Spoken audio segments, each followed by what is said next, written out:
This is Audible.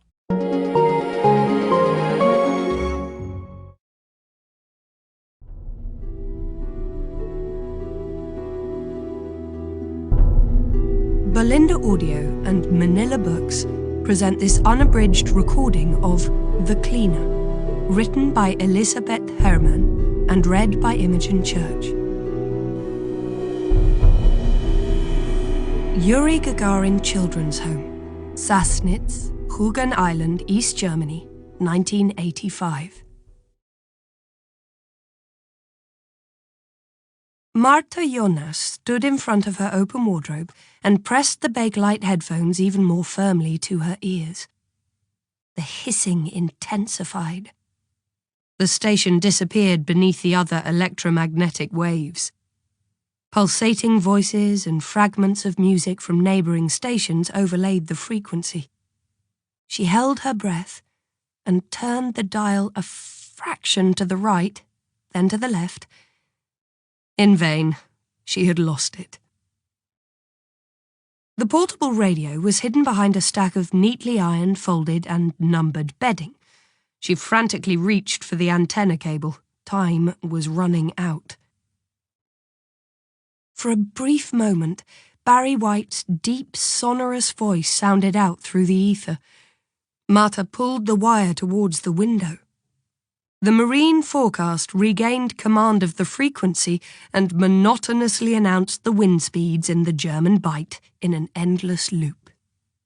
A couple of seconds later, the East German youth station DT64 pushed its way in and a hit song took over. That was it. The end. She was so furious she could have snatched the radio from the wardrobe and hurled it against the wall. A beam of light pierced the window and raced eerily over the almost bare walls. Marta hesitated. Then she took off the headphones and stowed them in the wardrobe along with the cable. She locked it carefully, breaking an unwritten rule. She went to the window and cast a frustrated glance at the starlit night sky. This close to the sea, the stars and moon shone brighter than elsewhere. It could almost have been romantic. But romance was the last thing on Marta Jonas's mind. Not on Sunday evening between 10 and midnight. Clouds were ideal. She didn't know why exactly. They seemed to reflect the radio waves better. It was August, and all she wanted was rain and clouds. She would try again in an hour. The blinding light from the headlights burst into the room again. The car was almost 200 metres away on the bumpy road to Mukran. She was just about to pull the curtains closed when it turned off and headed towards the front gate of the children's home, stopping directly in front of it. The headlights went out. It was so unusual that Marta instinctively slipped behind the curtain, peering out through only a tiny gap. Someone must have been expecting the visitor because Marta heard the front door easing open downstairs and saw a tall, dark figure move quickly towards the wrought iron gate. The figure was in a hurry, as if wanting to avoid being exposed by the moonlight any longer than necessary. It was the assistant director of the home, Hilda Trenkner. In her late 50s, she now enjoyed more power and influence than her boss. Trenkner was well connected with the local government committee and to other nameless men. Perhaps men very much like the one outside, who at that moment was starting his dark Wartburg sedan before driving slowly through the open gate. Trenkner shut it behind him as quietly and carefully as she had opened it. The car stopped between the playground and the steps. The man got out. He was wearing a khaki duster coat over his suit. He opened the passenger door. He removed a large bundle wrapped in a blanket and followed Trenkner into the building. Slowly, making as little noise as possible, Marta crept across her room and opened the door a tiny crack. In front of her was a dark, high-ceilinged hallway. Pale moonlight filtered through the gable-end window, distorting the shadow of the window's crossbars into a grotesquely elongated crucifix. To the right and to the left were 2 dormitories. Long wooden benches stood by the doors. There was no indication that this was anything other than a completely normal night. Lights out around 7, the last warning at 8, and silence by 9. Anyone intent on causing a disturbance after that had to have a damn good reason, or risk an ice-cold shower in the basement. For a while, nothing disturbed the silence. Then, quiet footsteps. Trenkner was coming up the stairs. The assistant director of the children's home usually announced her presence with a staccato stride and the rattling of the countless keys she always carried with her. This time, though, she looked around cautiously before ordering the stranger over to her with a nod of her head. Marta couldn't make out his face in the darkness.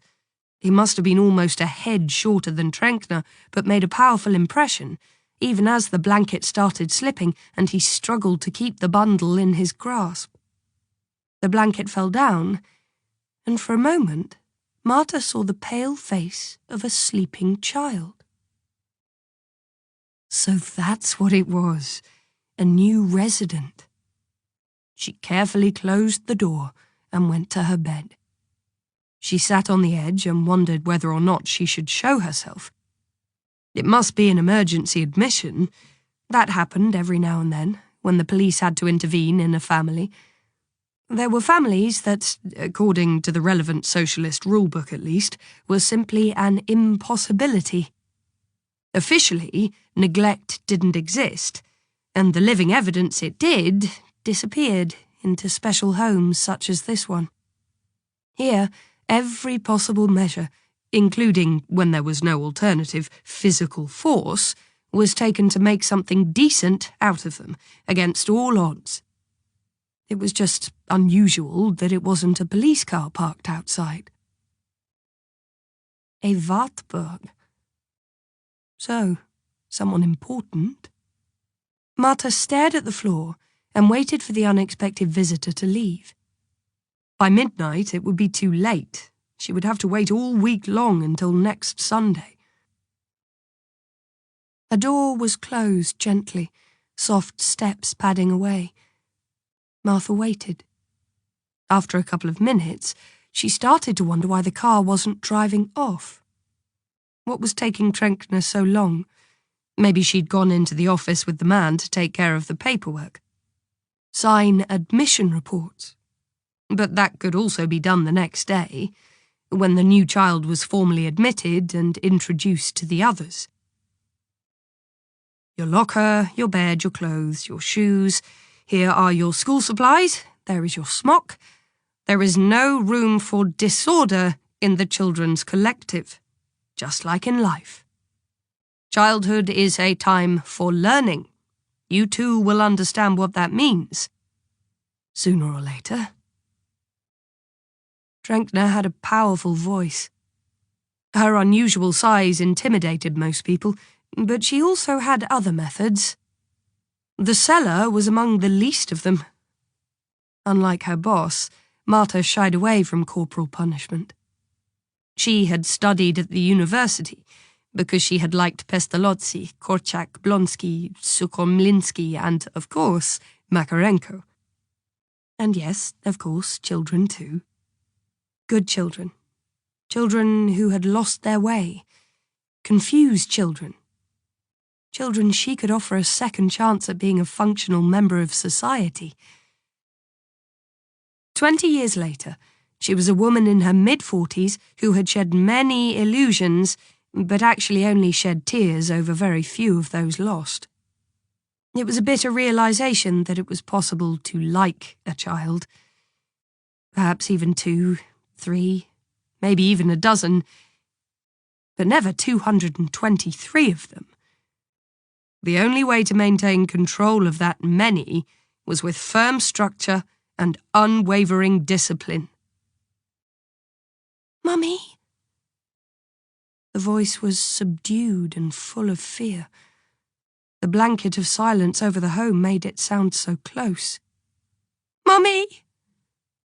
Martha jumped out of bed and opened the door. The girl was wearing only a single shoe. She was tow-headed with loose curls falling into her face. She was wearing a short summer dress, and over that a thin cardigan hugged her narrow shoulders. She stared wide-eyed at Martha. The girl looked different from the other children who normally came here. Perhaps it was the way she carried herself, not subservient, but as if she had been scared half to death. Maybe it was the way she dressed. She seemed much better groomed than the usual antisocial elements who landed here. In fact, she reminded Martha of the tinsel Christmas angel.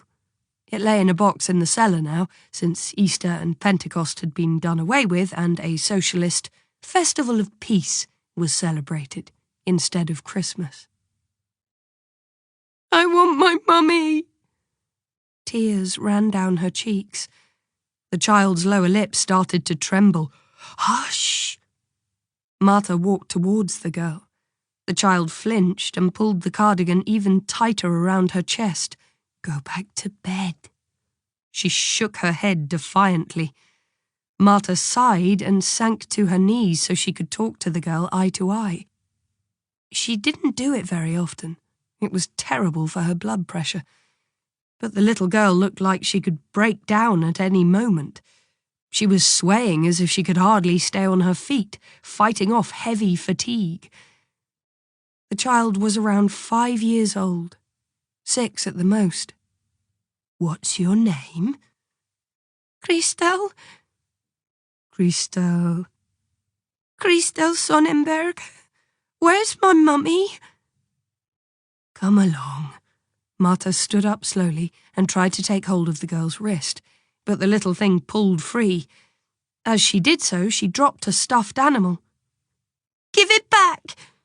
The girl jumped on Martha like a weasel, but Martha was faster and held the stuffed animal out of reach. It was hard to recognize anything in the twilight darkness, but she could have recognized this thing blind, just by touch. "Hush, you'll get it back." "It's a teddy bear. Where did you get it?" "From my mummy." Martha looked around uncertainly. Children with behavioural problems from antisocial families didn't often have toys from the West. They usually didn't have any at all. That was 2 violations against the norm already, and Martha started to work up a sweat. "You can't keep it, but maybe you'll get a black bear." "I don't want a black bear. Give me my own bear." "Quiet," Martha hissed. "If someone sees it, then it's gone either way. Black bears are just as nice. You know what? Even better. That's because they're from the GDR. Where's your bed?" All new admissions were shown their beds straight away. It was their fixed point in the children's home. "I don't have a bed." "But of course you have one." "But somebody's already lying in it." Dorm 4 was currently occupied by 18 girls, 9 on the left, 9 on the right. New admissions and departures were discussed at the daily briefing in the director's office. So the girl could be right. They were a bed short. Martha carefully opened the door to the dormitory and peered inside. In contrast to the ground floor, the windows weren't barred. On the gable end there hung a portrait of the chairman of the Council of State, Erich Honecker. Next to it, but not as prominent, a picture of Yuri Alexeyevich Gagarin, the Soviet cosmonaut who died so young, the first man in space.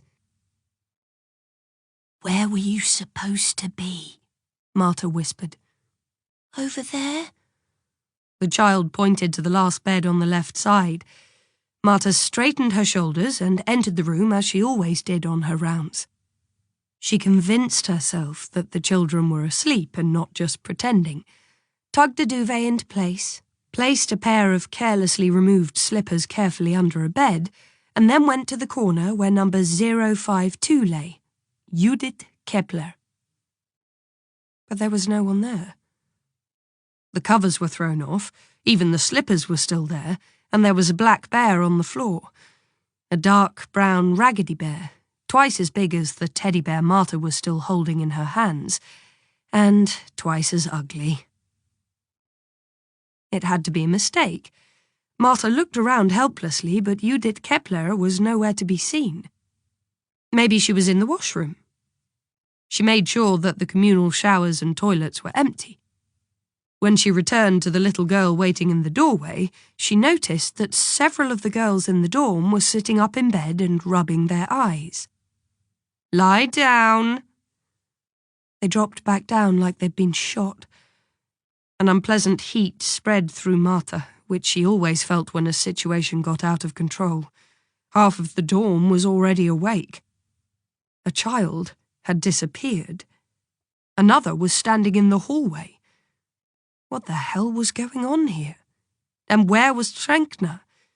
She bent down to the little girl. "I'll sort this out," she whispered. "It'll all be fine."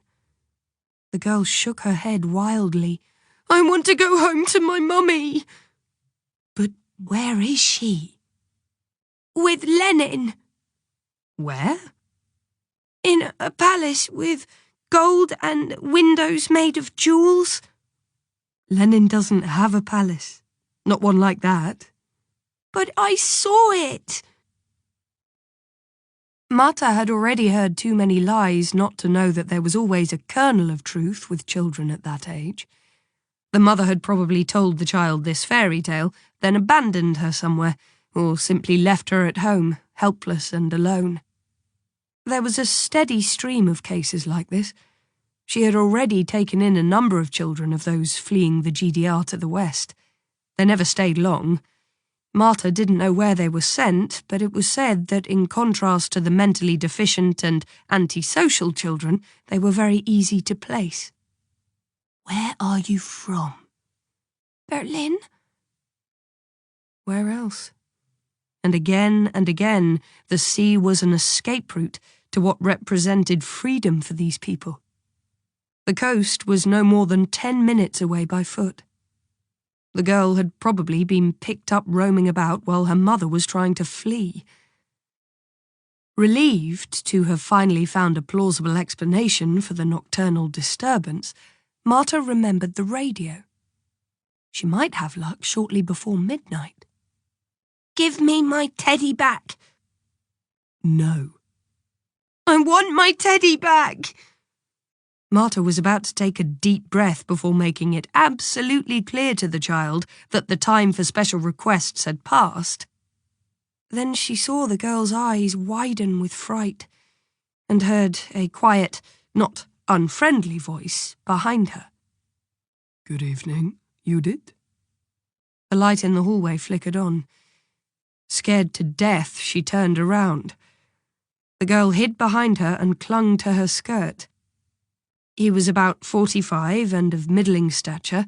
He had the round, bright face of a North German, but his skin was unusually pale and pasty for this time of year, and covered with freckles. The girl withdrew even more fearfully when he stretched out his hand towards her. "Who are you?" A gaunt, tall figure appeared behind him. Trenkner. "Everything is under control." The assistant director held out a pair of pyjamas to the girl. They looked neither new nor ironed, but rather wrinkled. "Put them on." Behind her back, Martha could feel the child shaking her head. "Put them on." "No!" Trenkner lifted her head with a jerk. She had reached the open door of the dorm in 3 strides. She went inside, looked around, and came out again, carefully closing the door behind her. Martha took a deep breath. "Mrs. Trenkner, this child here—" "You did?" "Yes." A furtive smile flashed across the woman's lean, long face. "You shouldn't be strolling around in the hallway at night. You know what happens with children who do that? The jigaboo comes and gets them. The girl pressed herself even tighter to Marta. Excuse me, but this isn't Judith, Mrs. Trenkner. The assistant director of the home and the stranger exchanged glances. Follow us into the office. And you, Trenkner looked at the child strictly. Go to your bed. And if I catch you in the hall one more time, you'll go to the cellar. Forever. Again, she held out the pajamas to the girl. After 3 seconds went by and the girl still hadn't touched them, she let them fall. Then she turned around and walked away. Marta followed Trenkner down the stairs, through the vestibule to the office of the director. Trenkner took a seat at the large old desk as if she had always sat there. The small desk lamp cast a diffuse yellow light. There was a thin file on the desk in front of her. She slid it closer and opened it. Please, have a seat. It wasn't clear whom she meant, because there was only one extra chair in the room. The stranger nodded to Marta. She suddenly became aware that she was wearing a pink leisure suit and hadn't removed her makeup or combed her hair before going to bed. She held the teddy bear as tightly as the little girl had before. Judith Kepler, born 22nd September 1979. Trenkner began in her emotionless, cool voice. Application by the school and by the supermarket that employed the child's mother for the child to be taken into care. The Youth Welfare Agency found a neglected apartment. The child's clothing was slovenly and dirty. The mother, an apprentice, later employed in the supermarket's returnable bottle post, is described as mentally weak and alcoholic. She expressed negative, malicious, and destructive opinions about the powers that be in the school and society.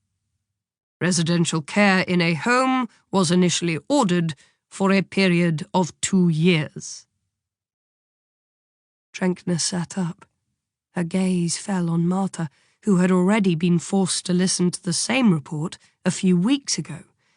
A briefing in this very room. The director had sat in the seat that Trenkner now occupied. The educators in front of the desk lined up in a row. They had deliberated which building would be the best fit for Judith. In the end, it came down to a question of space. Marta would have liked to pass on this child. The report from the chair of the Youth Welfare Agency sounded like more than just behavioural problems. In practice, that meant a harsh approach that would unsettle the rest of the group. She couldn't shake the feeling that Trenkner had it in for her. That's because it was Trenkner, and not the director, who ultimately decided that Judith Kepler received the number 3/052, Building 3, Child 52, Educator responsible, Marta Jonas. That girl up there, Marta began, but the man interrupted her. That girl up there has repeatedly run away.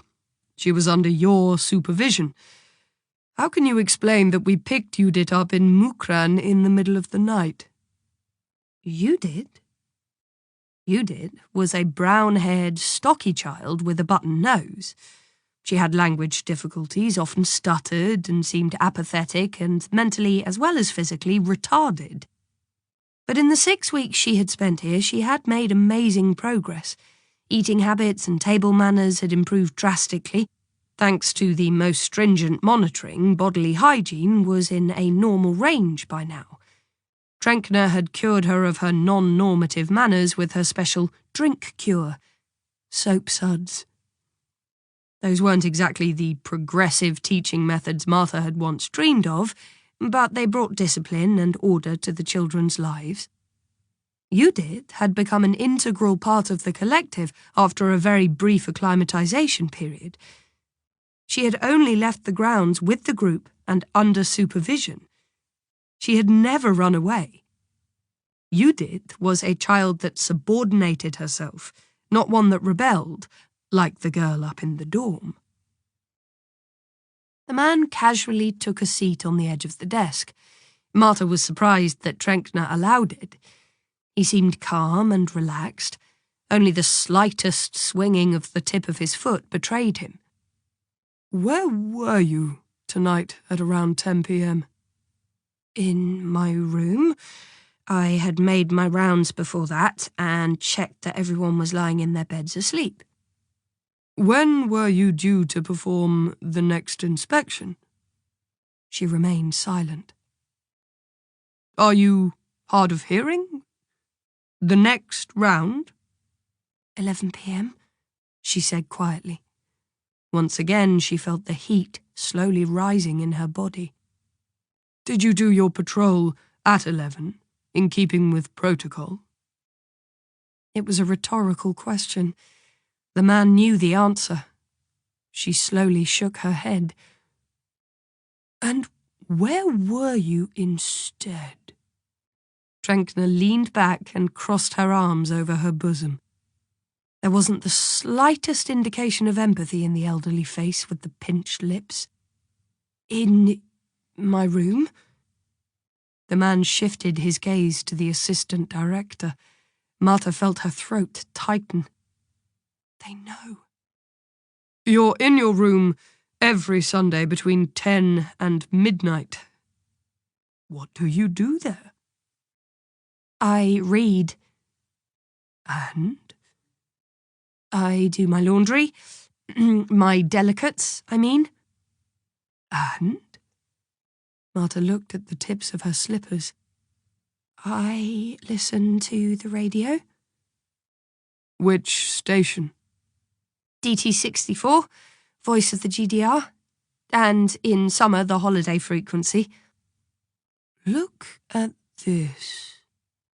He reached into his jacket pocket and extended his ID, which was secured with a leather strap. It was filled with authorization stamps.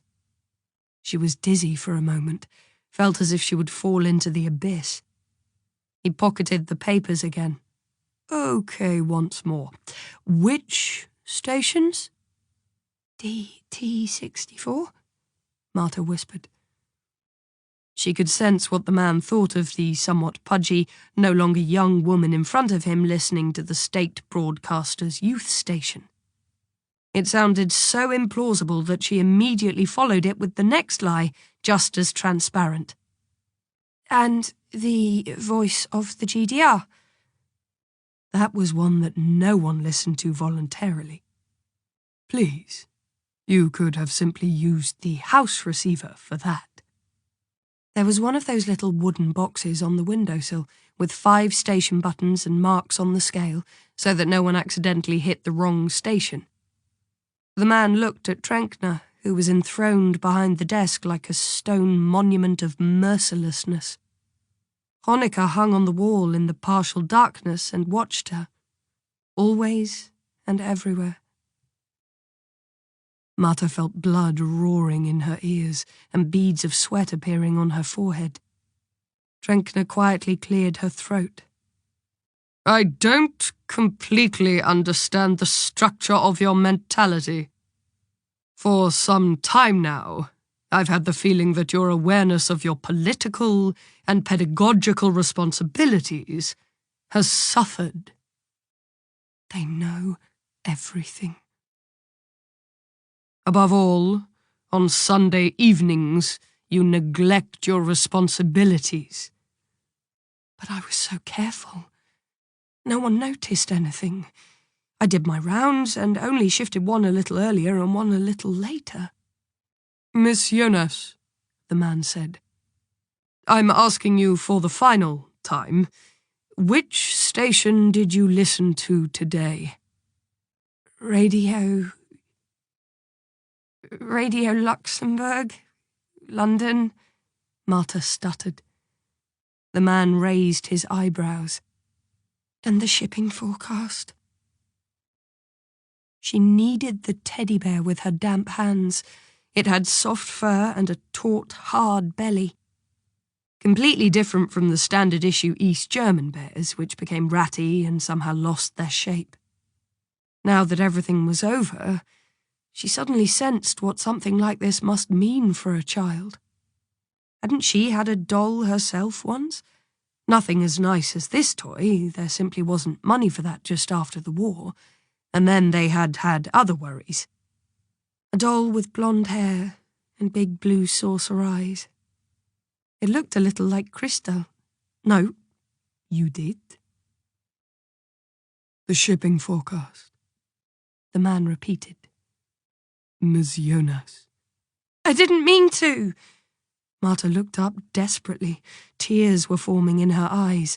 I just slipped into it. You don't have any bad intentions, and suddenly...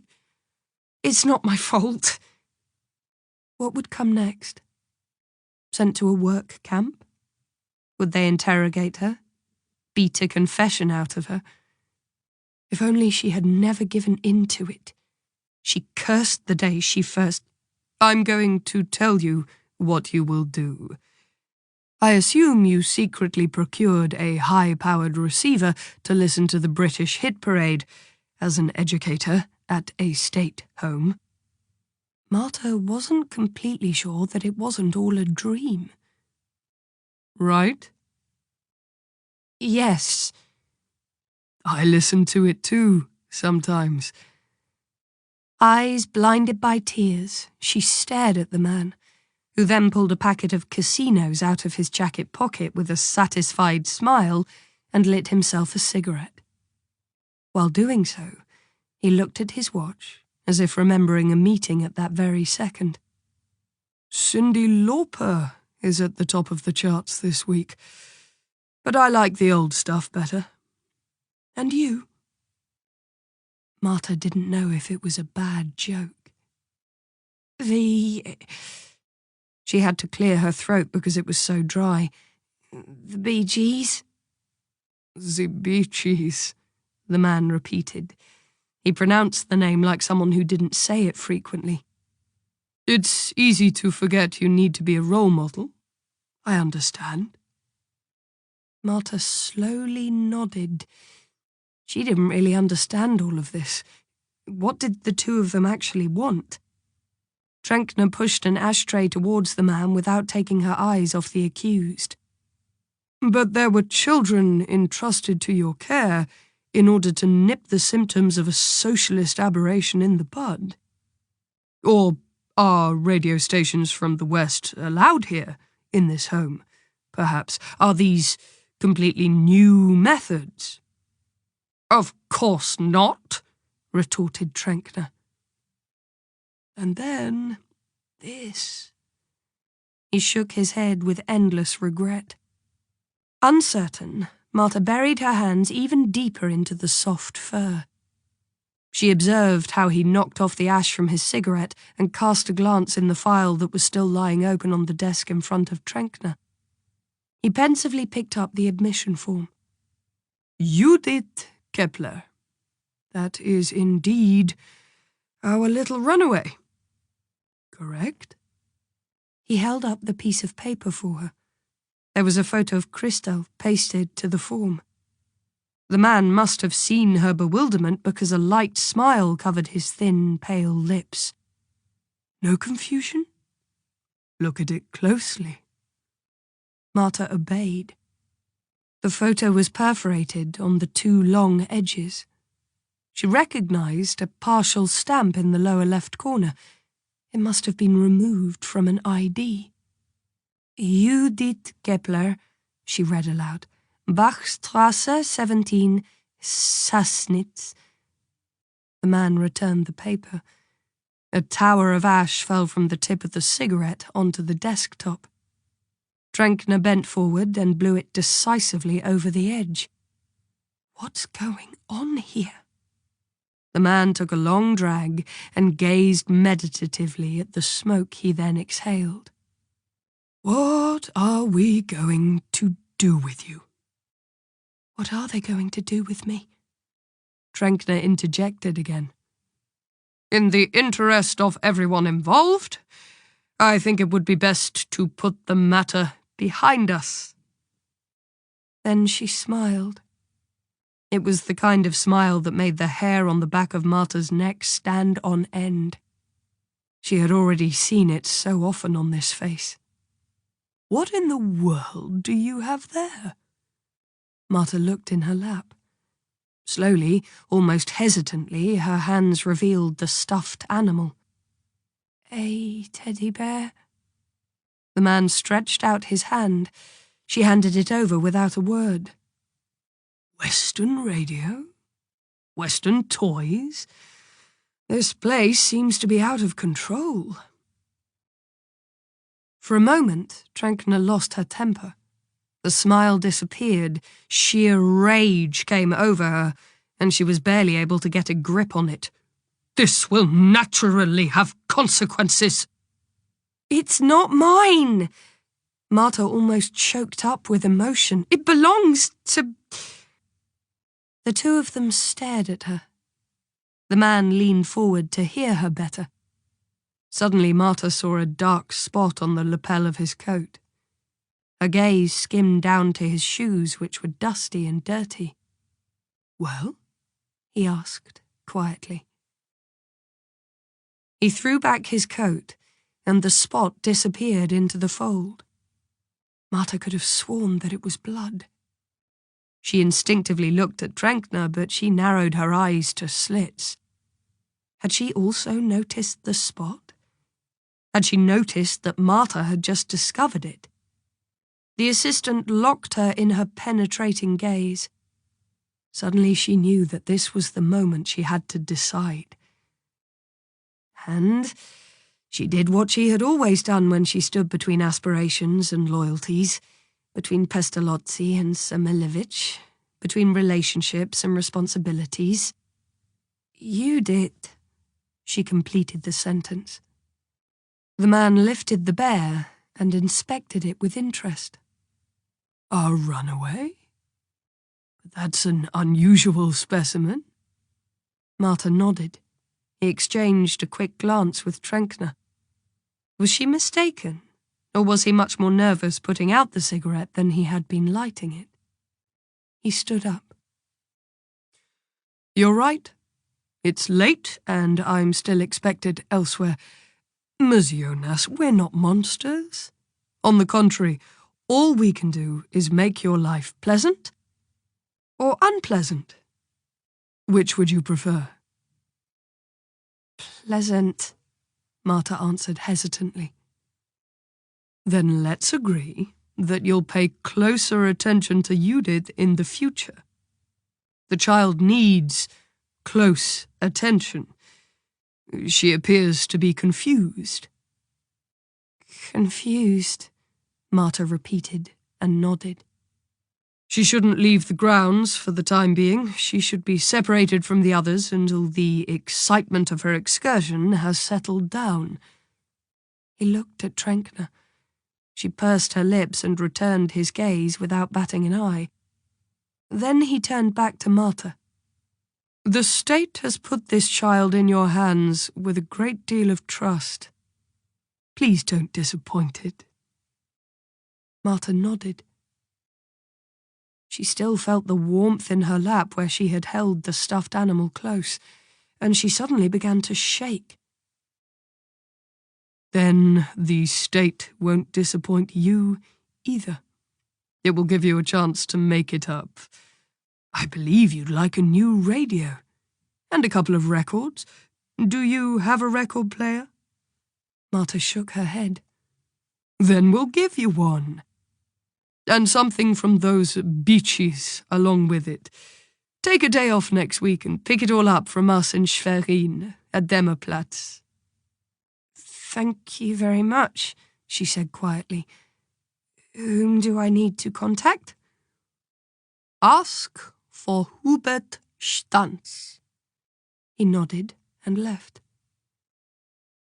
Marta heard his steps in the hallway. First they were slow, then, as if he believed he was outside of earshot, they became fast, almost hasty. She stood up uncertainly. Trenker took the admission form, placed it in the file, and closed it. Bring your old radio in for safekeeping. Anything else? Marta didn't know if she was free to go. She shook her head. Trenkner opened a drawer and placed the file inside. Then she took her massive set of keys and, finding the right one instantly, turned the lock. You heard what Mr. Stanz said? Yes. Then I hope that you also understood. Marta paused at the bottom of the stairs. The Wartburg out front started up and pulled quietly away. Her heart beat heavily, pounding like a blacksmith's hammer. She felt for the light switch with shaking hands and pressed it. The snap was as loud as a gunshot. You got away, once again. Schwerin, Daimlerplatz, the headquarters of Department 15 of the Ministry for State Security and the Stasi's infamous prison. Hubert Stanz. She slowly went up the stairs, carefully rationing what little air was in her lungs. She stopped in front of the door to dorm 4. Then she slowly pushed the handle. Quiet breathing and wheezing. Nothing more could be heard. Carefully, without causing any unnecessary noise, she felt her way through the rows. Her eyes needed some time to adjust to the darkness. Just a thin slit of light illuminated the dorm towards the back, so that she could only recognize the outlines of the beds and the 2 large dark rectangles on the wall. She stopped in front of number 052. The girl was lying on her back and staring at the ceiling. 223 children. They came and went. Some of them returned to their parents, but most only changed buildings, age groups, or school. They went to other homes, moved out at some point, and the trail was lost, disappearing like the colour from the ancient class photos, fading in memory, pale and more transparent, dissolving and flowing into the river of forgetfulness that carried everything along with it. Names, numbers, faces. And finally, the hope of something better, which one had once hoped to establish back then, when they were all young and confident that they were on the right side of history, in the right country. You did. The child cried with eyes wide open. She wasn't blinking and didn't wipe away the tears. They just ran out of the corners of her eyes, over her cheeks and into her hair. She looked at Marta. Where's my teddy? It's gone. Marta sat down on the corner of the bed. She took the bedraggled black bear that had fallen to the ground and placed it next to the pillow. I want to go to my mummy. You did? Your mummy? My name is Christel. Marta's hand jerked up and pressed over the girl's lips. Luckily, the others were asleep by now. You're crazy. Get out of here. You're risking everything. But Marta didn't go. Maybe it was because of the odd smile on Trenkner's face, and the dark spot on the duster coat, and the frigid fear, and the feeling of helplessness that had enveloped her down in the director's office like a black hood that had almost suffocated her. Or because number 052 had suddenly become something else. Marta couldn't say what it was. It was clear to her that she was under observation from now on, and that these were the last minutes that the girl's real name would exist. She carefully removed her hand, bent over, and whispered into the child's ear. From now on, this is our secret. Only you and I know. Now you have to be very well behaved. You understand? And if you do everything that we tell you, then one day your mummy will come and pick you up. The girl finally turned her head and looked at her. Do you swear? She asked. To God. Marta would swear to whatever, if only the child would just forget what had happened before. It was the only thing that could still save Marta's neck. I swear, if you behave. Then I'll behave. The girl closed her eyes. Marta placed the tiemi in her arms. Then she stood up and petted the girl's head. She slowly went outside, turned off the light in the hallway, and crept to her room. Only when she had closed the door behind her did a vague and hesitant feeling of security spread inside her. The radio was still in the wardrobe behind the stack of bedding, exactly as she had left it. She paused. It was just before midnight, and she had permission from Stantz himself to listen to the British charts. She pressed the button, slipped on the headphones, and waited until the radio warmed up and the station covered the humming sound. She looked at her alarm's fluorescent display. It was time. Time for the #1 hit. The humming became louder, and suddenly Cyndi Lauper disappeared. German bite. East. Becoming cyclonic. 3. Slight. Outlook. Southeast. 7 to 5. Strengthening west. Belt and Sund. Northeast 3. Time after time. She took off the headphones.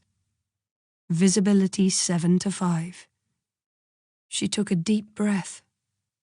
The dead drop was empty and could be filled with a message. This time, it would have nothing to do with the Russian forces. She quietly gathered her coat and her sturdy shoes from the wardrobe. Chapter 1. It was not a good place to die. Judith Kepler pulled the handbrake and turned off the motor. She watched the grey tenement building through the windscreen of the van and felt her stomach contract. Her palms, clinging to the steering wheel, were moist. And to top it off, she had an absolute beginner with her this morning. Along the busy street there were rows of discount chain clothes stores, brothels, and shady used car salesmen. A district where everything could be had on the cheap. Women, cars, even apartments. Several of the building's windows were boarded up. In others, blankets and towels took the place of curtains. Her front seat passenger looked longingly at a run-down Ford Fiesta that could be driven off the lot for the monthly payment of only €99, provided you had a steady job. Kai had neither €99 nor a job. He was a broad-shouldered, tall boy with a stylish Beatles haircut with the fringe combed into his face. It lent something unintentionally poetic to his powerful features, something he probably had no clue about. She flipped down her sun visor and looked into the mirror. What did 21-year-olds think about women over 30? They didn't even come into consideration, probably. She brushed back a strand of hair and at the same moment thought how vain she must seem to him. She did it every time she went onto a job site, hands washed, hair combed. First impressions mattered. That was true for apartments, jobs, men, and everything else that had to be taken care of properly. Kai tore his gaze from the Ford Fiesta, raising his eyebrows all the way up to his fringe, and asked sullenly, "We're going up there now, or what?" "You'll be talking differently by the end of the first shift," Judith thought to herself, and tried to keep a straight face. She got out. Behind her back, she heard him do the same. He followed her like a puppy. He would probably turn on his heels as soon as he registered what he had got himself into, so she might just as well treat him with consideration in advance. By the main entrance to the building, the penetrating smell of urine reached their noses, an unmistakable sign that the night crawlers had taken over this part of the metropolis and marked their territory here. The door was 1950s hideous with an aluminium frame and security glass with multiple fractures. It was opened from the inside. An employee from the funeral home stepped out and locked the doors. He nodded briefly to Judith. Man, oh man. He reached into his jacket pocket and extended a small metal tin. The gesture was a silent summary of what awaited her upstairs. Thanks. Judith rubbed the menthol cream under her nose. Then she passed the tin to Kai, who sniffed at it and gave it back. He hadn't graduated from school. The employment agency had told him this internship was his last chance. He had showed up at 8:30 instead of 7, mumbling some vague excuse about a broken alarm. The fact that he was still along for the ride was only because the doctor they were due to meet there had had an emergency, and Judith had been forced to wait. And because Judith might be the only one at Dąbrowski Facility Management who knew how alarms worked. She had 4, distributed throughout the apartment at strategic points, all hard to reach, and programmed to ring 1 minute apart. The last one was in the bath. Take it. Judith offered him the tin again. But Kai either didn't get it or considered menthol cream kid stuff. His choice. Judith returned the tin to the mortuary assistant. He gave her a brief nod and lit himself a cigarette while casting a glance at the summer sky, which was just freeing itself from the hazy morning. 6 weeks under the eaves in this weather. We're just happy we managed to get her into the box in one piece. They knew each other, not well enough to know the other's name, but in the way that at some point you get to know everyone who works in this strange profession. The administration of death. Everyone has their place. The doctor, who issues the death certificate, the undertaker, who picks up and arranges the corpse, the cleaner, who makes the house inhabitable again. They had a utilitarian mode of communication, eschewing all the fake half-tones of lamentation and concentrating on the essentials, the job. Kai turned even paler than he already was. The nice caseworker at the agency apparently hadn't prepared him for this. Facility cleaning, scouring, anyone can do it. Go there and take a look. And then this, right on the first day.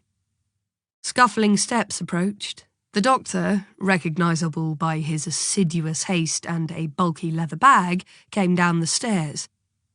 He was followed by 2 rapid reaction police officers. We're finished up there. Like so many members of his guild, he referred to himself in the plural. Natural cause of death, passed away peacefully. My God. 2 semi-trailers rumbled by. The physician stepped onto the wide footpath and inhaled a lungful of the ammonia and diesel mix. Then he shook his head and rushed to his car. The 2 officers followed him. The mortician was smoking. Then let's go. Judith made the motion with her head that people use to command dogs into the house when it's raining. Kai trudged behind her. They climbed the stairs. There were buggies in the hallway, shoes and clutter. Every story got them further away from the street noise and closer to forgetting. Judith smelled the sweet hint of death in spite of the menthol. 6 weeks, the man had said. And the only thing the neighbours had finally noticed was the stench. Kai panted. What smells so bad? He asked, but he had already guessed the answer. Judith didn't intend to go easy on him. Whoever came along with her had to be ready to push their limits further than they wanted to. The public health department had called Dąbrowski Facility Management, and Dąbrowski had sent Judith.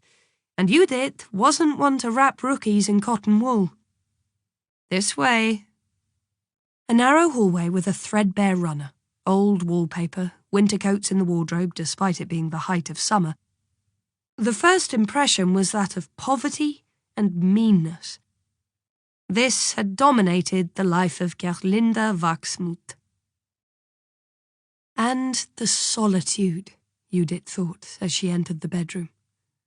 There was a simple wooden cross hanging over the narrow bed. The second assistant mortician was just closing the zinc casket and was doing so with special care. Even the staircase was cramped. They would have to transport the corpse upright at some spots. His colleague returned from his cigarette break. The two stood next to the casket, folding their hands and murmuring a quiet prayer. Judith asked herself if they also did that when there were no witnesses nearby. She was just about to give Kai a sign that, in keeping with the situation, he should also conduct himself reverently, when she noticed the expression on his face. He stared past her, looking at the bed. His lower lip began to tremble. He swallowed frantically, his Adam's apple bouncing up and down his strong throat like a rubber ball. He clapped his hand in front of his mouth and lurched out of the room. His first time. The two had finished their prayer. Judith nodded. She looked at her watch and hoped Kai would vomit quickly. They had already lost a lot of time. But the sounds that emanated from the bathroom sounded more like an extended coughing fit. He was more likely avoiding work rather than having a true emergency. She would have liked to send the boy straight home, the wheat separated from the chaff at the bathroom door. "I'm going to start," she called. "It'll all be subtracted from your lunch break." An argument that often worked wonders with people like Kai. Maybe someone should have advised him not to eat anything before this assignment. First, she examined the bed and the state of the mattress. It was positioned with the headboard against the middle of the wall. Pillows and covers were on the floor to the left. The casket was to the right. The only thing left of Gerlinde Wachsmuth was the impression of her body on the sheet. She must have been a small person who lay down to sleep and didn't get back up. A silent death, a peaceful, expected departure. A quiet exit. Judith felt the peace and the absence of fear. Sometimes death was the only friend who wouldn't forget you. And then Gerlinde Wachsmuth's corpse had had 6 weeks to dissolve during high summer in a poorly insulated apartment on the 5th floor. The silhouette of her body was a soft yellow, where her arms, legs and head had lain, but the shade darkened towards the middle of the body, almost reaching a dark violet, nearly black coloration. White dots were moving in the middle of the dark hollow. Judith didn't have to look under the bed to know that fluid had collected underneath, contaminating the air. Although the assistant mortician had opened the window and the menthol cream burned on her upper lip, this smell burned its way into her pores like a sandblaster. The two men lifted the casket and carried it out of the apartment as carefully as possible. Judith waited until she heard the toilet flush. "Everything okay?" she called down the hallway. The door opened. Kai emerged, staring at her with the "I want to go home" look everyone had the first time they saw behind the pleasant facade of how everything meets its end.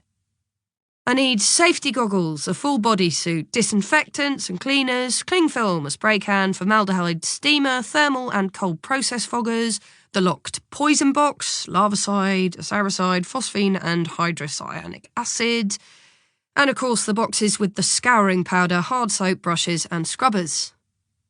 Understand?" Kai shook his head. "It's all in the back of the van." Instead of answering, he stumbled back into the bathroom and slammed the door behind him. Judith counted down from 10 and waited. The gagging receded. Of course, she could have gone down herself, but she didn't want to. "Are we almost ready now?" She looked at her watch. "I'll give you exactly 1 minute. Then I'm calling Dombrowski and telling him he should pull you." You could hear the toilet flushing, shortly followed by the sound of a tap splashing. When Kai opened the door for the second time, she turned around, expecting his departure. "Got something for my nose?" he asked. "Respirator mask?" 2, if possible. Judith grinned and pulled 2 out of her trouser pocket. There we are. Never go without. Judith bent down in front of the bed. Like Kai, she wore paper overalls and rubber gloves reaching her elbows. She motioned to the spot that had spread out on the carpet. Chlorine and oxygen, but you still never get rid of the stench. The carpet has to go. If you're lucky, there's a wood floor underneath that can be sanded. She stood up. Kai was still staring at the white dots in the middle of the mattress. They had stopped moving after Judith had sprayed them with larvicide. She removed her respiratory mask. Maggots. Seen with a little love, they're just another of God's creatures. At least they were. Cling film? Wait, just a sec. Kai trudged into the hall and came back with the heavy roll. Luckily enough, Gerlinde Wachsmuth had passed away on a single bed. The mattress wasn't heavy. But the noise caused by some of the maggots falling onto the plastic they had spread out was causing Kai problems. It was like a handful of raisins. Is it always so disgusting? No, she lied. Usually you just have to strip the beds and clean up thoroughly. This was relatively harmless. Cleaners were regularly confronted with much worse. He was probably still here so he could tell his friends about this freak show and how he was allowed to dart across the screen once as an extra. Wow, maggots, corpses, undertakers, call me a hero. Judith removed the carpet knife from the toolbox and cut the rest of the plastic to length. Man, what kind of job is this? Why do you do it? She thought for a second. Given the lack of young people entering the profession, telling the truth probably wasn't advisable. Because I can, and lots of others can't. She cut off the last piece of plastic, retracted the blade and went towards the wide-open window. The midday sun had spread over the city like a bell jar. You could see the autobahn from here. She admired the symmetrical semicircles of the on- and off-ramps over which the avalanches of metal rolled. The best view was from the TV tower. Sometimes Judith treated herself to a trip to the observation platform. Then she stared down at the city from above and was overcome by its restless beauty. She thought about how she wanted to drive out to the Lusatia region with her telescope tonight, searching for the ultimate dark spot, the place with the lowest levels of light pollution. She wanted to finally see a really starry sky again. August, the weeks of the Perseids, the meteor showers, granting the eternally hopeful human race a multitude of promises in the form of shooting stars. She unzipped her overalls and removed a small pack of tobacco, where she always kept a few cigarettes she had rolled beforehand. She offered Kai one of the crooked sticks. How did you know you could? He asked. Did you do a suitability test at the job centre? He gave her a light. She leaned forward and saw his hands, which he held up, protecting the flame. They were young hands, with narrow fingers and big knuckles. 10 years more and they would be the hands of a man. She inhaled the smoke and blew it past him, towards the window. He would understand in 10 years, at the earliest. There are jobs you don't apply for. They come to you. Just like that? Maybe you don't get it yet. This here is a chance. Kai rested his forearm on the windowsill and looked like he wanted to give himself a little more time to think about it. They stood shoulder to shoulder, and the only sounds came from the traffic noise down below and the quiet rustling of their overalls. They smoked, and Judith blinked at the bright daylight and counted down the years separating them. She arrived at 11. He was too young for everything that could cross your mind on a day like this, when the sweltering heat brought the blood in your veins. You don't have to spend anything. This audiobook is all yours. Enjoy a short break, relax with the music, and we'll be right here when you're ready. Thank you for watching.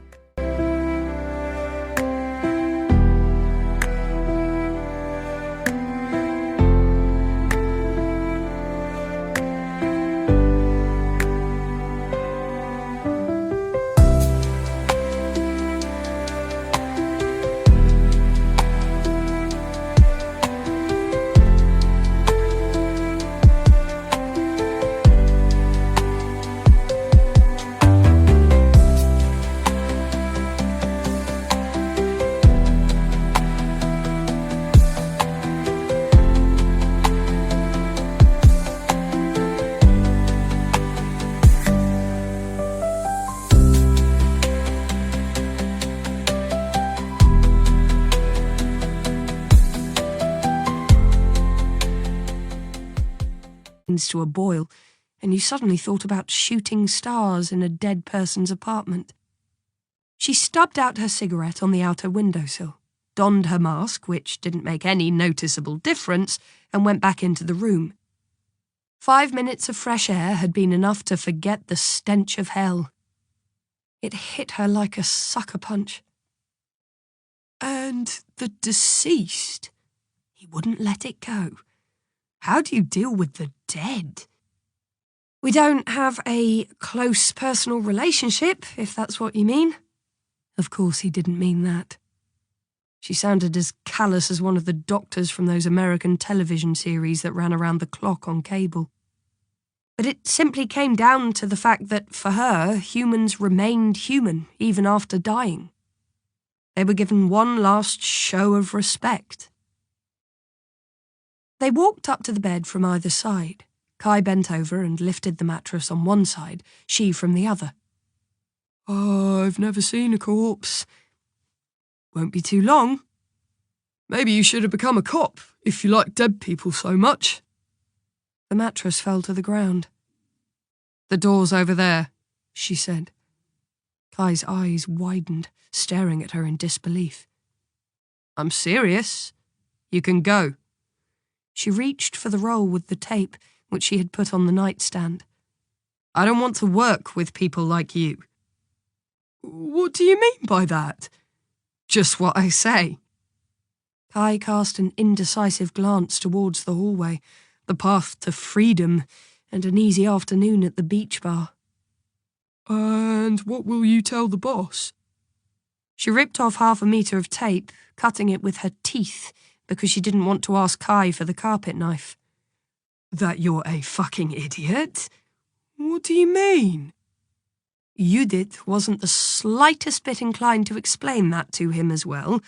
She folded the plastic sheet over the mattress, but the tape got tangled.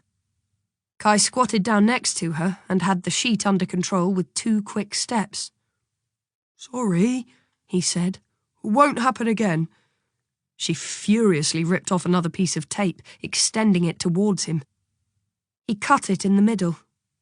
They worked together in silence the next couple of minutes.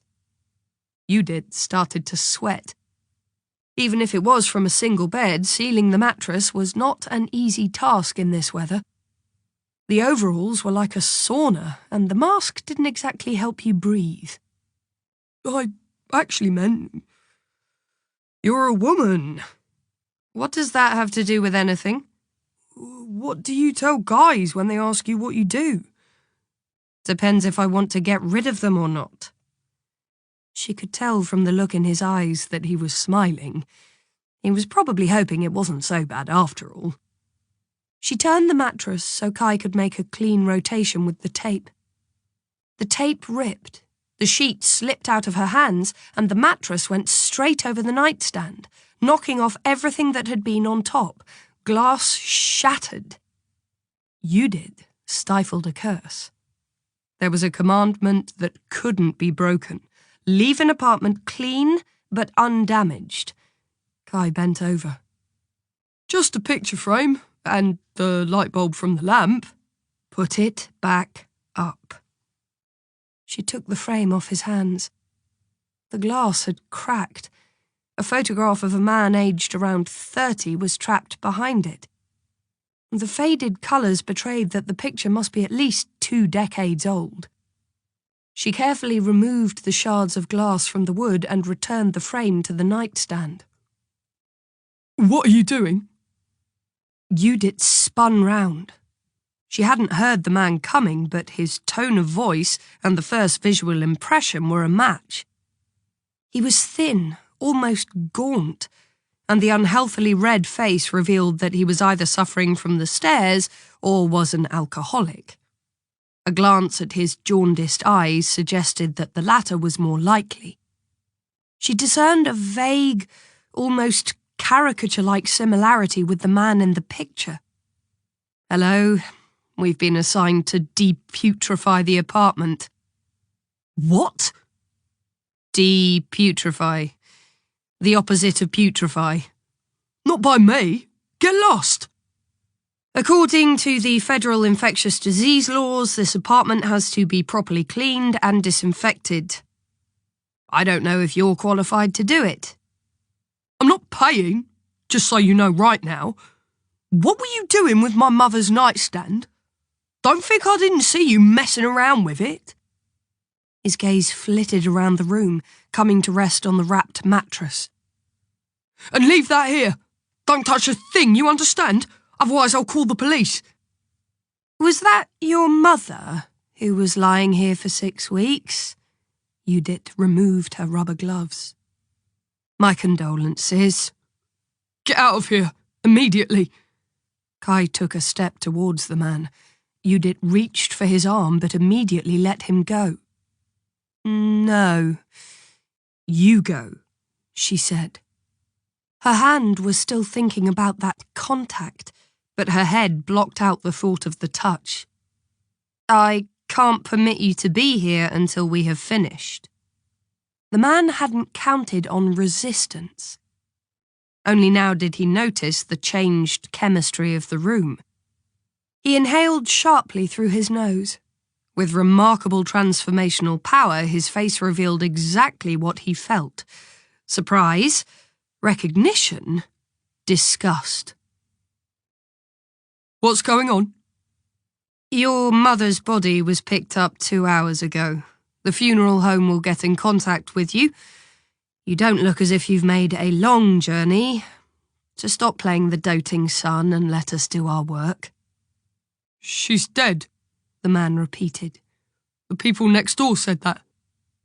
He turned around and left. They heard sobbing from the living room. Judith instructed Kai to bring the mattress to the car. While he was gone, she began to disinfect the room. The use of further poisons wasn't necessary. The decay hadn't spread that far yet. Every time she fought her way through the narrow hallway into the bathroom, she saw the man sitting on the couch, bent wide over, as if he was searching for something on the threadbare carpet. On the 4th or 5th time, she stopped and watched him. He wasn't looking for anything. He was just moving with the erratic motions of an addict. "We're almost done here," she said. The man looked up. "I have no one else left." Judith shrugged her shoulders. She didn't want to be sucked into a conversation. "I know what you're thinking," the man said. "I should have taken better care of her. And you're right. Yes, you're right." He started to rock back and forth. She went back into the bathroom and filled a bucket with water. Of course she was right. But it wasn't her business to judge what had gone wrong in the life of Gerlinde Wachsmuth and her son. His photograph had stood next to her bed. He had been in her life, but she wasn't in his. It was that simple and brutal. The old rage boiled up in her.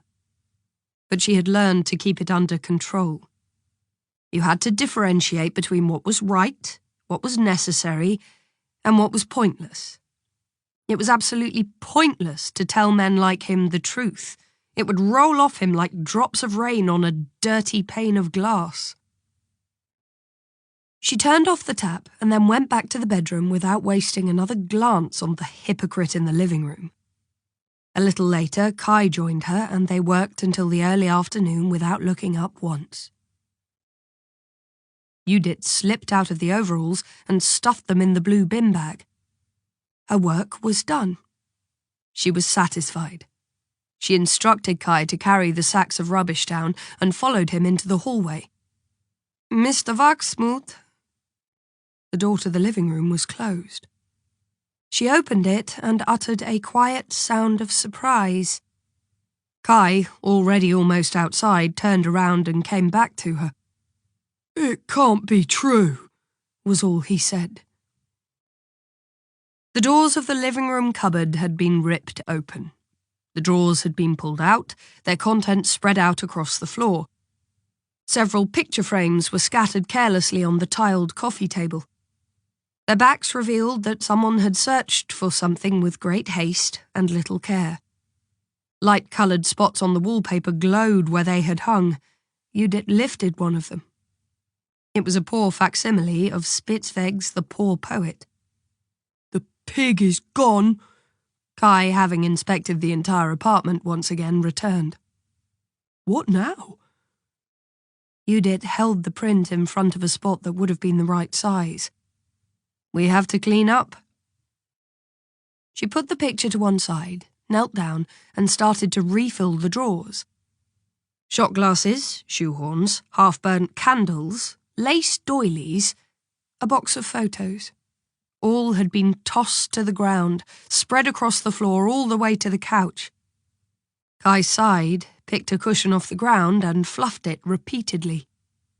"If I ever see that guy again, first he leaves the old woman to rot and then he steals from her." "Gerlinde," Judith said. "The old woman's name is Gerlinde Wachsmuth." She was holding a photo of a man, a woman, and a child.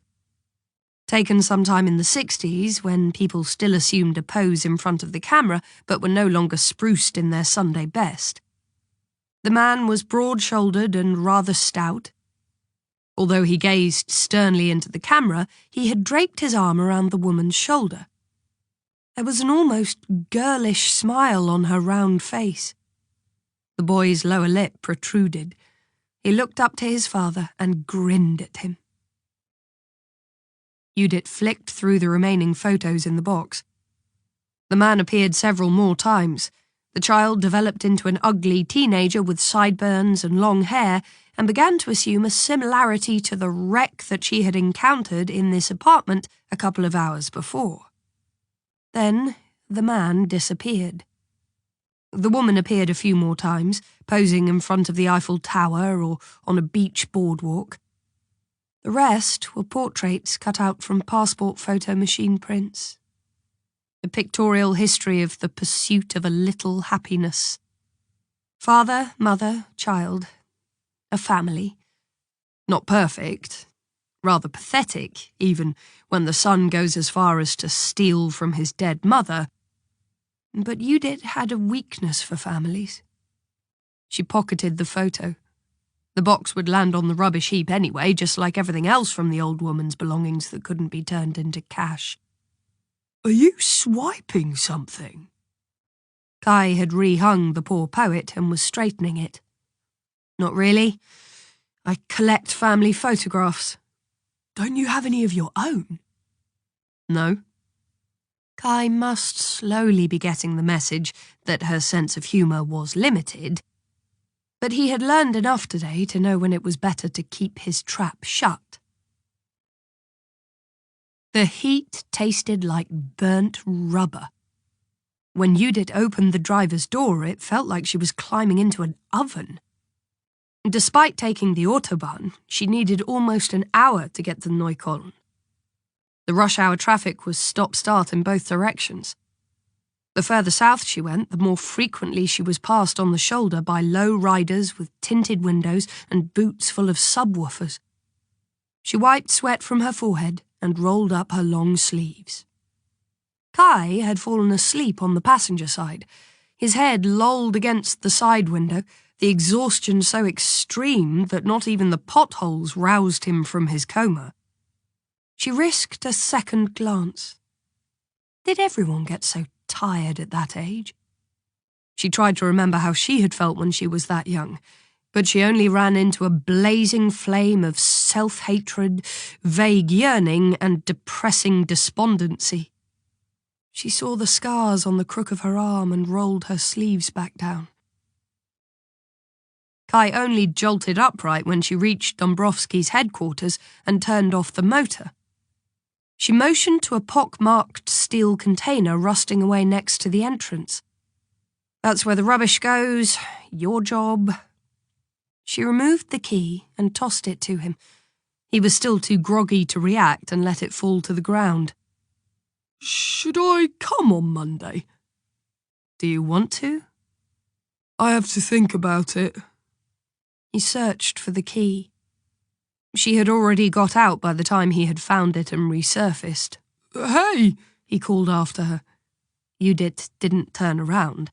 She raised her hand in a fleeting parting gesture and walked across the dusty asphalt to the old tyre storage that her boss had converted into an approximation of a real company headquarters.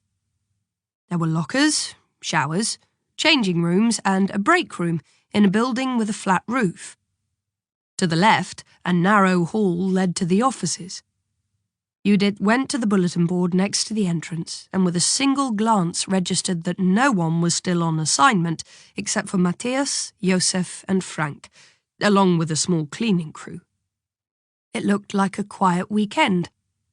She would take a shower, drink about 4 litres of water, and then make her way to her apartment, where she only had to collect her telescope and sleeping bag. She went over to her locker and removed her duffel bag, which contained the essentials for becoming a human again after a day like this. After the shower, she dried herself off and paused briefly in front of the mirror in the bathroom. She lowered the towel she had just used to rub down her hair. What did someone like Kai see in her? A woman who had at some point missed the exit marked pretty and come to rest with a stuttering motor next to mousy. Only with great effort did she make progress on this bumpy road called life. She had already choked the motor completely a couple of times. The last time it looked like she had totaled it. She had to watch out, every day, again and again, not become complacent, always keep in mind that the next exit could be marked terminus. The fact that real work wasn't about an 8-hour shift, but how you coped with 16 hours. She had already survived 2 years and was stuck in one lane at work. She forced herself not to avert her gaze as long as she could. Then she turned away and slipped into her jeans and an old but clean t-shirt. She returned to her locker with the bag in hand. "Dearest Judith." She needed a moment to register what those 2 words meant. Dombrowski had crept up in his plimsolls. His plump face beamed with fake joy over seeing her again, the grey locks spinning their way over his high forehead like wet spiderwebs. He looked a freshly bathed Buddha, even if he wasn't just emerging from the showers like her, but from an office with no air conditioning. No, she thought, simply no. He raised his arms as if he wanted to apologise. "We have a cold starter."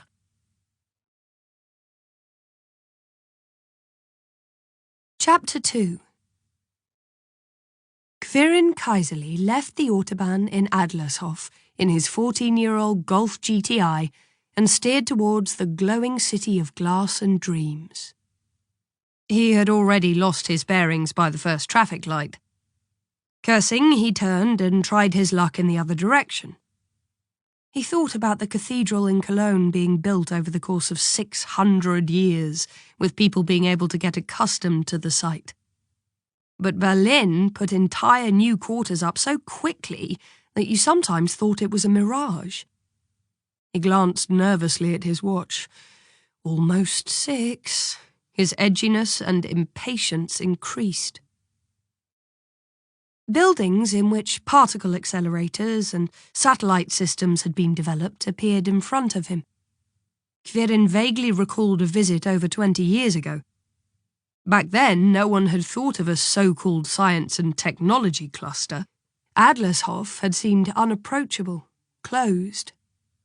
State broadcaster of the GDR, ammunition depot for the Felix Jasinki Guards Regiment. Previously the Reich broadcaster and an aerodynamics testing facility. Grey barracks, bumpy roads, conspiratorial meetings between the CIA and the BND, Germany's Federal Intelligence Service. Exploratory talks, meetings on neutral territory, exchanges of information, troop withdrawal, logistics. The world had changed since then, but the people remained the same. Quirin followed the signs to Adlershof Media City. He turned off the motor but didn't get out. He took a deep breath. This wasn't stage fright. He had already spent too much time seated in the fake leather couches, bathed by spotlights, and had mastered the role of intelligence expert so well that it was almost routine. This was the tense expectation that he could barely contain. The time had come. Quirin adjusted the rearview mirror so that he could see his face. His eyes looked tired, a wreath of wrinkles around them. The blue from his eyes had faded.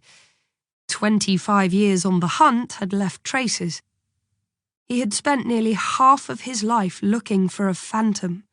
It had cost him his job, his family, his friends. He saw himself pulling up to the iron gate in the Munich suburb of Pullach. In his hands lay a work reference issued by the Federal Asset Management Munich for 10 years of salaried work in the branch office for special assets, parting by mutual consent. Hardly worth the paper it was printed on. A web of lies to the end. You could always rely on the BND for that. Quirin reached for the briefcase on the passenger seat, left the car without locking it. He would be on the winning side of a theft with this scrap heap. Scurried over the car park and slowly climbed the front stairs to the studio complex. The doorman knew him and held out a visitor's badge that had already been filled out for him. The seating area in the foyer was empty. Did anyone ask for me? The man was a fossil from the era of state broadcasting, a survivor of seismic shifts because his grey cotton uniform made him nearly invisible. He adjusted the reading glasses on the bridge of his nose and studied the visitor registry with unnerving meticulousness. No. Or leave anything for me? Absurd. No one would leave material of such explosive nature in the hands of a frustrated studio doorman of all people. The man rose with some effort and walked to an empty wooden shelf which he viewed contemplatively, as if seeing it for the first time. No.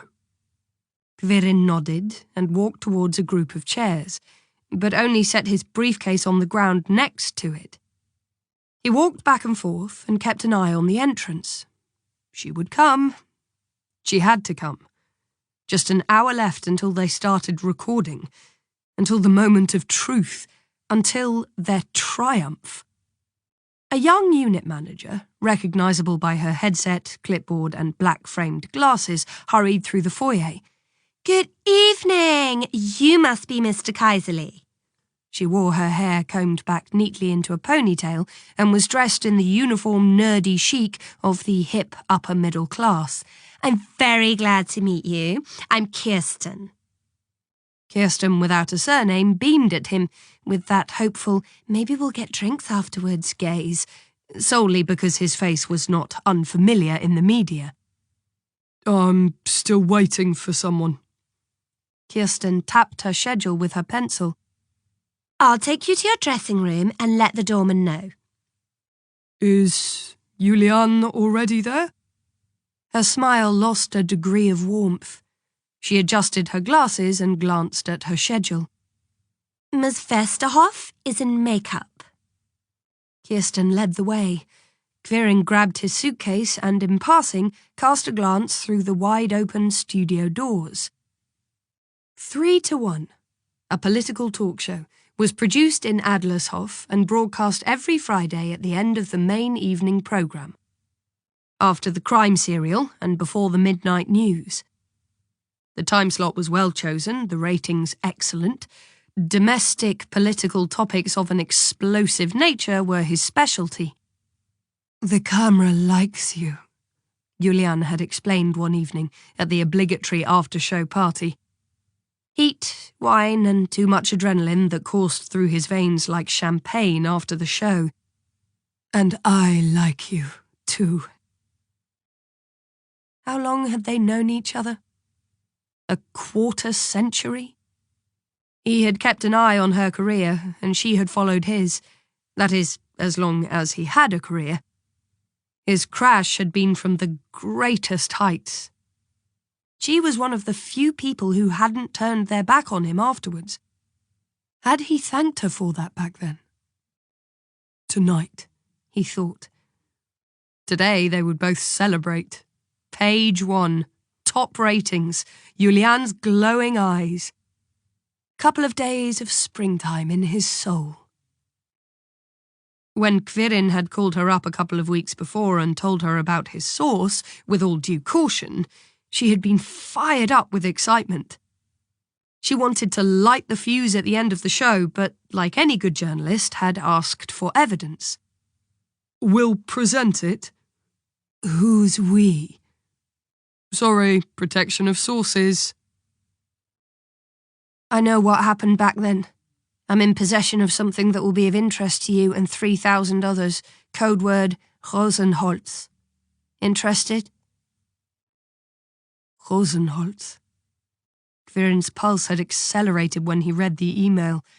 The sender's name was Aquavit, and at their first and only meeting had turned out to be a woman. Mid-30s, no nonsense, with a hard northern accent. She didn't give her name. The wide, pale face with the narrow eyes below an overgrown fringe seemed detached. She wore a white t-shirt with a Coca-Cola logo across the front. She had been waiting for him in the back room of a bar on Orienburgstrasse. A small tin in front of her. Florena cream.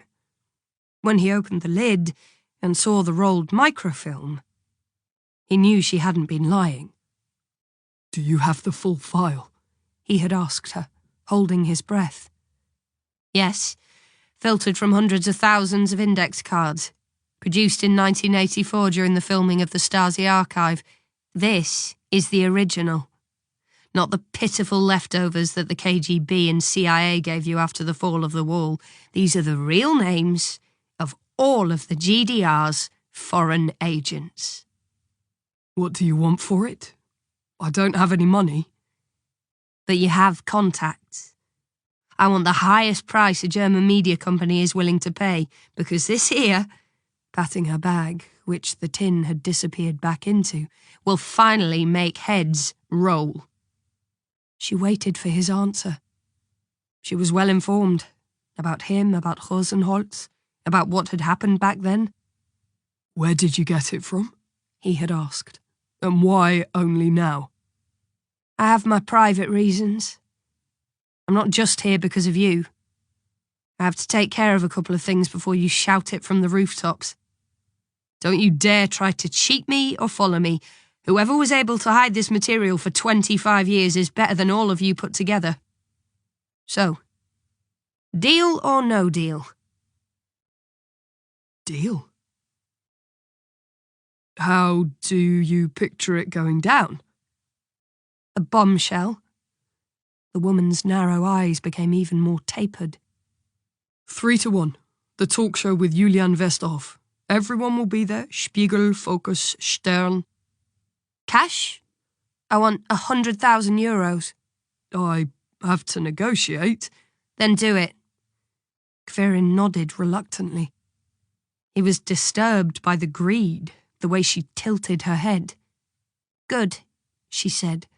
"Write me when and where. No tricks. I know how to handle them. Any attempt to track me, and the deal's off." "Under one condition." "Which would be?" she asked quickly. I want to be the first to see the films. A score to settle. Yes. Sassnitz. If he had needed further evidence, this single word sufficed. She was an insider. She was far too young. She couldn't have been there back then. What do you know about Sassnitz? Enough, she replied. It was the first time he heard a hint of candour in her voice. Believe me, enough to know that you would give everything to get a glimpse of the only existing material. She took her bag and got up. Settling scores is a hard business. They are never completely settled, least of all through morality or justice. He had watched her go. She was right, he thought. Kirsten glanced at her watch. I'll pick you up in 20 minutes. You have your own dressing room. We've provided for everything, even the special requests. She smiled tellingly and rushed off. Kvirin entered a sparsely furnished room. His gaze fell on a machine in the middle of the room with a platform for microfiche and a lens. He flipped the switch and checked if the lamp and automatic film feed were working. His hands were shaking. A quarter hour left. Where the hell was she? He placed the briefcase on a chair and opened the bottle of mineral water that stood next to the device, along with 2 glasses, poured himself a glass and gulped it down. Scores to settle. The stale air, mixed with the smell of plastic adhesive and disinfectants, almost took his breath away. He opened the window, looking out on the car park, and saw someone closing the door to his car and hastily walking away. Tough luck. He didn't even have a car radio, and whoever thought that a former BND agent would leave anything of value inside a car was an absolute beginner. He took the electric razor, which he always had along on such occasions, out of his briefcase. Beneath it lay a file labelled Rosenholz. Without the new material, it was as worthless as a bundle of old Reichsmarks. He went to the small sink next to the door, and while he ran the device over his cheeks, he sensed that his nerves were already stretched to breaking point. Someone knocked quietly. He left the razor in the sink and jerked the door open. Kvirin, are you alone? Juliane Westerhoff slipped inside. The heavy makeup gave her face the mask-like beauty of a diva from the silver screen. She had already adopted a certain public persona vaguely reminiscent of Marlene Dietrich at the beginning of her career. Chilly gaze, high cheekbones, finely drawn eyebrows. Her dark brown hair combed away from her face in soft waves. That's how she was known on screen. No one would recognize her on the street. The mask was a shield she wore like a second skin. She smiled at him. He hoped that she wouldn't notice how wretched he felt. Your big night? How does it feel? Her green, unnaturally large eyes examined him as if she wanted to test his suitability for television. There were icy grey strands running through his thick, dark hair. At 6'1", with the wiry figure of a passionate long-distance runner, he was a man who was given gifts by age instead of being robbed by it. For now. He motioned to the open briefcase. My publisher wants his advance back if I don't deliver soon. Then you have it? Listen. He had to let her in the loop. I think there's a problem. A problem? What problem? The station's legal department is on standby. The journalists are sitting in the front row. I even saw several of your former colleagues in the audience. She moved a step closer and looked deep into his eyes. We've prepared some establishing shots, archived material about the old cards in the Stasi record agency, exteriors from Pullach and the BND construction site in Berlin. The colleagues from the late news have their weapons ready, are waiting to hear every single sentence from your lips and pass it on to the news agencies. A representative from the Domestic Security Agency VS is among the guests who will make sure that the material can be transferred and analysed immediately after the show. So, I'm asking you..." She moved yet another step closer, and he registered a whiff of opium, the perfume that Dietrich was said to have worn. Her voice became hushed. Nothing friendly remained. "What's the problem?" "She should have been here long ago." "You're kidding." But she could see that he wasn't joking. "She's not here?" She looked around, as if someone could have hidden themselves somewhere in the room, which was as Spartan as a jail cell. "But you said you were going to bring her with you." "Yeah, I know." He turned away, slamming his briefcase shut with a loud bang. She twitched, but then immediately got herself back under control. One simply does not endanger one's schedule or one's makeup so close to the taping. Stony-faced, she looked to the side and mechanically ran her right palm over her midnight blue blazer. "Oh, fuck," she murmured. She removed her walkie-talkie from her blazer pocket and spoke into it. "Check if a Florena is waiting in the foyer immediately."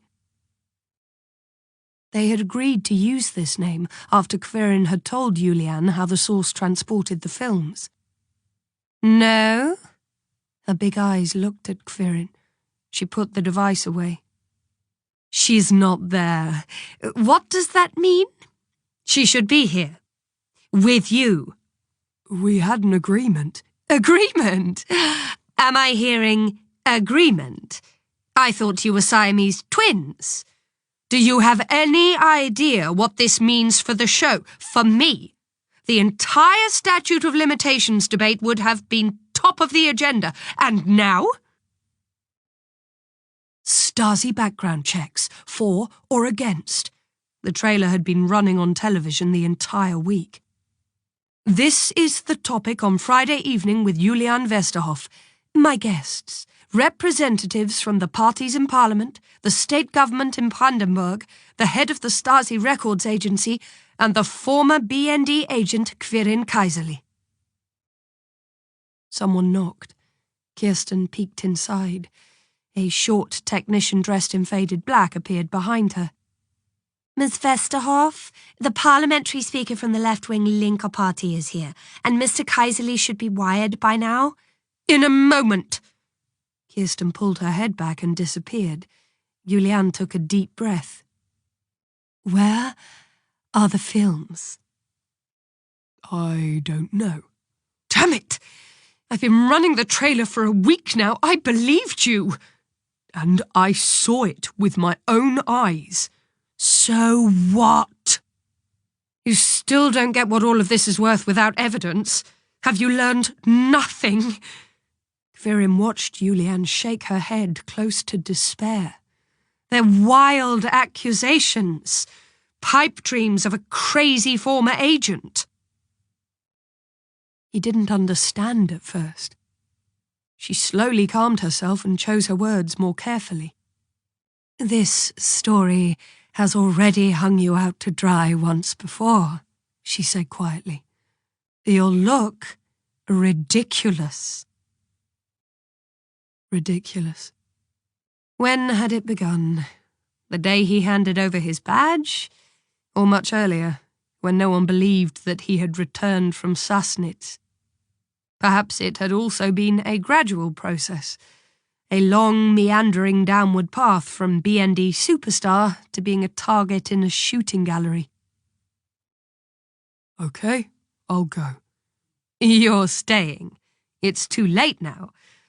Concentrate on your role as an expert on intelligence agencies during the Cold War, then I might still be able to save the show." "That's not what this is about." She instantly raised her index finger. "Oh, yes it is. That's exactly what this is about. Without taking her eyes off him, she went to the door. It's about your cold ashes after you burn at the stake. The spotlights on the rig flashed. The images from the 6 cameras were already being shown on the monitors in the production booth. A production assistant entered the studio from the lobby. The soft murmur of the audience, kept happy with wine and salty pretzels, was muffled but perceptible. A technician handed Karin the transponder of the wireless microphone. "Sound check, please." 1, 2, 3, 4, Karin said. The man listened to what the distant voices in the headset were saying and then nodded. The production assistant asked Karin to take the last seat on the right. "And 1 at position 1, he heard the floor manager from the loudspeakers. The boxy silhouette of a mobile camera emerged from the semi-darkness. 2 young men pushed the pedestal towards the stage. The little red light next to the lens glowed. Up in the control room, Karin's face filled monitor 1. "Please don't look directly into the camera," the production assistant said. She seemed jittery, stressed, and slightly out of her depth at barely 20 years of age. In contrast to Kirsten, she looked like she worked a side job as a roadie for a rock band. Karin nodded. The spotlights were blinding. He squinted and spotted Julianne, who was engrossed in a quiet conversation with her managing editor behind the stairs to the audience seats. 2 and 3, please. 2 cameramen with steadicams circled him. "Would you like your mineral water sparkling or still?" "Sparkling," Karin answered. "Did someone ask for me? Or was something dropped off?" "No, but I can check again in a second." The production assistant leaned down to him. "Stupid question, but did you feed the meter?" Karin pondered, but then he shook his head. He hadn't seen a machine anywhere. "They've started towing recently. I'll take care of it for you, if that's okay." Karin forced a smile. It took some effort to act as if everything was the same as normal. "That's more than okay." She knelt down. "I really inhaled your last book. Completely captivating. I kept asking myself, do those old Russian arms depots still exist?" She was referring to his second-to-last publication. He had exposed the fact that any treasure hunter could dig up the hastily buried remains of the departed Soviet army practically without trying. To the best of his knowledge, nothing had happened beyond the initial hysterical outcry. The girl in front of him gave him the impression she would have liked to head off to look immediately. "Not really," he lied. Maybe it was better if some things weren't made public after all. "Too bad. Oh well, I'll go get your water." She stood up and scurried off. Karin took a breath. He felt as if this short conversation had taken the last of his energy. He would have liked to get up and go. Somewhere where he could be alone and scream out the disappointment that was churning his guts. "The 4, where's the 4? The floor manager sounded irritated. "Thank you, and the next."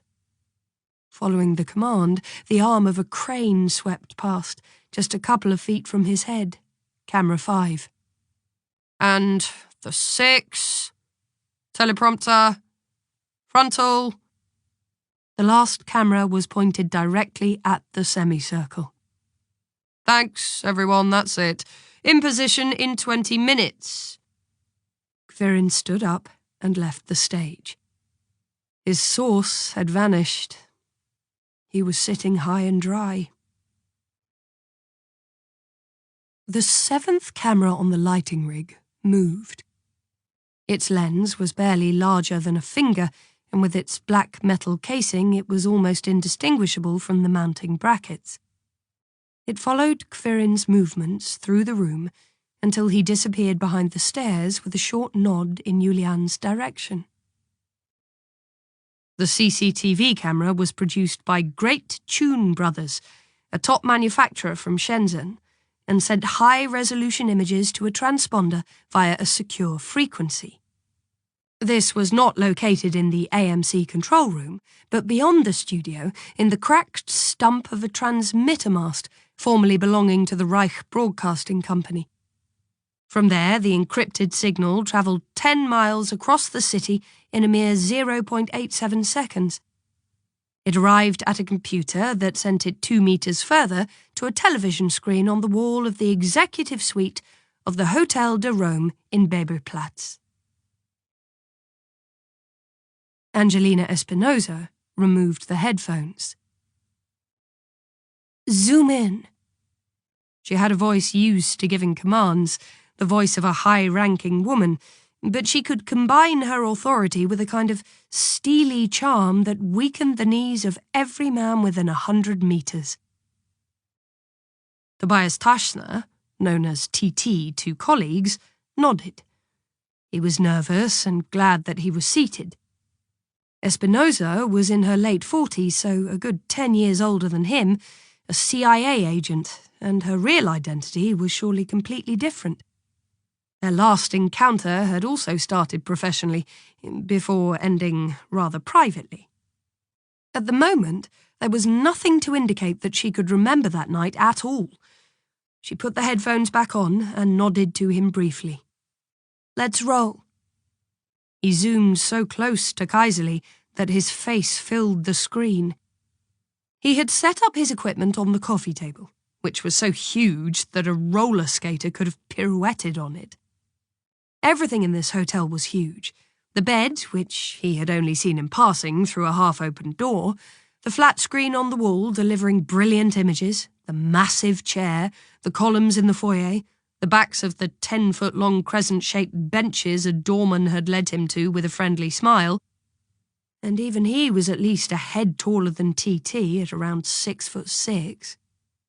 When he entered the building in the stone heart of Berlin and had looked around, his first thought was, Mussolini meets Versace. Angelina Espinosa, in contrast, was a dainty 5'2". Yet when she entered a room, she was as assertive as she was graceful, as if a hotel suite of this size was her custom-made stage and the rest of the world was too small. She had shoulder-length brown hair that fell across her face in curly waves, however often she pulled it back. She wore a trouser suit in subdued beige, paired with a white blouse, all in all a proper business outfit. But TT was still nervous in her presence. He had met her in Virginia, when he, along with the then Foreign Minister and his entourage, had made a kind of excursion to the CIA with several colleagues from the Federal Office for Telecommunications Statistics Analysis Department. In Langley, they had celebrated the opening to civilian use of GPS, which until then had been used purely militarily.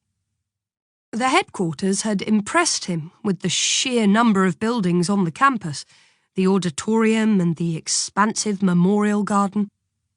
The only reminder of the plantation it had once been was the old mansion, Scattergood. Their American colleagues had held a small reception there. Kellerman, his boss, had acted like the Sun King and not even noticed how TT had suddenly found himself trapped in the dark eyes of Warrant Officer Angelina Espinosa behind the back of his superior. Before he could count to 3, she had conquered him, led him away, and transferred him to her apartment half an hour from Langley, where he enjoyed the rest of the evening and the entire night in near ecstasy. Angelina knew who he was and who he worked for. No tall tales, no silence, no, I'm an IT technician at the Berlin Continental Savings and blah blah blah bank, but rather the truth, about which it didn't pay to talk because their experiences were too similar. The only thing they didn't do was say their real names. That was taboo, even, especially, in situations like this. He was Tashna, she was Espinosa. They worked for their respective agencies and were known publicly by these names. Additional aliases and legends were nothing unusual.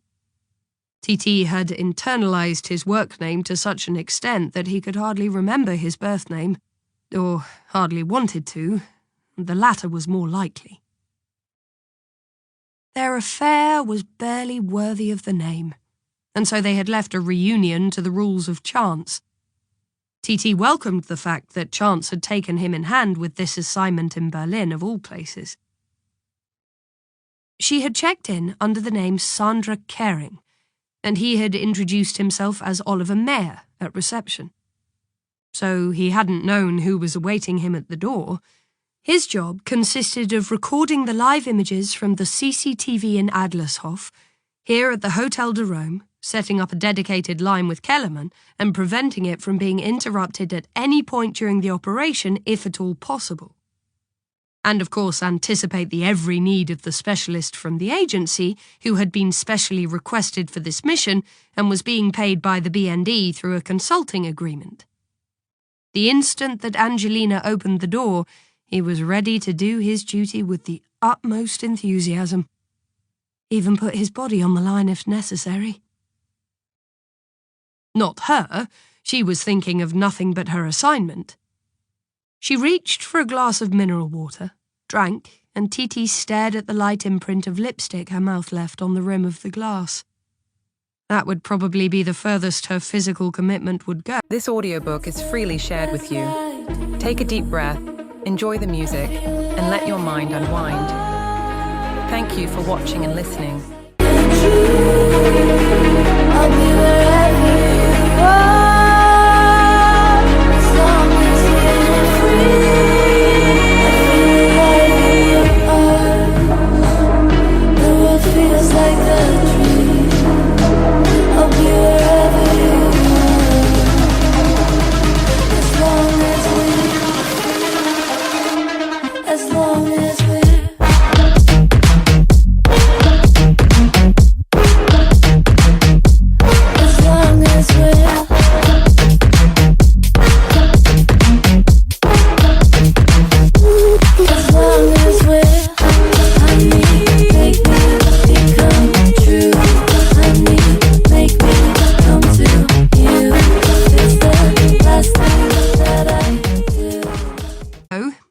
She seemed focused, the consummate professional. Go back to him and the young woman. He moved the joystick and stopped the recording at the beginning of the conversation. The CCTV had an excellent directional microphone. He didn't even need to hack into the radio signal from Kvirin's mic. Would you like your mineral water still or sparkling? Sparkling. Angelina nodded. Continue. Stupid question, but did you feed the meter? She squinted and observed Kvirin's reaction. Then she had the passage replayed repeatedly in slow motion. Finally, she signalled to TT with a flick of her hand to let the recording continue. Do those old Russian arms depots still exist? No. Angelina smiled and looked at TT. He's lying. No one took care of finally cleaning up those dumps. Who's the girl? She's doing a good job. No idea. The girl was new to the covert operations team and belonged to Kellerman's exclusive group of favourites. Depending on the boss's mood, TT was another. But despite all the collegial solidarity and, as closely as they were sitting next to each other, he couldn't forget that Angelina was working for the competition. And this evening, quite possibly not even exclusively for them. It was nothing unusual by now. CIA agents supposedly even trained brokers on Wall Street in tactics and disguise, provided through so-called research and advisory firms. They taught their clients the art of deception as well as the detection of lies. Agents had been regulars at Goldman Sachs and SAC Capital Advisors, and had pocketed fat consultancy fees. What was perfectly unremarkable in America, hiring state specialists for private aims, would be unthinkable for virtuous German civil servants. TT didn't even want to know the sums that would land in Angelina's private bank account after this job. The suite was surely on expenses. He zoomed even closer on the face of the renegade. So this is what Kaiserly looked like when he was lying.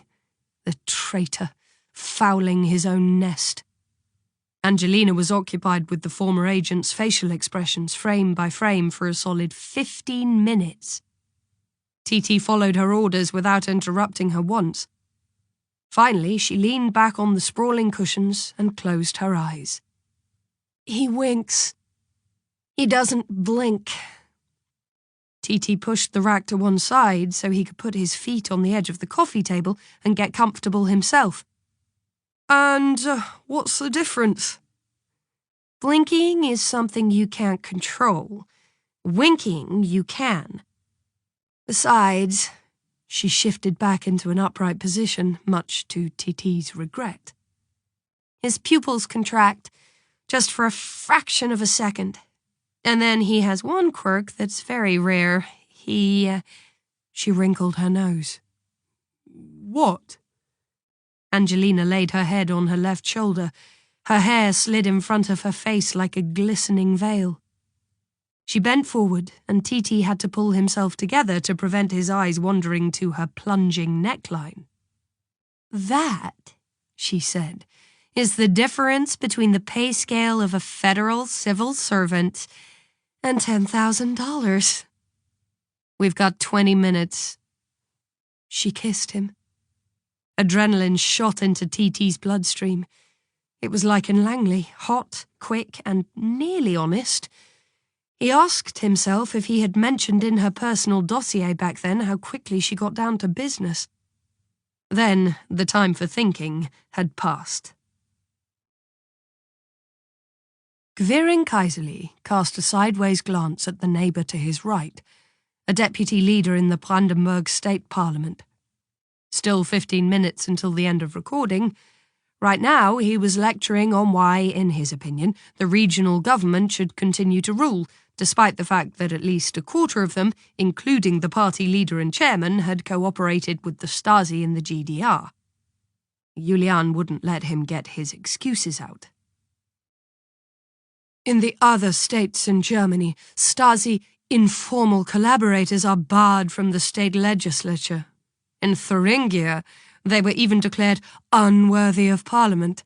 The western part of the Federal Republic isn't familiar with the problem, but it exists, because the former West Germany wasn't a Stasi-free zone. A video recording was played over loudspeaker and monitors. Julian's voice came from offstage. What's certain is that the Ministry for State Security also recruited a large number of citizens in the Federal Republic of Germany. Their names can be found in the so-called Rosenholz file. Gwirin flinched in a way that was hardly perceptible. He searched for Julian's gaze. She was looking at her moderator's cards and sorted them while the segment was running on the screens. The piece explained that Rosenholz was the name of an intelligence operation in 1993. German federal intelligence officers flew to Washington and were permitted by the CIA to view selected files from the Stasi archives. After long, arduous negotiations, the files were returned to the German federal government and the Stasi Records Agency. Of course, only after their American friends had finished their analysis. There were gaping holes in the lists of names, either because CIA agents had also worked for the Stasi or because the Americans wanted to protect certain sources. Rosenholz was a bone that had been gnawed clean. The film didn't say how the files got to Virginia. It didn't mention that they had been hidden for weeks in an allotment garden just off the B1 federal motorway before it takes you out of Germany. That had been in Marseldorf, just inside the city limits. Gwirin had had a tip and immediately informed his colleagues at HQ in Pullach. It was said a Stasi general and a KGB officer had hidden the material in the cellar of a dacha, but the BND didn't retrieve it. Why this unique, historic chance had been missed, this was another of the nagging questions that Quirin had never had an answer to. Who was being protected? Who was protecting themselves? And who sat high enough up to keep the hiding spot secret from his own people? Julian's beautiful face reappeared on screen. She looked past Quirin, right into the camera, before turning to him. Over 3,000 West German citizens might have been Stasi spies. Has the Rosenholz file really uncovered all of them? Quirin Kaiserli, you're a former agent of the German Federal Intelligence Service, the BND, and are more than skeptical in this regard. Quirin saw himself in the monitors. He was too surprised to answer immediately. You say that Rosenholz isn't the whole story.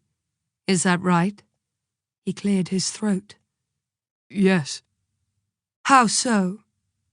Parts of the files were missing after they were finally given back by the CIA following tough negotiations. Which parts?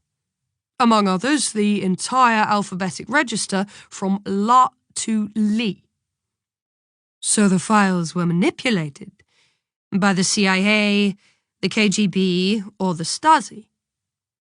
She wanted to corner him, wanted a public execution, and he was putting his head on the chopping block for her. I can only say that far from all of the Stasi's foreign agents have been uncovered. They're still around. They're holding high and influential positions in this country, not just this country. They're susceptible to blackmail. They've never spoken to their families about it. They fear for their reputations in politics and business, so they have a great deal of interest in putting an end to the debate. There was a slight commotion in the crowd. But I won't let that happen. Quirin continued the sentence mentally. They had already tried it in Sassnitz. An entire family was erased. They had trusted me and I failed them.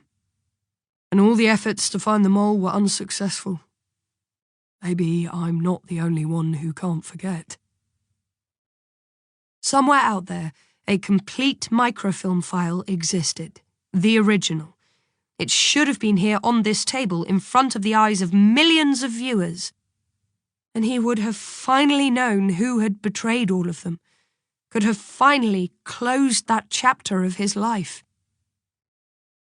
Instead, once again, he stood there with empty hands. The audience was whispering in their seats. Mr. Kaiserli, Quirin jumped. Is there evidence for these claims?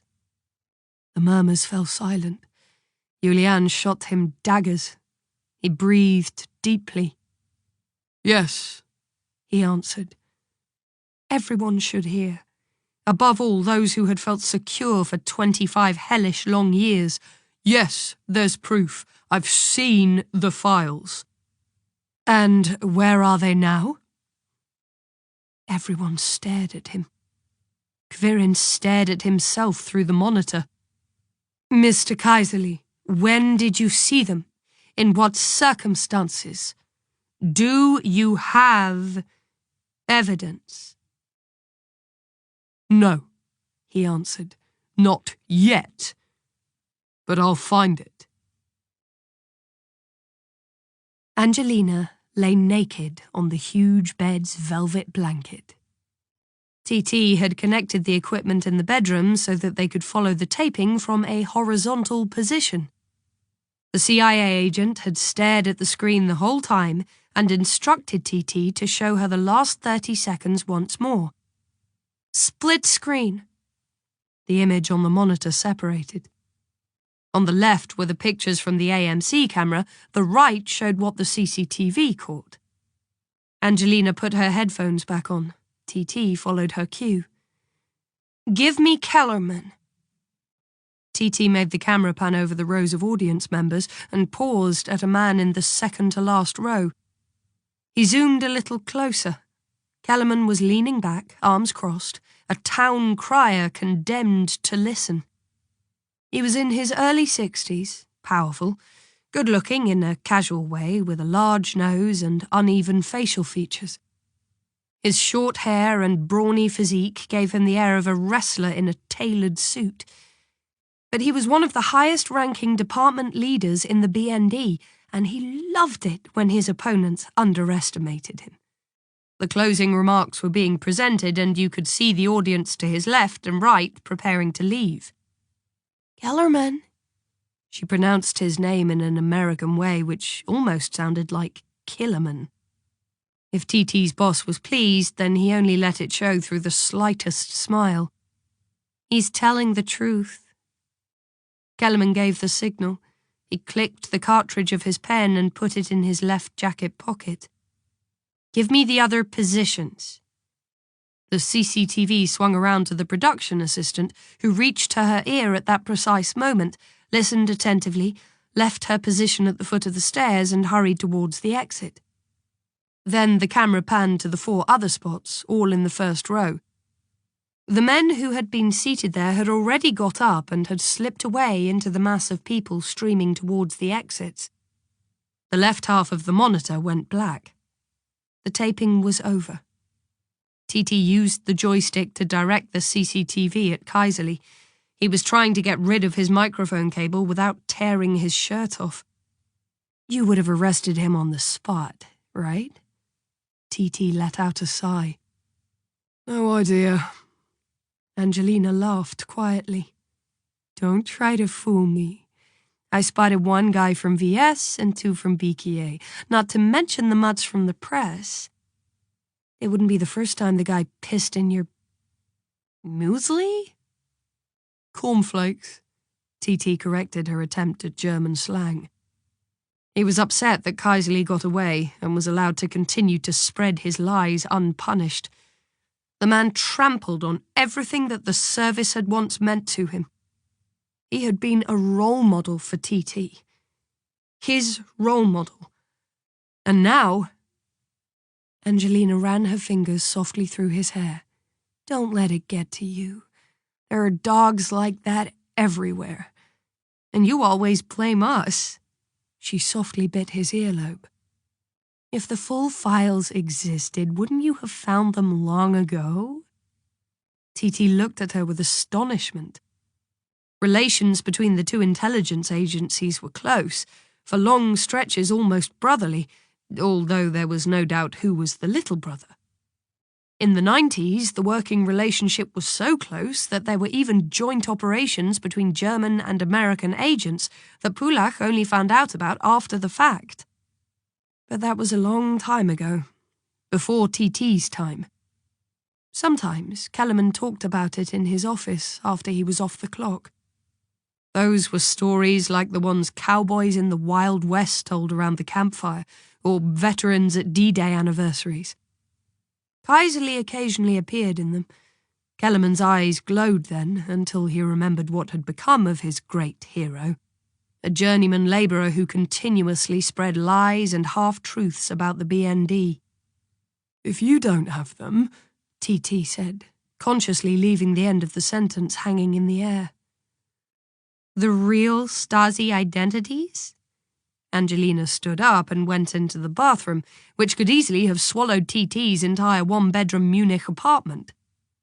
She continued talking while wrapping herself in a soft, voluminous terry cloth bathrobe and filling the bath.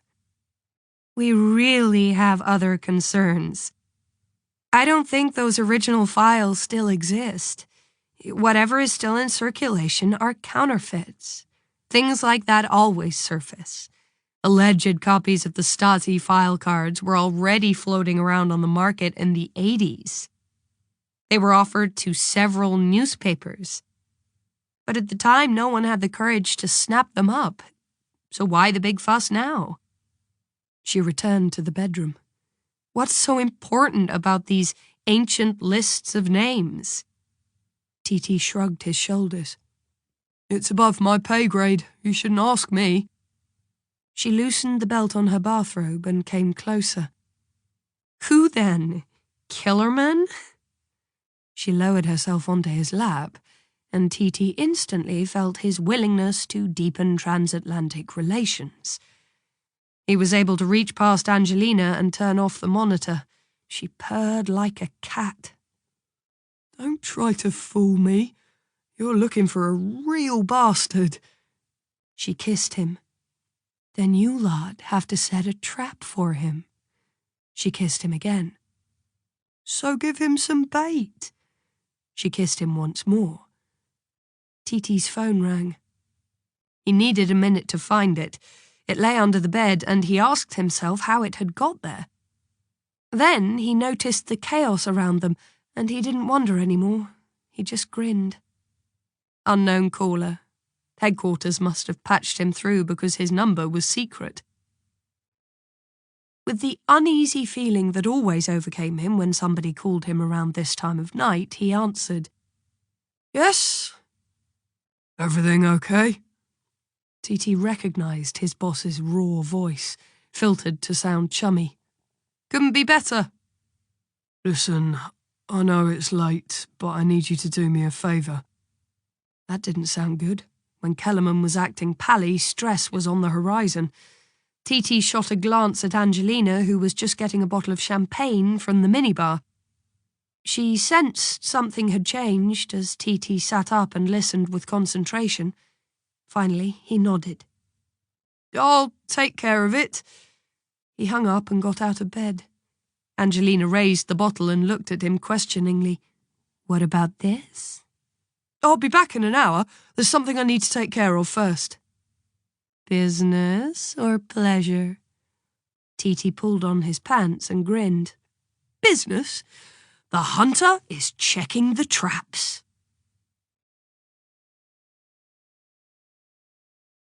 Chapter 3.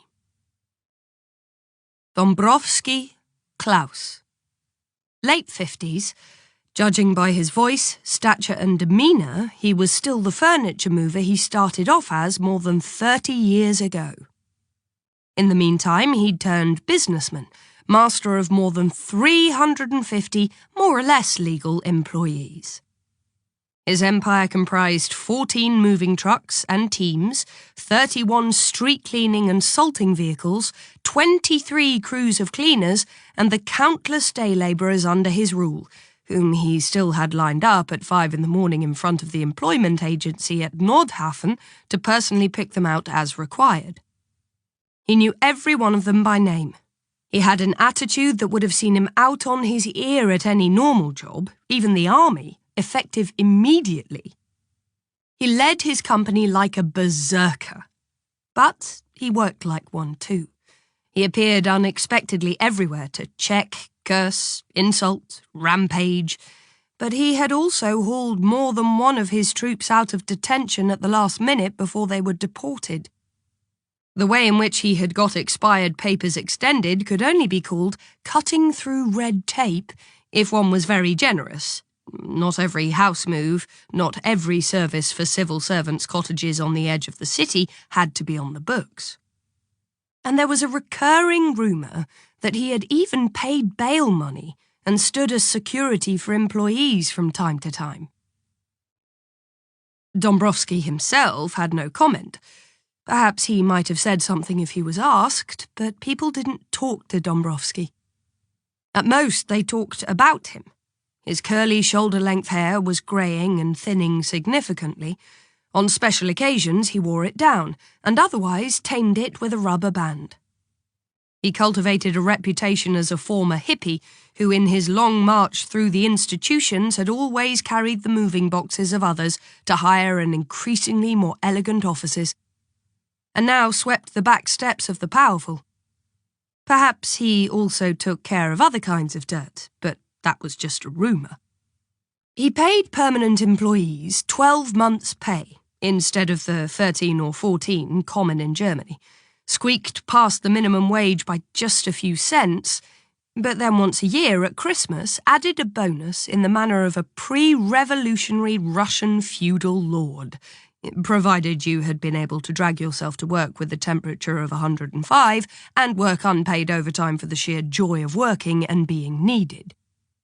With him, something wasn't bought because it was new or modern, but only when its predecessor had simply fallen apart.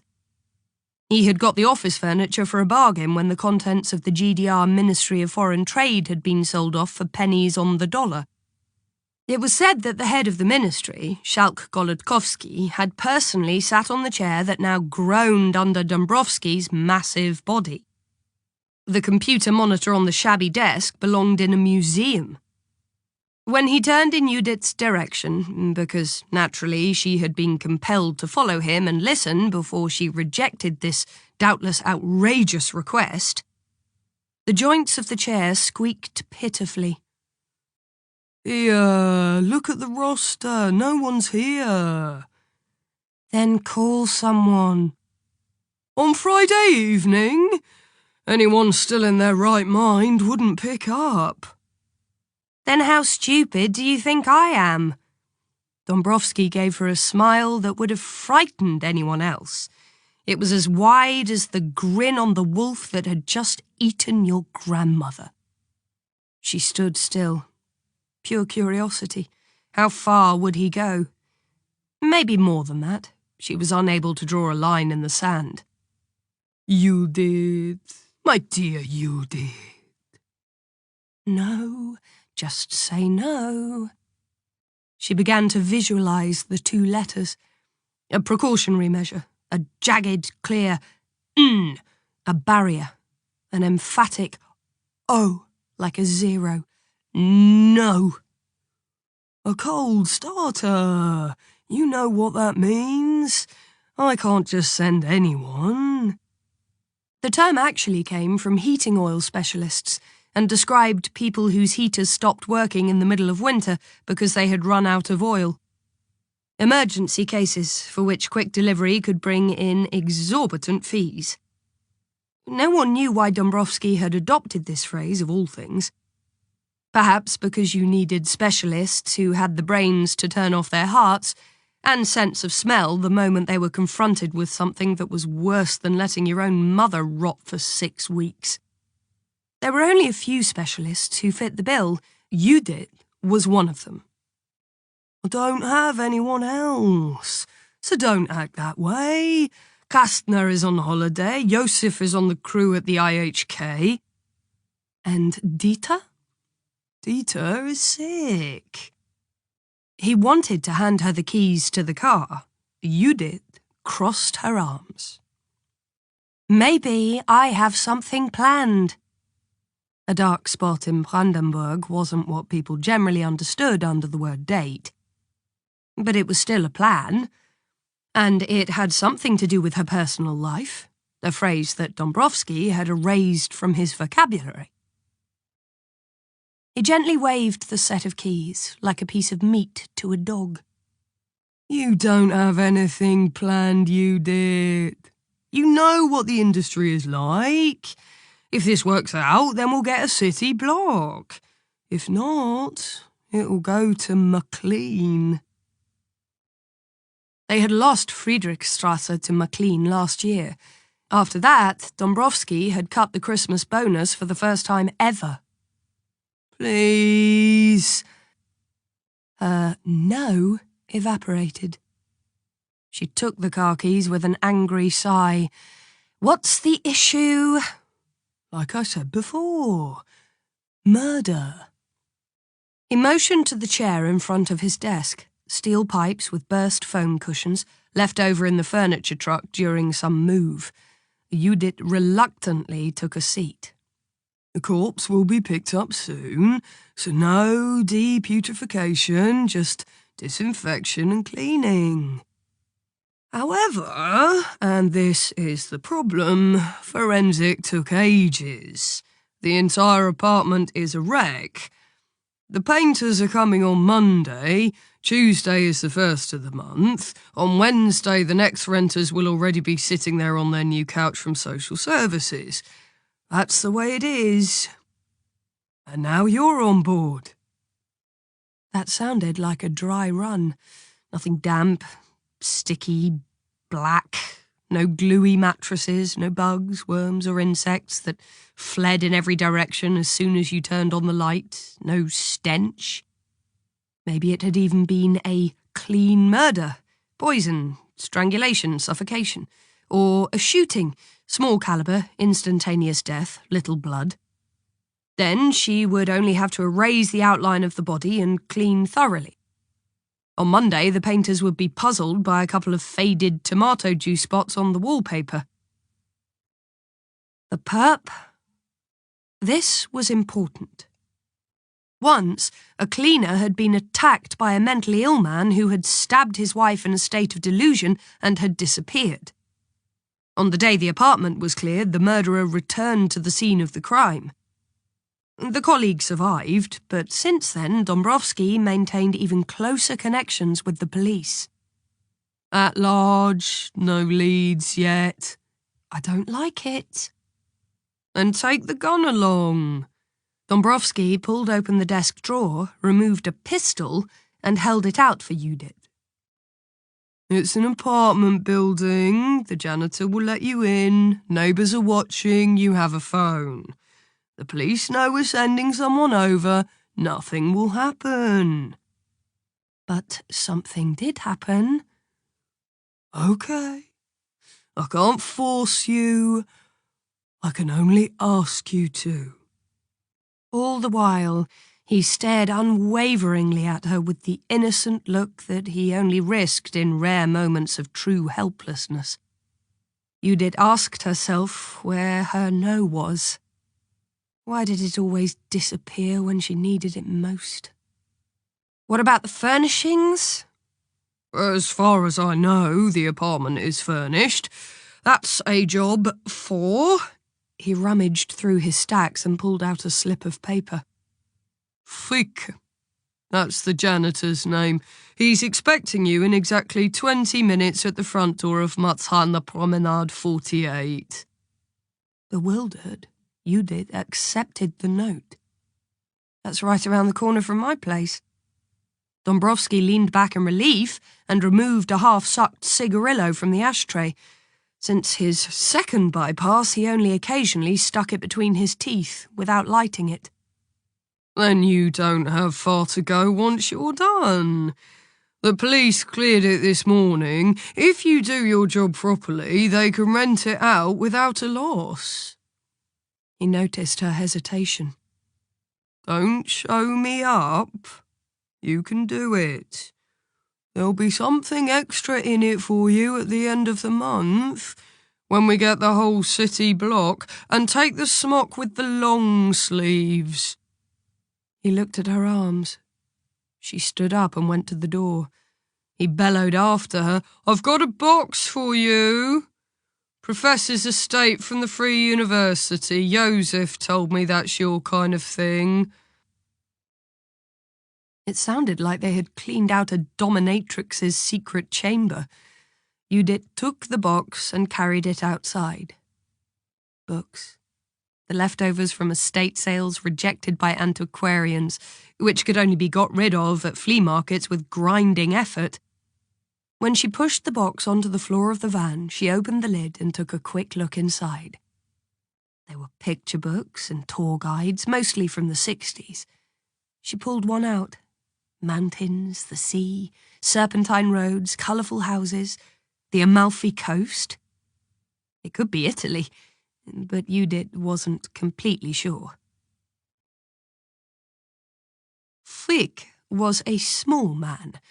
He paced back and forth impatiently in front of the entrance to the apartment tower and peered in all directions instead of opening the boom gate to the car park. Judith repressed a curse and drove twice more around, but didn't have a chance with the bulky van. It was 33 degrees. Hertha Berlin, the local football team, had a home match, a lazy weekend. Everyone was home, barbecuing on the balcony. Finally, she parked the vehicle half on the sidewalk, hazard lights on, 20 metres away, and got out. The promenade in Marsanne was an example of poor 80s urban planning. Anonymous residential hives, fast-moving streets, battery humans. But in summer, at night on her balcony on the 10th floor, with a bottle of ice-cold white wine beside her, and a quiet rustling in her ear when she lowered the pickup arm into the groove and listened to the last of Johnny Cash's American recordings, then the Mud Sand Promenade was the perfect place for aliens like herself. You had to love feeling physically out of place, but at home in music. Only then could you love this glittering view of endless building facades.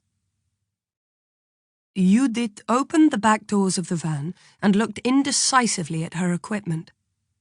The sealed hazardous materials container, the bucket with scouring sand, laundry soap, brushes and scrubbers, the heavy blacksmith's hammer they sometimes used to knock apart beds or rusted window catches. The toolbox with a side compartment for the skeleton keys that could open any apartment door. Gently swinging yellow rubber gloves hanging from diagonal lines with clothespins, her work gloves. The stack of blue smocks. Dombrowski Facility Management stitched on the front and back in white lettering. 2 lay scrunched up in a cleaning bucket. She had forgotten to tell Kai where the laundry basket was. She tried to remember his face under the fringe, but she had forgotten it already. He wouldn't return on Monday. It didn't even pay to remember his name. Her gaze wandered up the front of the tower block. Horizontal purple stripes made counting easier and helped with orientation. The building opposite had yellow stripes, others were blue, red or green.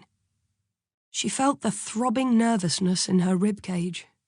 A crime scene, in contrast to Gerlinde Wachsmuth's quiet solitude. She slowly turned back to the cargo bay of the van and took a deep breath. City air, with that slightly metallic taste on the tongue, worn tyres, sun on asphalt, and rotting compost. Peppy! Someone screamed. Stop it! An elderly lady 2 doors down was desperately trying to drag her mutt out of some shrubs by its collar. The dog, a knee-high dark mongrel, growled and drooled over a pile of rags someone had thrown in the bushes. As small as the dog was, the woman was simply overwhelmed. Aren't you going to do anything? The woman looked outraged, as if Judith was responsible for all the rubbish in the world. Everyone just throws their rubbish around, and the administration doesn't take care of anything. She noted the car with the open window. Are you from the housing administration? No. The dog suddenly bolted, letting a slobbery, indefinable bundle drop directly in front of Judith's feet, as it had been trained to do. Wait a minute, Judith demanded. The problem was solved as far as the woman was concerned. She simply kept walking. The dog raced behind her, past her, and jumped around the next corner. Hello? What's the going on here? Frick looked over to her briefly. It wouldn't make a good impression if she just kicked the thing against the curb now. Furious, Judith retrieved a rubbish bag from the car and lifted the bundle with fingers splayed. She didn't even want to know what it was, so she simply let it fall into the sack and tossed it far back on the ramp. She pulled on a fresh smock and smoothed her hair. Then she made her way to the janitor, who was rattling his keys and peering back down the street. The path to the glazed entry hall was neatly swept. The man took his job seriously. Frick only noticed her when she stopped directly in front of him, the small eyes in his owl-like face spread wide. Perhaps he had been expecting the allied power of 10 veiled martial artists. Or perhaps a cohort of Turkish cleaning ladies. She was familiar with this reaction and extended her hand towards him, which he shook hesitantly. Judith Kepler, she said. I'm the cleaner. Frick seemed to have had something else planned for the evening. He concealed his bad mood inadequately beneath a silence that lasted 8 stories. Then the elevator doors opened, and without looking back at Judith, he led the way into a bright, well-lit hallway painted pale violet with matte beige PVC flooring. Judith counted 6 apartments, 3 to the left and 3 to the right. At the end of the hall there was a large sealed window. Frick headed towards the last door on the left side and cut through the seal with a key, as if he did it every day. The nameplate read T. Borja. When Borja opened the door, he would have seen the residential tower opposite and Landsberger Alley to the right. He could also have seen her, Judith's, apartment. A tram rolled by, but Borja wouldn't be opening the door. Frick did that now. He held it open and waited for Judith to walk past him inside. You have to dispose of the rubbish yourself. He motioned towards 2 blue sacks standing in the hallway. They probably thought I would take care of it all, but they were mistaken. He stood in the doorway, fumbled with his key ring, and then deposited 3 security keys in Judith's hand. This one is for downstairs, that's for upstairs, and this here's for the mailbox. There's still a seal there, which also has to go. Will you take care of it from here? Yes. Your boss has a lot of faith. The elevator doors opened. The elderly lady with the dog appeared. She was frightened and wanted to move past them quickly to the apartment opposite, but the dog had other plans. Quick as a flash, he ran towards her, sniffing and waving his tail. "Peppy!" the woman called. "Heel!" Frick grabbed the animal by the collar. It squeaked indignantly and began to yowl. Dogs belong on a leash, he snapped. The woman dared 3 steps forward and reached for her darling. She cast a curious glance into the apartment where her neighbour had lived until recently, then retreated without a word. Okay, then. The rubbish has to go. All of the woman's possessions, wasn't much. You dispose of it, okay? Any questions? So it was a Ms. Borja who had lived here. Were the relatives already here? No relatives, no inheritors, it appears, but she didn't have anything that would have been worth saving. It was like she was passing through, hardly moved in and already dead. So make sure that you finished quickly. There are parties interested in the apartment. Judith kept a straight face. It was really easy when you maintained an invisible wall between you and other people. Yes. And don't just put the rubbish behind the house. You've seen how the dogs just roam around here, okay? Okay. And by Monday, it'll be spotless here. Judith didn't say a word. Frick looked at her with irritation. Judith nodded. All right, then. Frick tapped his forehead and went back to the elevator. The key's in the mailbox. Aye, aye, boss. And do a proper job. I don't want the painters vomiting. They're pals of mine. Will do, master. Frick thought for a second, but he couldn't think of anything else, so he pressed the button and the elevator doors opened. I don't want the sacks in here either. Judith cast a glance down to the car park through the window in the hallway. The cars looked like toys from up here.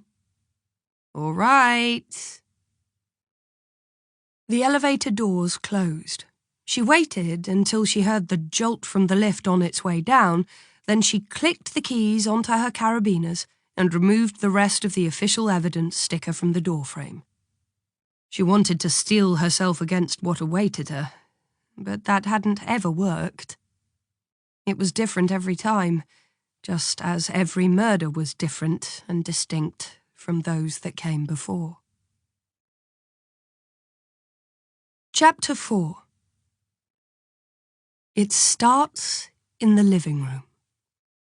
The armchair across from the 3-piece living room suite is soaked with black blood. The woman must have sat there for a while, severely injured and bleeding from a deep wound, before managing to jump up. A last, futile attempt to escape the unavoidable, because she only made it to the balcony door. Maybe she wants out, fleeing, jumping.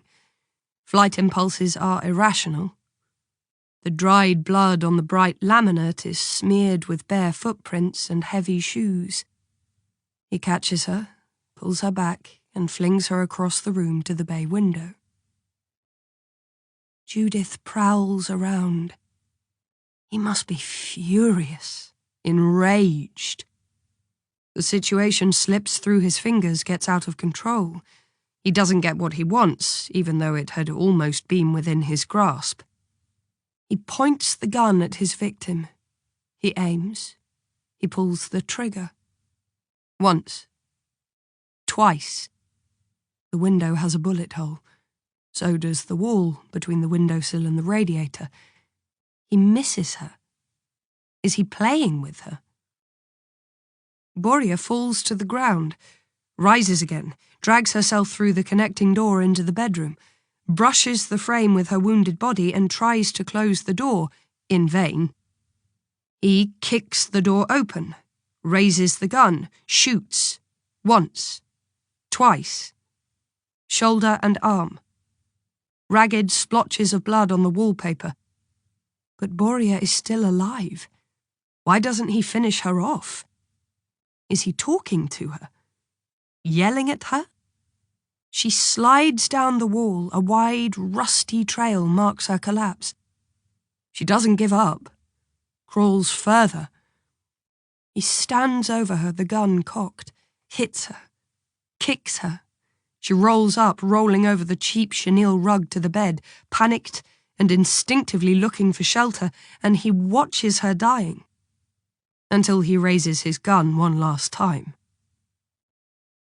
A white chalk outline marked the position of the body between the wardrobe and the single bed. A dried puddle of blood with rosy edges where her head had lain. Judith knelt down. She discovered the scar left by the bullet and the scratches from the tools of the technicians that had dug the slug out of the floor. The crumbs strewn around everywhere were the remnants of cerebral matter. Boria had been shot at point-blank range. Staggering, she stood up and lurched to the window.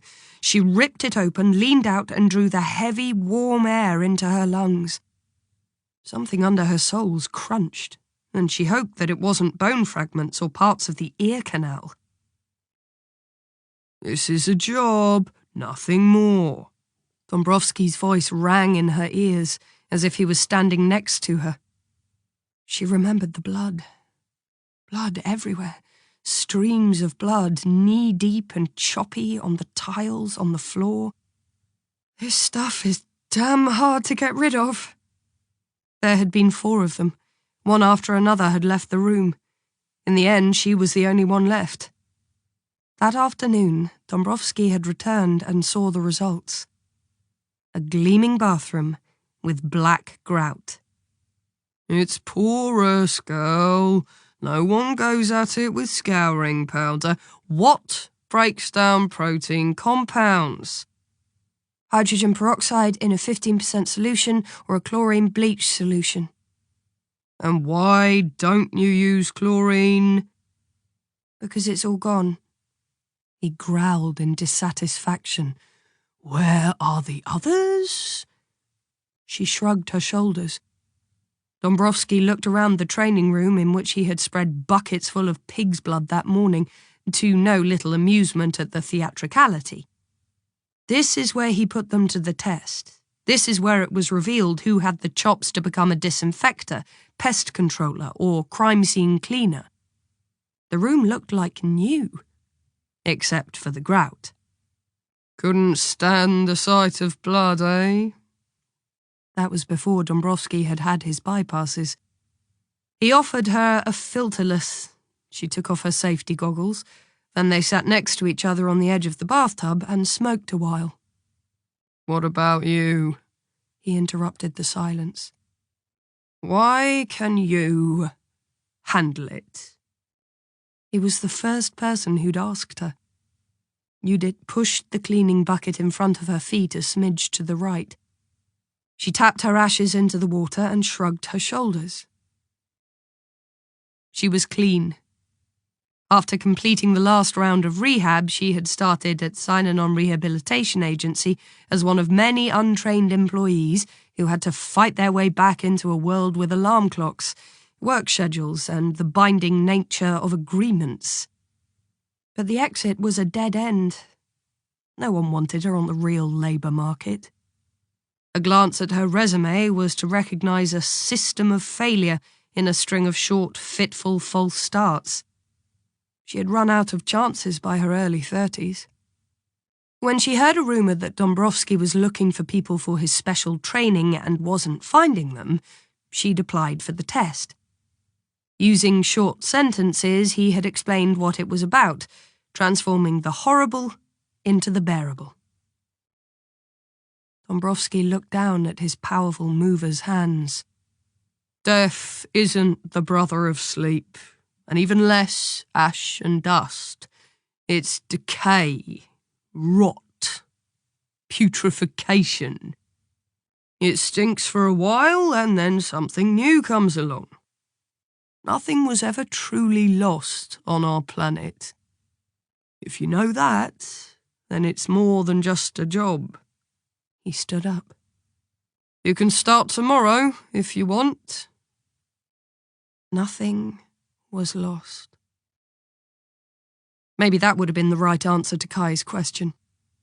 Maybe she should have told him that the difference between getting up and staying in bed was as significant as the difference between everything and nothing, and that every day she fights against nothingness anew, and still hadn't figured out why it paid to fight.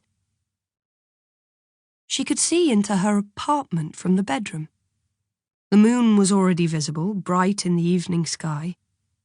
She banned herself from thinking about dark spots and examined the building opposite her. A man was standing on one of the many yellow balconies watering flowers. 2 stories below, someone had started up his smoky grill. Children were playing between parked cars. Stop-and-go traffic on the Autobahn. Hertha Berlin FC had won, and drivers were honking their horns and swinging their scarves out of their windows in euphoria. There was an apartment on the 8th floor of the Violet building that needed to be cleaned so that someone could move in 2 days later. Such is life. Half full, yet looking somehow deflated and exhausted, the bin bag stood in the middle of the hallway. The hooks on the coat hanger were empty, no shoes, no doormat. Frick had probably stuffed any personal effects the homicide investigators and CSI hadn't taken with them into the bin bags. The black traces of fingerprinting soot still clung everywhere. The doorframe, walls, light switches and door handles. Laundry soap was the best thing for that. She raised her hand and carefully ran it over a smudged, dark spot. She found the red print of a hand underneath the dirt. The armchair in the living room couldn't be saved. That was a case for Frick. Thinning agents were necessary because the blood had caked long before. Chlorine, magnesium oxide and gasoline would be sufficient for the walls and carpets, pumice, soda and chrome polish for the bath and kitchen, possibly sewing machine oil if the grout darkened and the appearance needed to be evened up. Oil was also good against the sticky remnants of the seal. Maybe a bottle of ethyl alcohol to be on the safe side. She'd need the trolley if she didn't want to keep going up and down. There was a pair of gloves underneath the bed. Frick must have overlooked them. Judith kneeled down and wanted to pick them up, but then she paused. Pink terrycloth slippers, carefully placed in the middle. Exactly a millimetre apart. Shaking her head, she took them and carried them into the hallway with the bags. Then she inspected the cupboards and wardrobes again. They were empty. There was a towel hanging on the door of the bathroom. Black spots of rust indicated the people from CSI had used it to dry off. Hastily removed disposable gloves and adhesive paper lay in the bin. The medicine cabinet was sealed. Judith tore the sticker and inspected the contents. Nothing special, except for the 4 tins of Florena cream, smudged by CSI dusting everything. She took the bin and threw everything inside, including the 2 rolls of toilet paper stacked on the tank. She paused once again. There wasn't any roll in the holder. Instead, someone had torn off the paper, piece for piece, and stacked it carefully on top of the tank, corner on corner. A quirk that had nothing to do with frugality. Judith looked at her watch. Time to go home. Tomorrow was another day. She grabbed the bin and emptied it into one of the sacks. Then she called the elevator, dragging the sacks behind her, and pressed the button for the ground floor. Frick could go to hell. He was probably already drinking his post-work beer. The thought of something cool made her throat seem even more dry. A sack fell over. A neat little stack of undergarments fell out. Cotton, washable at all temperatures, ribbed, ironed. A hint of lavender wafted up to her nose. The elevator suddenly started moving with a jolt. She watched the blue plastic sacks in a daze, as if they might suddenly transform themselves into something else. A picture behind a picture, a door behind a door, and then Judith saw it, and the scent of lavender and floor polish filled her nose. The sun shone onto the floor through a tall window. The shadow of its wings drew a gigantic cross. The elevator doors opened in front of Judith like an iron curtain. "Hello?" She jumped. Peppy's mistress stood in front of her, the dog strained at the leash. "Are you going to clear that away already?" A delivery man appeared behind the woman, who knew by her tone not to address her. With a furrowed brow, he examined the mailboxes, which were almost impossible to take in due to their sheer number, and with a sigh began to read them name by name. Judith stared at the bag that had keeled over. Finally, she squatted down and collected everything. Tea towels, pillowcases, jumpers. A television guide, mockingly opening up to today's programme, half-used cosmetics. All the while, Peppy's mistress pressed the hold button and observed the proceedings with a stern gaze. She hoped the old woman cleaned up after her dog as fastidiously. She was taking it for a walk so often it probably had the squits. Judith dragged the sacks into the main hallway. She pulled out her pocket knife and began to remove the seal from Boria's mailbox. "Excuse me," said the messenger. He was dressed completely in green, sweating, and appeared to be in a hurry. "I'm looking for Christina Boria." Judith lowered her knife. "Yes?" "Are you her?" Relieved, he turned to her and pulled a large envelope out of his bag. She raised her hands in defence. "Christina Boria is—" She paused. The envelope was light brown. "No longer alive." He thrust the letter in front of her nose to indicate urgency. Judith reached for it hesitantly. The writing was in pen, and written in the sort of hand that was no longer in style, reminiscent of a Victorian clerk. She turned it over and inhaled sharply. She stared at the address of the sender in disbelief. Yuri Gagarin Children's Home, Straße der Jugend, 14, Sassnitz, 2355. Printed and real. An original, and she almost expected there to be a GDR stamp on it. But the mark and the stamp were new. The letter had been en route for 3 days, a very long time for express mail. For Christina Boria? It was impossible. It couldn't be. "Yes, she isn't here?" The messenger clearly considered Judith someone who was informed about Boria, which was true to a certain extent. "No, and she won't be returning." "Then it has to go back." He reached out his hand, but Judith hesitated. "The address no longer exists. This home was closed as soon as the wall fell. Which was a good thing, too. It no longer existed even for Judith, until this letter had landed in her hands. And suddenly it became clear to her what had irritated her so much in the apartment and in the elevator. The slippers, the toilet paper, the linen neatly stacked. "But I can forward it." The messenger scratched his head. "Registered "With receipt?" Judith asked. "Then you have the sender after all." "No, just registered." The man looked at his watch. "Oh, I have to go. What are we going to do?" "We" sounded good. Judith unfastened the set of keys from her belt and opened Boyer's mailbox. It was empty. "Give it to me. I'll take care of it." The messenger glanced at the name on the mailbox. The fact that Judith had the key seemed to make him trust her. "All right. Sign here, please." He pulled a clipboard out of his messenger bag. Judith scrawled an illegible scribble in the list of names. "Have a nice evening," she said. The man nodded with relief. He left the building on squeaking rubber soles. Judith examined the envelope.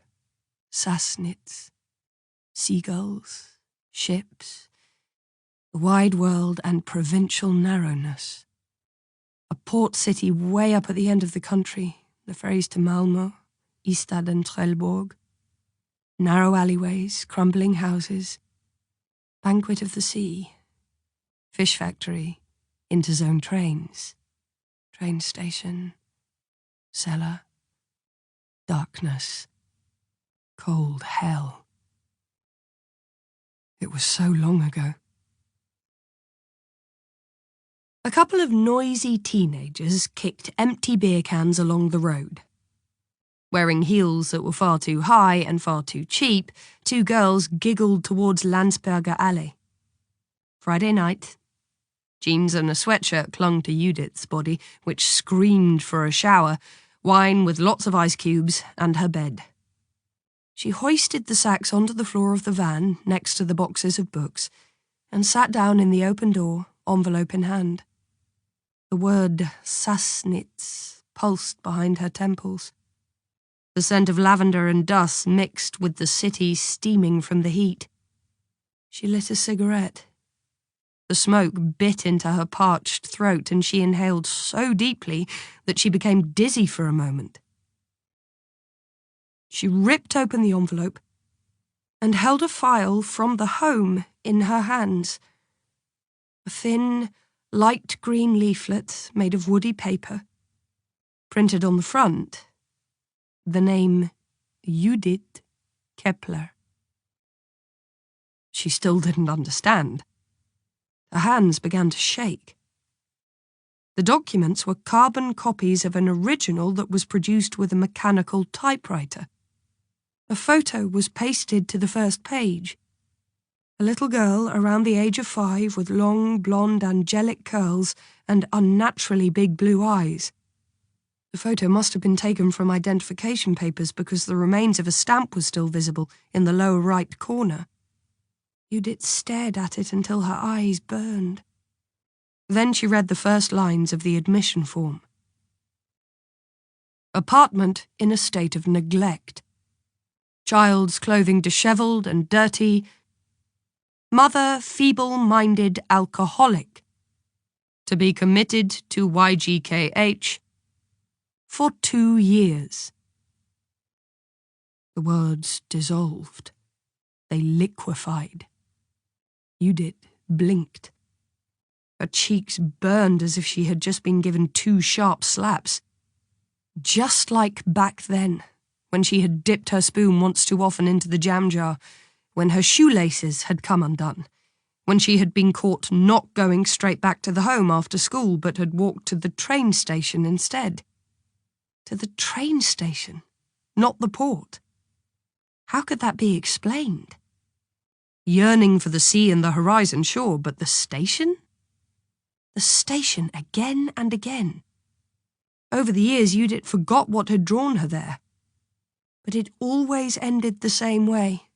Trankner's gloating, poorly concealed, joyful anticipation when she drove Judith ahead of her down the stairs to the cellar, pushing her into the dark, dank room and beating her until the child was a whimpering ball. "You're slovenly and dirty, antisocial and squalid." She had heard these words so often that one day she started to believe them. Was there hatred? Yes. Were there questions? Thousands. Answers? None. There was only a grave in Sassnitz, but no one who could or wanted to remembered the person who had died. Marianne Kepler. Died shortly after her daughter had come to the home. A small granite stone, almost enveloped by moss. The last time Judith had stood in front of it was more than 10 years ago, searching desperately for a feeling inside that was more than emptiness, pain, and absolute indifference. She had felt like a monster when she didn't find it. Back then, she had filed a request to access the records. She wanted to know more about herself than just her date of birth, the day she was admitted to the home, and the name of her mother next to the X. But nothing was found, except a few file cards with the transit stations of her life. 1989. People had explained and shrugged their shoulders. The wall coming down.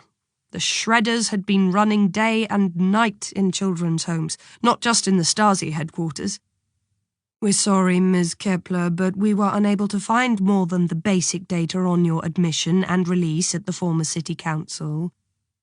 She had gone down to Bachstrasse, but the houses there were crumbling and the people no longer recognized her. She'd asked around and never received more than friendly indifference. Marianne Kepler, a forgotten name, and her, Judith, a forgotten child. Judith raised her head.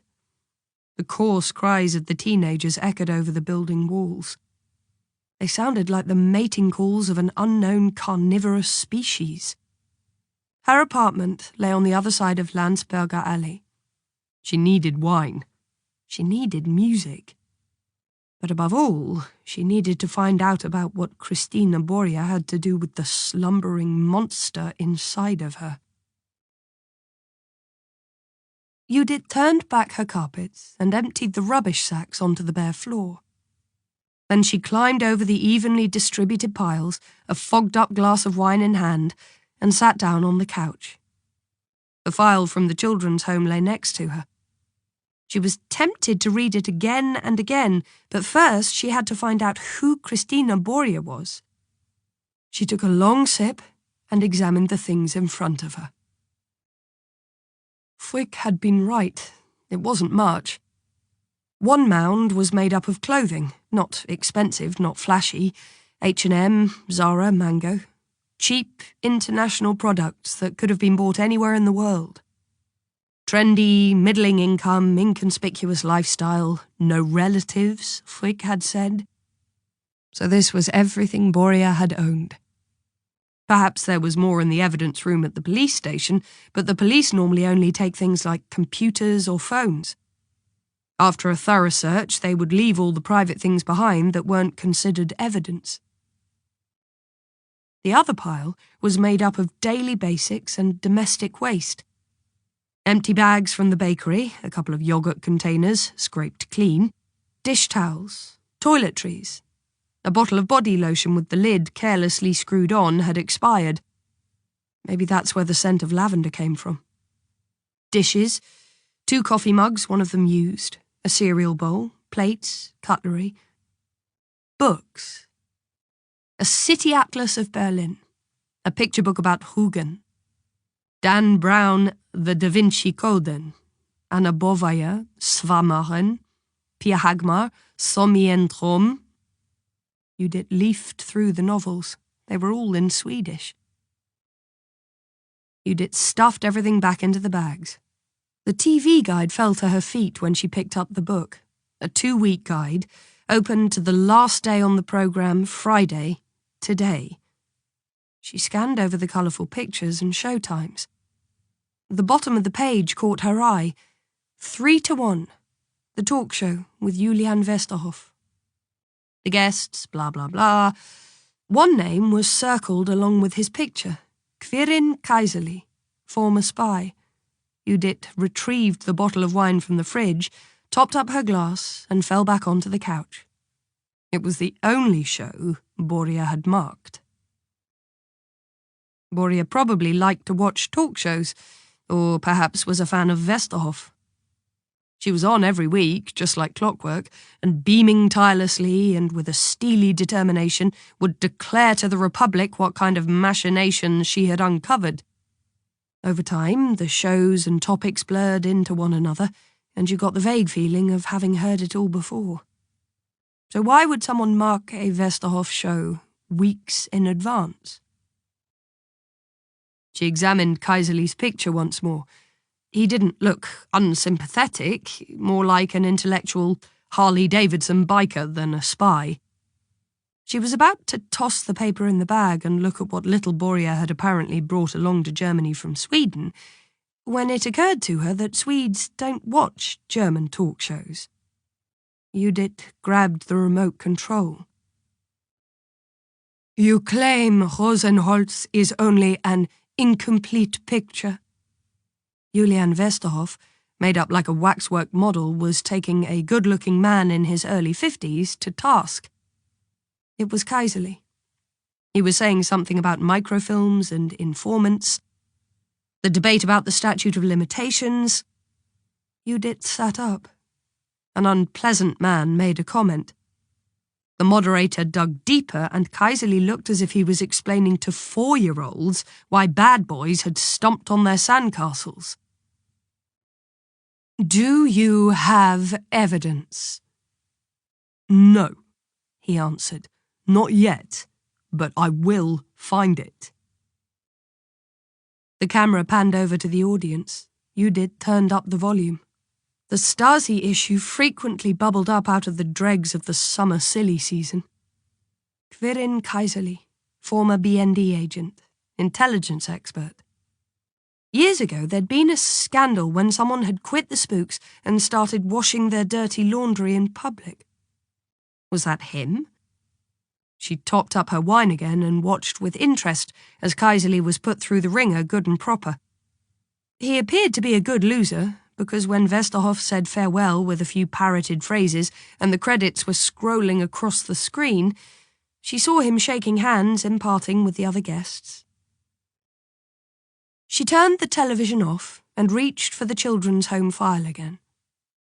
She examined the photo of the child that she once was, antisocial, feeble-minded. The old scars throbbed. She took the wine bottle, nearly empty, opened the glass door to her tiny balcony and stepped outside. At this height, there was a light breeze that ran through her hair. It was still very warm. A tropical night, as the weather broadcasters did not tire of saying, as if the country was transformed into a botanical garden in which cockatiels bustled about instead of blackbirds. She raised the bottle and drank a sip. Christina Boria, a Swedish woman, came to Germany and got hold of Judith's file, abracadabra, and was killed. And no less than 500 meters from this balcony. The realization hit Judith with such force that she was within a hair's breadth of dropping the bottle 10 stories. It was so clear, so unequivocal, as apparent as the label sewn in the underwear and the number that you carried around with you the rest of your life, as if it were tattooed onto you. Boria, she thought, and squinted in order to make out the apartment in the sea of buildings on the other side. My God, why did you come here? She found the story on the other side of Landsberger Alley. The windows were brightly lit, and a black shadow darted through the rooms.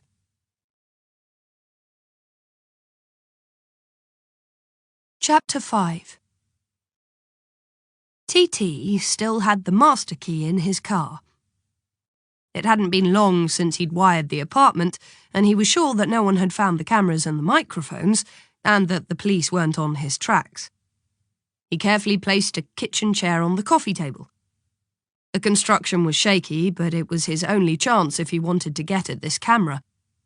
After all, he couldn't drag a ladder into the apartment. He had already taken down all the other units and dropped them in the side pocket of his cargo pants, just not this last one. It was located in the smoke detector, an infrared that worked at night and against backlight. He had no idea where the images were sent.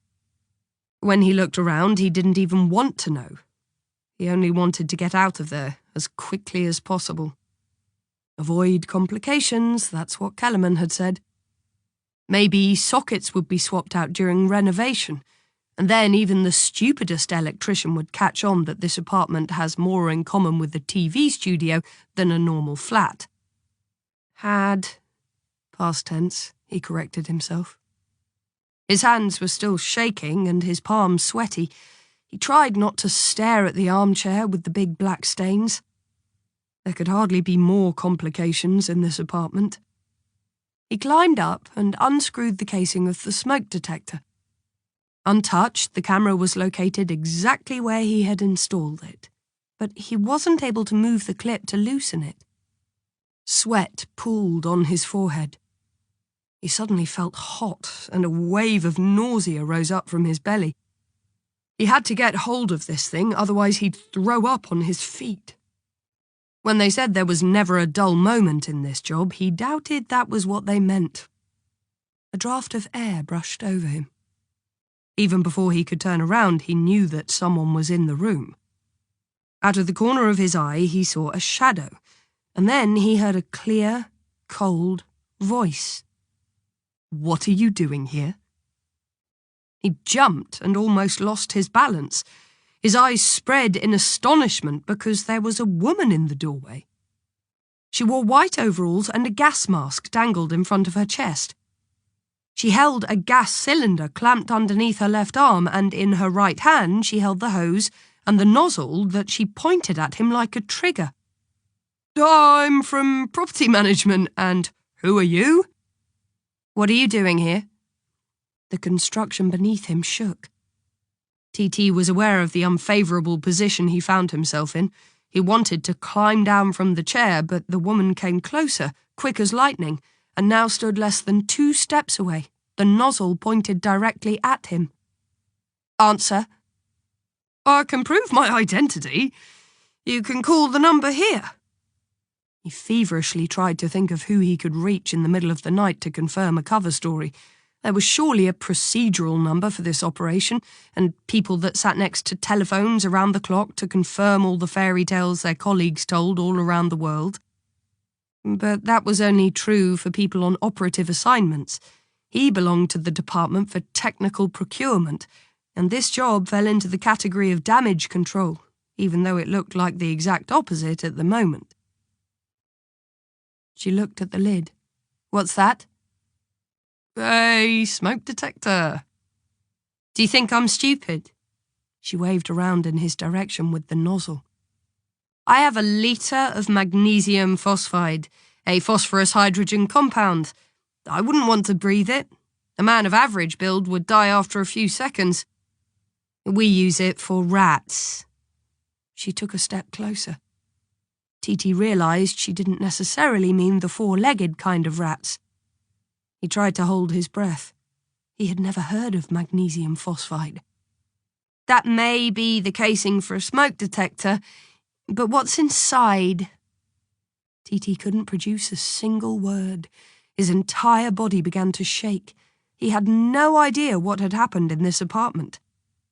The only thing he knew, it wasn't over. And regardless of who had sent her, she used weapons that had been considered inhumane at least since World War I. "Well?" She pointed the nozzle at him like a pistol. Her finger touched the vent. For a split second, gas hissed out of the opening. She took a step back. "Oops, sorry, that little bit won't hurt. At least, I think." TT felt his throat was constricting. He couldn't breathe. The floor beneath him rocked and swayed towards him, then retreated, and he only had one last thought. I want out of here. In London, they had poisoned an FSB agent with radioactive food. Maybe the stuff came from Iraq or Turkey. The woman looked like she knew what she was doing with that gas cylinder. "What's that?" "A camera," he answered. Rule number 1, lie as little as possible. "And what's it for?" Rule number 2, if you do lie, then stay as close to the geographical, personal and causal circumstances as possible. "For surveillance." You a joker, eh? She tapped the vent again. TT jumped. She waved her free hand, and if his senses weren't playing tricks on him, then there was suddenly a hint of bitter almond in the air. His stomach lurched. Too many cheese crackers in the Hotel de Rome. He tried to concentrate on a cover story that sounded halfway plausible. "This apartment was a meeting place for organised crime.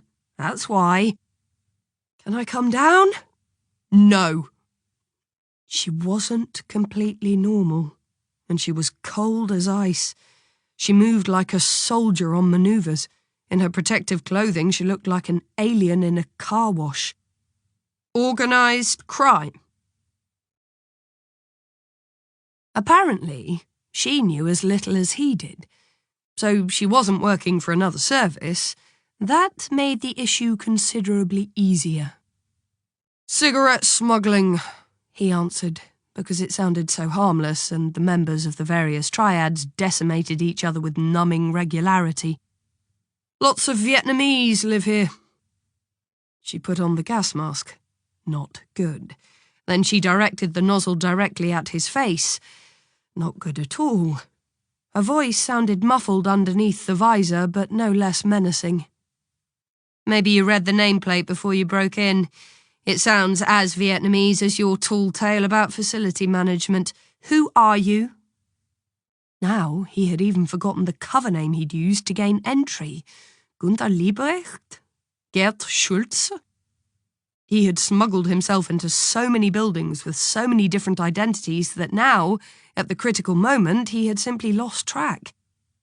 The first time he had been in the apartment, he had used an ID from a private security agency that patrolled this neighbourhood. "Hands up! What's your name?" They shot up quick as an arrow. At the last second, he remembered. "Carsten Drillich." "Was that you?" She used the nozzle to point at the bloodstains on the armchair. "No!" He tried to appear as cooperative and harmless as was possible in this situation. "But you recorded it with that thing there." "I only take them out. You have to ask my boss. Wait." He went to reach into his trouser pocket to remove the forged ID, but the gas hissed out of the nozzle again. His eyes began to water. He wheezed and gasped for air. "Over to the wall. Move." He clambered down and stumbled backwards with his hands raised. "Listen, this is all a misunderstanding. I have nothing to do with any of this." She patted him down and found the cameras he'd already removed and the coiled wires. She let them fall back into his pocket with a snort of disgust. The car keys and IDs were the next to fall into her hands. But the icing on the cake was the folded card made from the finest handmade paper that held the key card for the hotel suite. She flipped the paper up and studied the personal data with great interest. "This... right. Explain to me, Mr. Carsten, Michael, Tobias, or Oliver." He stared at her, aghast. He had mixed up the names. He was Oliver Mayer in the Hotel de Rome. He had fiddled with the telephone line belonging to one of the drivers from the parliamentary fleet as Carsten Drillich. He had entered this building as Michael Schiller, but right now he simply felt like Tobias Taschner, lousy. The last ID was his access authorization for Federal Asset Management Munich, the BND internal ID. I'm calling the police, now. As a technician, TT had never been trained in close combat. He weighed his chances of knocking her out with a precise blow before the gas could checkmate him and arrived at 60-40. He spun around, lifted his leg and hit her with a mix of centrifugal force and muscle tone. She was flung back. The ID cards and set of keys were sent flying through the air. The mask slipped, the nozzle hissed, and she tumbled backwards over the coffee table. The cylinder fell on the glass, which shattered with an ear-splitting crash. The hose developed a crazy life of its own, white gas shooting out of the nozzle and spreading in the air. TT held his breath, grabbed the car keys, and dove towards the front door. He raced into the hallway, reached the door next to the elevator, and kept going at top speed down the stairwell. He flung himself into his car, started the ignition, and accelerated to take the next corner at 50 miles per hour. Only when he reached the Autobahn on-ramp and was certain no one was following him did his brain start to settle back into a logical thought process. Phone. Luckily, he had placed it in the breast pocket of his shirt. He pulled it out and dialed a number. Come on, he prayed. Pick up. Finally, he heard Kellerman's voice. TT took a deep breath. Wonderful, dirty air contaminated by exhaust fumes. Boss, he said, we have a problem. Judith straightened herself with a groan. She carefully touched her face and let out a cry of pain. She freed herself from the wooden frame of the table in which she had landed and stumbled into the bathroom. A sliver of glass had brushed her cheek. The wound wasn't deep, but was bleeding profusely. Because there was no toilet paper left, she just washed it carefully. Her lower lip didn't look good either and had begun to swell. The gas cylinder had hit her chin with a glancing blow, the equivalent of a medium uppercut, and had knocked her out for the few valuable moments that the bastard needed to escape. Judith returned to the living room. Oxygen was still streaming from the nozzle. She sealed it and opened the window so the gas could escape. As harmless as it was, there was the danger of explosion at high concentrations. Then she collected the IDs that lay strewn around the room. Carsten, Michael, Oliver, asshole. The rage almost burnt a hole in her stomach. It was unforgivable that she had let herself be taken down by a man that she had put on the back foot like that. That was self-defense 101. A drop of blood fell to the floor, right onto the trail that Boria had left, trying to crawl away from certain death. Judith rubbed it out with her foot. She lifted the cylinder and tugged the strap over her shoulder. The black eye of the camera appeared to follow her movements. She climbed onto what remained of the coffee table and stared directly into the lens.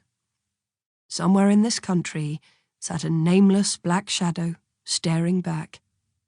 He had watched Boria being murdered, and at this very moment he was looking down on her from far, far away and very high above. Protected by cables and electronic transmission systems, by encrypted signals and high-security connections. He sat anonymous and cowardly in front of a monitor and dared to look into her eyes. Give Carsten Michael Oliver warm greetings from me. He should dress warmly, and you should too, because I'm going to get you. She shot a hissing round of cold gas, 200 degrees below zero, at the camera. A thick layer of frost instantly covered the lens. She held the nozzle tight until the bottle was empty, until the hissing became quieter and finally died. Only then did she let her arms sink and examined the thick layer of ice that had formed around the smoke detector. If this was a video game, she would already be at level 2. And the man whose face had been circled with a pen and with the stupidest name since the invention of Sesame Street, would explain everything else to her. Quirin Kaiserli. In a car heading down the A9 from Berlin towards Nuremberg, Kellerman watched the image on his smartphone disappear. He could still hear the sound of glass and metal snapping. He tapped the red stop signal. A window opened on the screen. "Are you sure you want to interrupt the recording?" "Yes." He copied the content of the folder onto a mobile 2-terabyte hard drive located behind him on the back seat of the car. Only then did he send the forwarded signal to the agency and remove the earbuds from his ears. They were passing the massive Merseburg shopping centre. The furniture stores and gas stations that had suddenly appeared on the right dwindled in the rearview mirror just as quickly. The car glided over the 6-lane motorway like a phantom, swam inconspicuously in the eternal moving stream from which it should have departed hours later on the Munich-Schwabing exit towards Garmisch-Partenkirchen, if everything had gone as planned. The enormous motorway interchange at Leipzig West appeared. "I have to go back. Bring me to Leipzig Central Station." Peter Winkler, who had just flipped the indicator to change lanes, cast a brief glance at Kellerman and his phone and stopped overtaking. He was an inconspicuous man in his late 50s and had been seated in the first row of Julian Westerhoff's audience. Head of Division 11F, German Intelligence, Departmental Head, Special Operations. Coordination and cooperation with partner agencies. He should, by rights, control communication within the national intelligence agencies. But in Kellerman's eye, he was more of a bureaucrat than a coordinator. He prevented more than he made possible. Kellerman had no respect for bureaucrats. Never had. Because not only the BND, but also the VS repeatedly showed an interest in Kaiserli, Kellerman had brought Winkler along on this business trip for 2 simple reasons: to keep a sharp eye on their colleagues and to drive the car. And there was a third reason. Kellerman needed every single vote if he was going to make the shortlist for the next BND president. He had been Winkler's boss for 20 years, and he wasn't planning on quitting any time soon. "Now? Why?" Kellerman closed his eyes. "An operation has been exposed." "Not good. A field agent?" "No, a technician removing cameras." "By whom?" Kellerman thought about the images on his smartphone. The motion detector activated the camera whenever someone had entered the apartment. He still had the images of this gruesome, unending murder before his eyes. Now they had been joined by new ones. A woman who had followed the trail of blood like a hunter tracked a wounded animal. When this woman, of all people, had surprised TT, he had asked himself who had trained her and who she was working for. He still didn't know. Although he did know that often the most absurd explanations were also the most accurate. "A cleaning lady." "No. Are you serious?" Winkler looked over at him, but Kellerman only wrinkled his fleshy lips and made his phone disappear into his suit pocket. "And who'd she catch?" "Tashna." Winkler made a noise that sounded vaguely like a laugh. "Tashna. Of all people. Honestly, I don't understand how you still let him loose on humanity. A cleaning lady." He slowed down as a blue sign reading Weissenfels whipped past them. Kellerman said nothing. He could understand Winkler's comment, but he had his reasons for keeping Tashna. For protecting him. For pampering him with assignments like this. For explaining to Angelina Espinosa on the phone that she would be paid almost double for the assignment if she continued to be friendly to Tashna. "Not as kind as you are to me," he had added. Once in a while they met, and he hoped that her laugh and her wonderful groaning when he lay on top of her were authentic. Faith and hope, together with love, the triumvirate of the weak. Kellerman examined his wedding ring. You know why he's so important for us.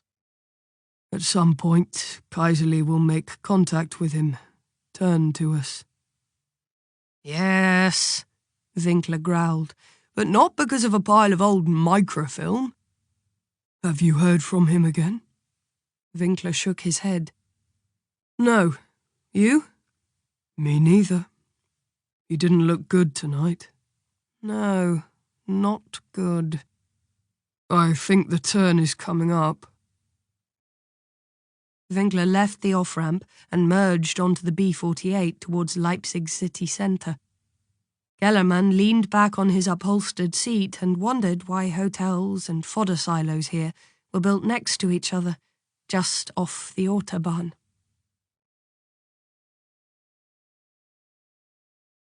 Chapter 6. Quirin Kaiserly was vain. He wouldn't have achieved the notoriety he had otherwise. With astonishment, Judith registered the large number of interviews he had given for the publication of his books. Somehow she had completely missed out on this man's existence. She hardly ever read a newspaper since she had so many crates of books from her cleaning colleagues to get through, and her image of intelligence services came from the James Bond movies. The fact these movies had actually been used by the KGB as instructional material was just one of the little fluffy factoids that Kaiserly used to decorate his actual message. What you reveal about your friends today on Facebook would have taken lots of torture to extract before. Judith didn't have any friends, much less any on Facebook. For the last 2 hours, she had been occupied with nothing but searching the internet for articles by and about Kaiserly. In fact, she learned almost more from the journalist's questions than from his answers. That his marriage had fallen apart because the pledge of secrecy infected personal relationships like a virus and destroyed them sooner or later. That he no longer had contact with his son, who apparently couldn't handle his father's public image. That distrust, subconscious or otherwise, weighed on his friendships and soured new beginnings with every person he met. Quirin Kaiserly kept his cards close to his chest. But nonetheless, there were clues in what he said. And whoever could decipher them was able to discover more about him than he would have liked. She had already scribbled 2 pages on a block notebook. There was a city map spread out next to the rubbish sacks, a compass and her GPS, with which she could find any dark spot in the world. The construction of the new BND headquarters on Chassestrasse should suggest a new kind of accessibility. In reality, it is a maximum security unit in a residential neighbourhood. Every time I drive past on my way to the office. Kaiserly's office address, Hausvogteiplatz in Mitte. But she needed his private address. For that, she needed to find as many points of reference as possible to fix him in her crosshairs. Judith searched the map for the former Stadion der Weltjugend on an area as large as 15 football fields, where the new secret agency headquarters intended to take a soft approach with the public. Bright, modern, friendly, with a cafeteria and souvenir shop, its own boarding school, for whom, exactly? Its own university, its own power supply, probably its own bunker, although this city within the city was supposedly being built without a basement. But that is why the entire ground floor of the main building disappeared into a 15-foot deep pit, to fend off gatecrashers from evil powers in case they hadn't already failed at the metal fence. The work that intelligence agencies do has changed fundamentally in the last 10 years.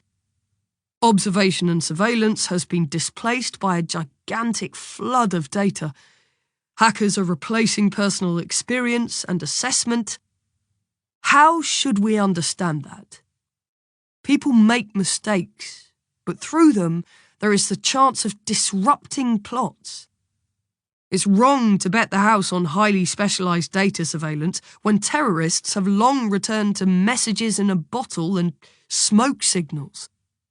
Besides, the nets of overall dragnet investigation always turn up the wrong people. There are laws against it. Remember the large-scale eavesdropping operation? Everything there's a law against is nonetheless still done. Otherwise, we wouldn't need laws, right? Judith grinned. No wonder that Kaiserli's former colleagues didn't think highly of him. She scrolled down to the end of the interview because that was where the personal questions usually came in. I like the area around Mauer Park, although I always have to park my car somewhere else the night before May Day so it doesn't end up a burnt-out wreck after the inevitable riots. Mauer Park. Judith wrote it on her list. She had collected more than 20 pieces of information that made reference to his roots or his neighbourhood. Kaiserli went to the market on Kollwitzplatz on Saturdays, liked the bars around the water tower, liked to take the tram and loved to watch the sunset. Not bad. She might have made it as an old-school spy. She went to her laptop and entered the positions into Google Maps. The result was Kaiserli's personal corner of Berlin.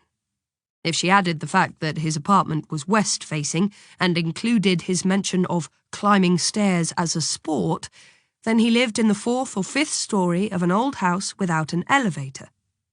It was likely near to a tram stop and a wine shop that supplied him with his beloved Fondant du Valais.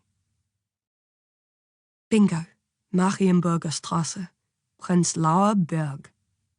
She went into the hall and grabbed the van keys. It was 4:30 in the morning, the time when people slept most deeply. Quirin Kaiserli awoke because the quiet scratching noises weren't part of the repertoire of sounds his ears had become used to, and in that warm night he had only fallen into a kind of light doze.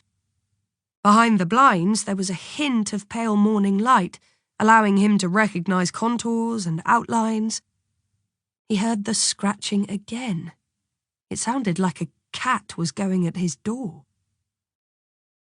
Quirin knew how rare it was for cats to want to get into other people's apartments before sunrise. He got up and walked barefoot into the hallway, wearing only his pyjama trousers. No doubt about it. Someone was trying to pick his security lock. And to Quirin's great astonishment, it seemed to be working. People who had weapons tended to use them, which was why he didn't have any at home. Although he had learned how to handle guns in the army, and he occasionally trained with the latest models, he was wary of the false sense of security they provided. He trusted the moment of surprise and his apartment door more. It opened to the left, so he positioned himself so that it would hide him, and then waited. This was no professional, at any rate.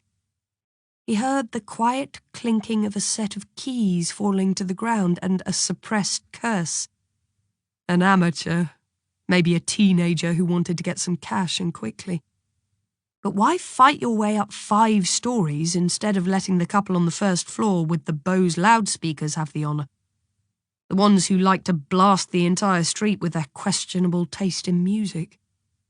He would find out firsthand from the intruder shortly. Clink, scratch, click, contact. The cylinder rotated. The door opened without a sound. A figure, mid-sized and slender, slipped through the crack. Quirin threw himself against the door. A fraction of a second later, the burglar was pinned in the doorway and let out a yelp.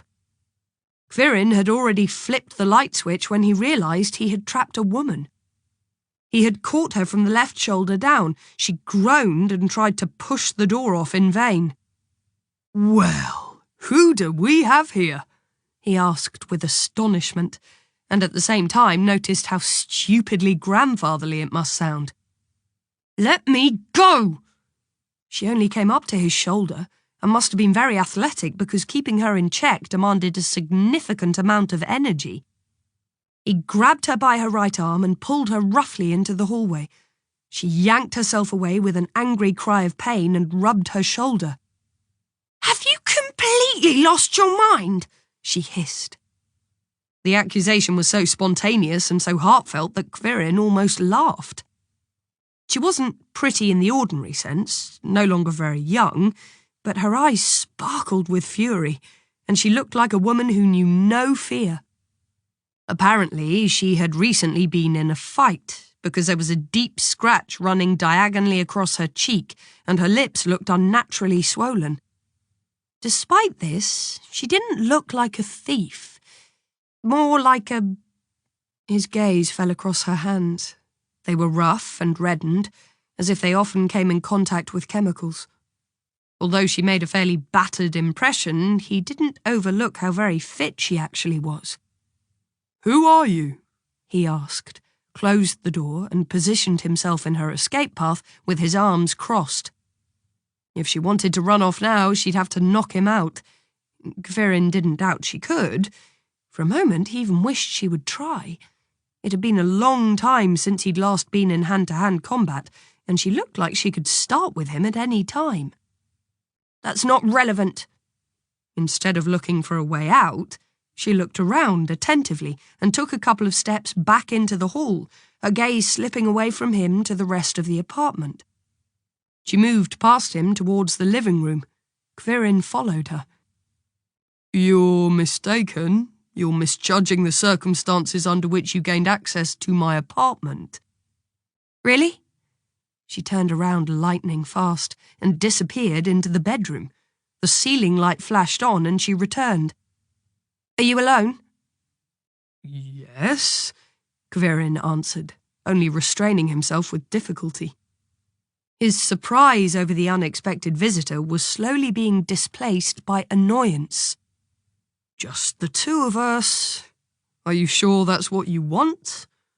It's going into the lion's den." She returned.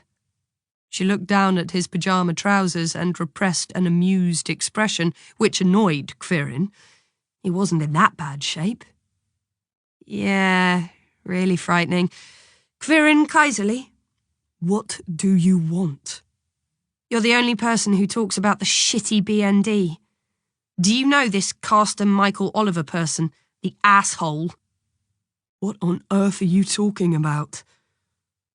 She pulled out the IDs and held them up for him, but pocketed them again before he could grab them. "His real name is probably completely different.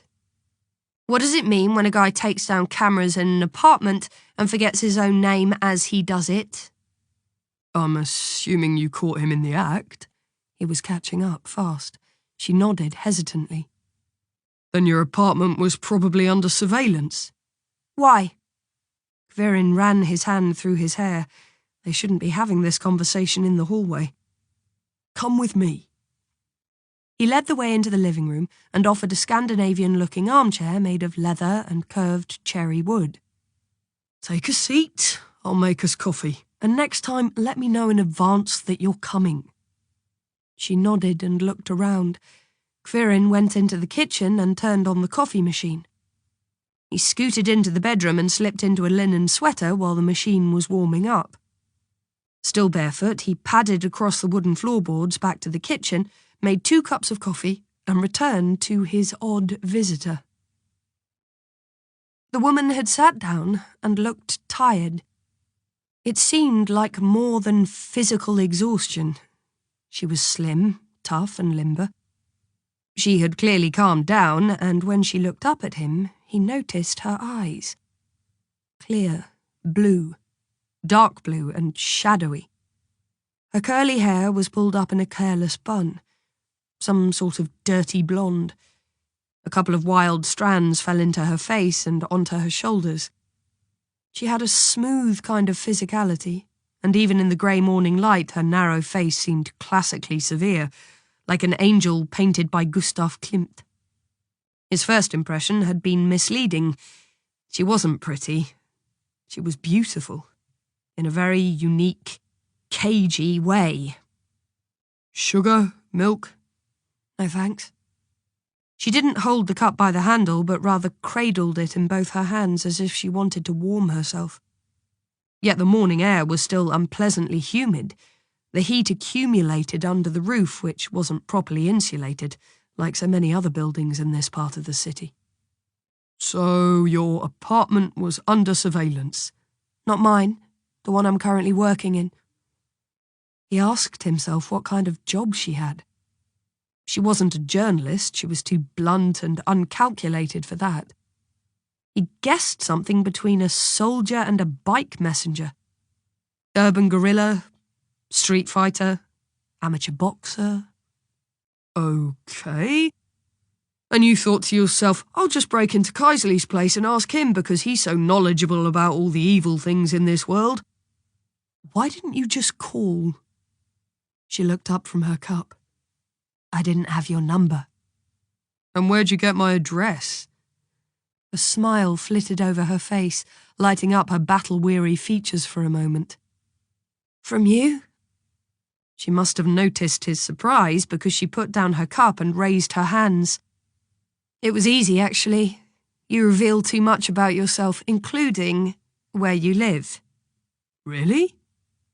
You live alone, are quite isolated, but still have good contacts with your former colleagues, otherwise you wouldn't be so well informed.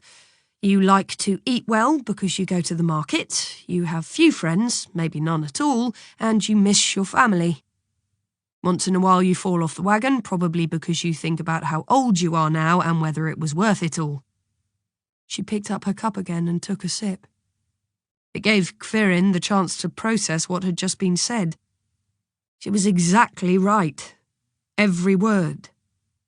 You're the only one in the building with no name on your doorbell, and something in the past caused your fall from grace. What was it? Something in the past?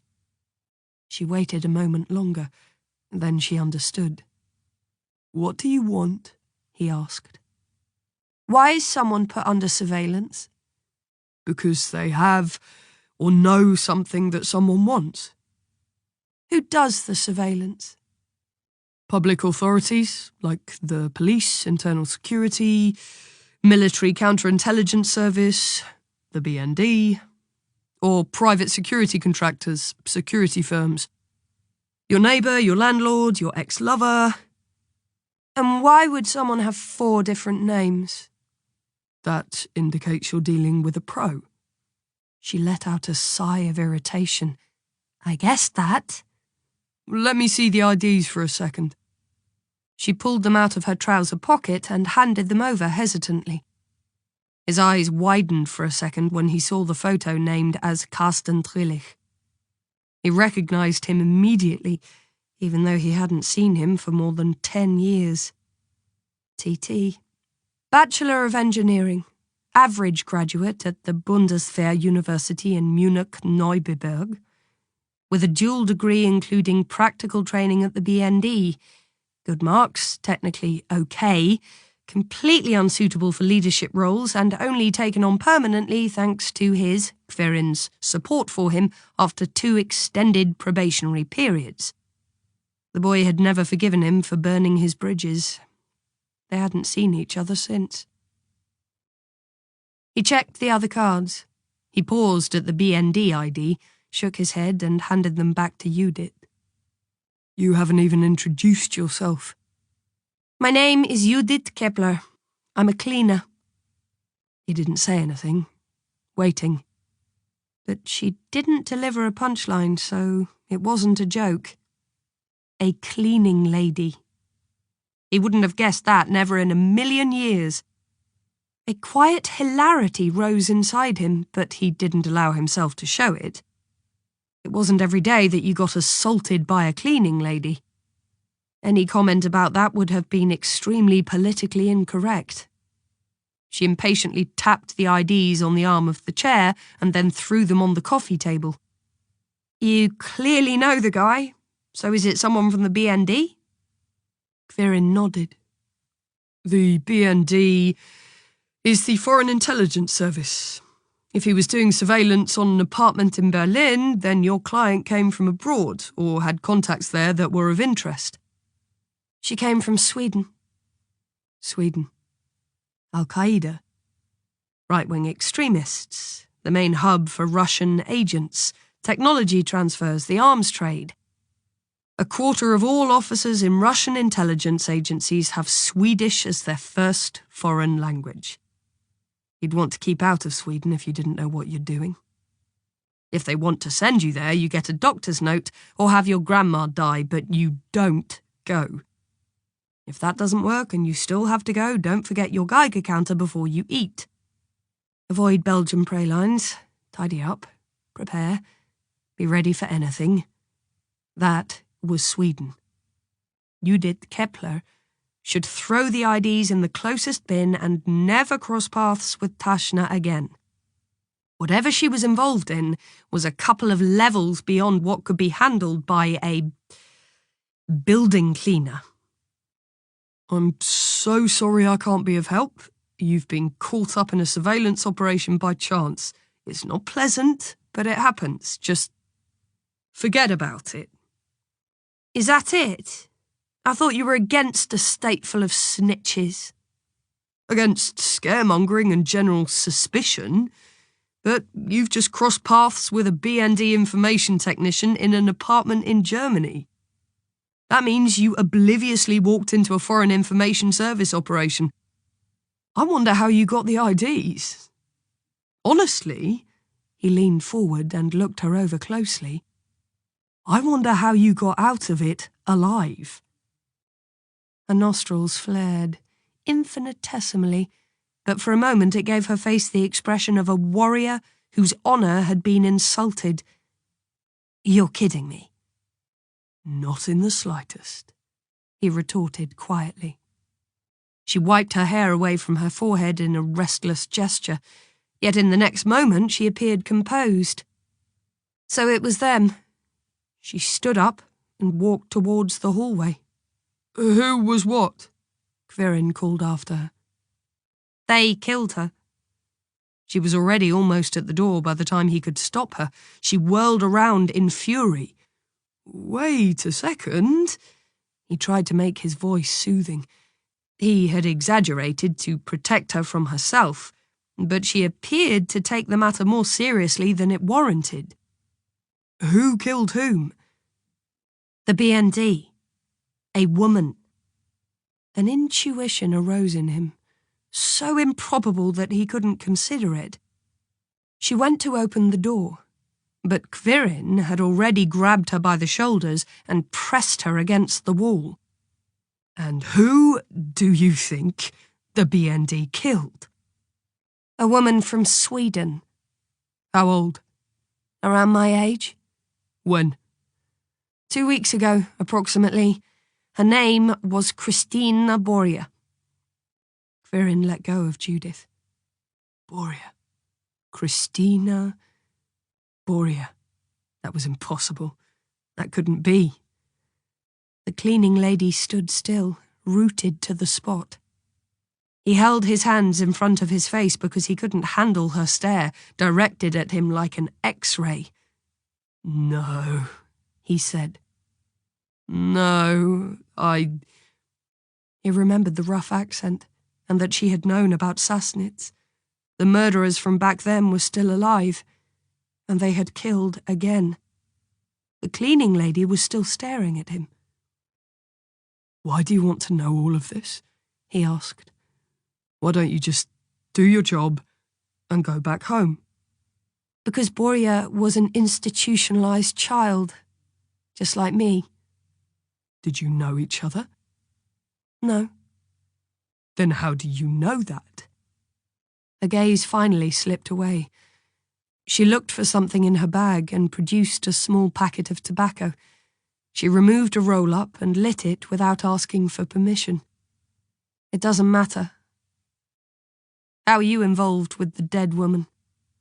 We met once. She had something that she wanted to give me. What? Nothing. Nothing of interest. To you, I mean. But an absurd thought crossed his mind. Did you find anything while cleaning the apartment? Perhaps tins of Florona? Yes, 4 of them. Kverin thought he hadn't heard correctly. Where are they? In the bin? What? What was inside? Did you look inside? Judith felt her way a couple inches closer toward the door. She probably thought he was completely crazy. Forensics already took care of that. And? Cream. In all 4. Otherwise nothing. Does that have something to do with me? She exhaled the smoke as slowly as she took the next drag. With my past? It was absurd. The entire situation was off the rails. Christina Boria was dead. The microfilm had perhaps been destroyed long before or would never reappear. And there was a smoking cleaning lady standing in his apartment at 5 a.m. wondering if this catastrophe had anything to do with her screwed-up life. No, you can go home reassured. You're too young. You don't understand all the ins and outs. Ah, the big picture. The ash from her cigarette fell to the floor. Kverin rubbed his face with his hands. Listen, Ms. Kepler, I don't want to be impolite. This is all a shock to me. Can you understand that? I only knew Christina Boria briefly. Nevertheless, I'd still like to be alone now. She went to the door and placed her hand on the handle. Then she turned around. You're a really bad actor. Not just on television.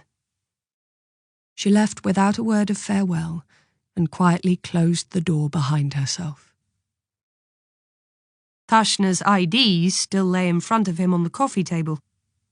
He picked up the orange-coloured one and studied the photo. Tobias. Something deep inside him shifted, but he refused to allow himself a fatherly feeling about his young former colleague. Tashna was and remained a complete idiot.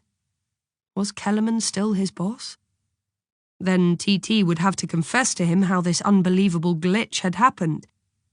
Kellerman would talk with the cleaning lady, offer her a little money to forget about it, perhaps a job at the nice new headquarters building with a confidentiality clause in her contract.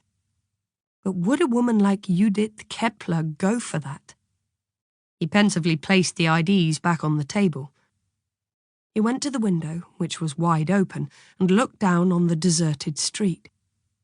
The streetlights were flickering for the last time and going dark. A tram rumbled over Prenzlauer Allee. Lights were burning in several rooms. At the end of the street, a shadow disappeared around the corner. Quietly, inconspicuously, a chameleon that adapted to the colours of the waking city, already forgotten in passing.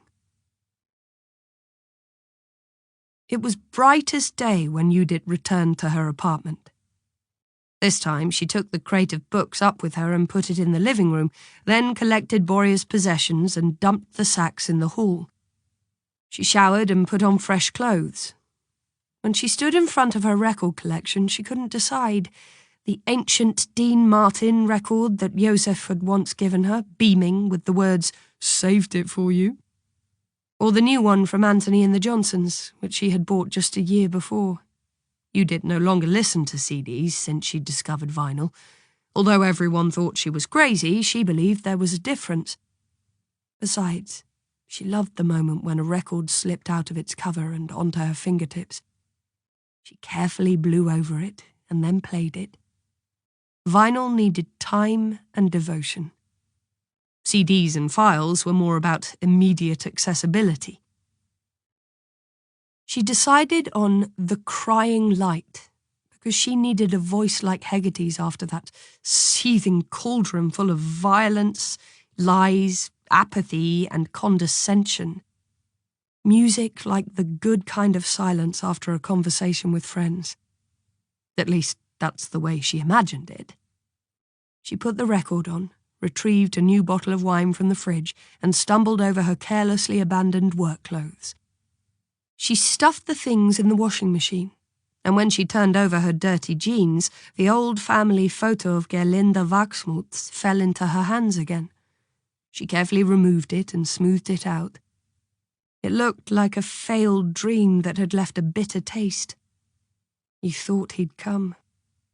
He'll come someday, and then it'll be like it used to, when we simply loved each other. He was your son, after all, the only child you had. Together with the file from the home, she placed the photo with the others in her desk drawer. Judith remembered every single one, the names of the people on the photos and the haste with which their apartments had been taken apart and sold off. It was a compulsive quirk. Crazy. But it was Judith's way of stopping death in its tracks. It shouldn't be our last friend. She gave herself 2 hours, lay down on the bed, and fell asleep seconds later, while Hegarty sang about the crying light.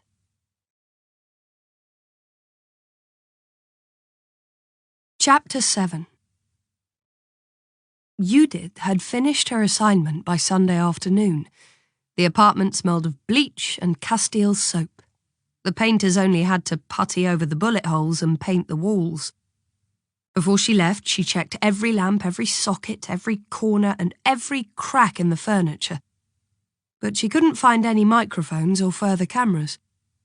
She probably didn't have the necessary know-how, and for the sake of the next renters, she could only hope that Carsten Michael Oliver Asshole had at least been thorough before she had appeared. During the inspection, she told Frick about the camera. He had retrieved a ladder while cursing quietly, removed the device and put it in his trouser pocket. His irritation over additional work was so authentic that Judith thought it was unlikely he had known about the surveillance. She had asked him whether he wanted to notify the police, but he retorted that the camera had probably come from them. Who actually called them? Judith had asked. I mean, the cops. No idea. Frick was in a hurry to leave. He was as enthusiastic about working on Sundays as the rest of the world. Keys in the mailbox, invoice to the renting agency. Judith nodded. Frick pushed off, rattling his ladder. Judith picked up a forgotten cleaning sponge and put it in a bucket and rolled her trolley into the hallway, clattering quietly. As if on cue, the apartment door opposite opened and Peppy shot out. He ran at her, sniffed and barked, trying to get past her into the other apartment. Judith pushed him out with her knee and would have liked nothing more than to grab him by the collar, but his mistress was already following him. She paused at the sight of the trolley. "Done already?" Her voice was sharp as a potato knife. There wasn't much to do. Judith pushed the dog aside and locked the door carefully. Then she pushed the trolley slowly behind the woman and dog, who had already reached the elevator. In passing, she read the names on the doorbell. Schneider. Peppy panted nervously back and forth. "Did you actually witness anything that happened?" Judith asked. Mrs. Schneider fixated on the metal doors, as if any second now an answer would appear. Judith adjusted the trolley. "You were neighbours, after all. People hear things, right?" "They came at night. I always sleep with earplugs because of the Autobahn. And the antisocial people down there." The elevator came, and Judith let the two of them go ahead. Then she pushed the trolley after them and sucked in her tummy so the doors would shut. "And otherwise?" she asked. "What was Miss Boria like?" The neighbour shrugged her shoulders. "No idea. She hadn't lived here very long. Stayed, I mean." "She came from Sweden?" "Yes." The elevator stopped at the 3rd floor. An elderly gentleman immediately assessed the situation and let them continue. Peppy yapped. "Did she ever say what she was doing here?" "No. Where did you take all the rubbish?" "To the city dump." That appeared to comfort the woman. When they had reached the ground floor, she put her precious Peppy on the lead, pushed past Judith without a word, and let herself be pulled to the street. Back at company headquarters, Judith studied the schedule and realised angrily that Dombrowski hadn't given her a single day off in lieu for her blown weekend. Her next shift began at 6 in the morning in a hospital in Wilmersdorf. That meant hitting the shower, eating a pizza somewhere, and then a couple more hours of sleep. Was everything okay? Once again, Dombrowski had snuck up so quietly that she hadn't heard him. For a second, she considered whether or not she should inform him of all the things that weren't okay. Yep, everything was okay, she finally answered. Dombrowski studied her with squinty eyes. Then he went back into his office, but left the door open, a sign that she should follow him. Sometimes Dombrowski demanded feedback after these kinds of assignments. Judith had neither the time nor desire for it, but she trotted in with a reluctant sigh. Yeah. The Spartan decor of his office was thrown into absurd relief by a huge bouquet of yellow roses. Blooms as big as apples, and at least 30 of them. They outshone everything with their waxy beauty and would have been more fitting in the middle of a massive reception hall than this tight, threadbare room. Dombrowski paused in front of the arrangement, almost a metre across, and studied it with a look that he usually only gave to vermin. Judith had never even seen him in the vicinity of flowers. With quiet amusement, she realised that they unsettled him. For you? She asked. Wow. Neither for me nor from me. They were brought by a man who asked about you and wanted your number. And? Of course I didn't give it to him. Dombrowski motioned to a small envelope that was stuck in the flowers. Judith picked it out and opened it. It opened suspiciously easily. Dombrowski had probably taken a peek before her. We regret that you were inconvenienced. Please call us back, she read aloud. Underneath there was a mobile number. She immediately thought of Carsten Michael Oliver Asshole. But as hard as she tried, she couldn't imagine that the man even knew how to spell the word flowers. What did he look like? No idea. Mid-sized, older, a mix of bulldozer and health inspector.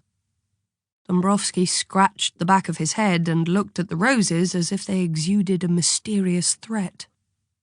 So tell me, did someone bump into the van? No. Then I want to know what the deal is. If it's an admirer, I couldn't care less, but this isn't a delicate bouquet. This must have been a major argument. Take them to your wife. Doesn't matter which one of them. Am I crazy? I'm not even capable of getting in so much trouble that she'd accept them. Who's the guy?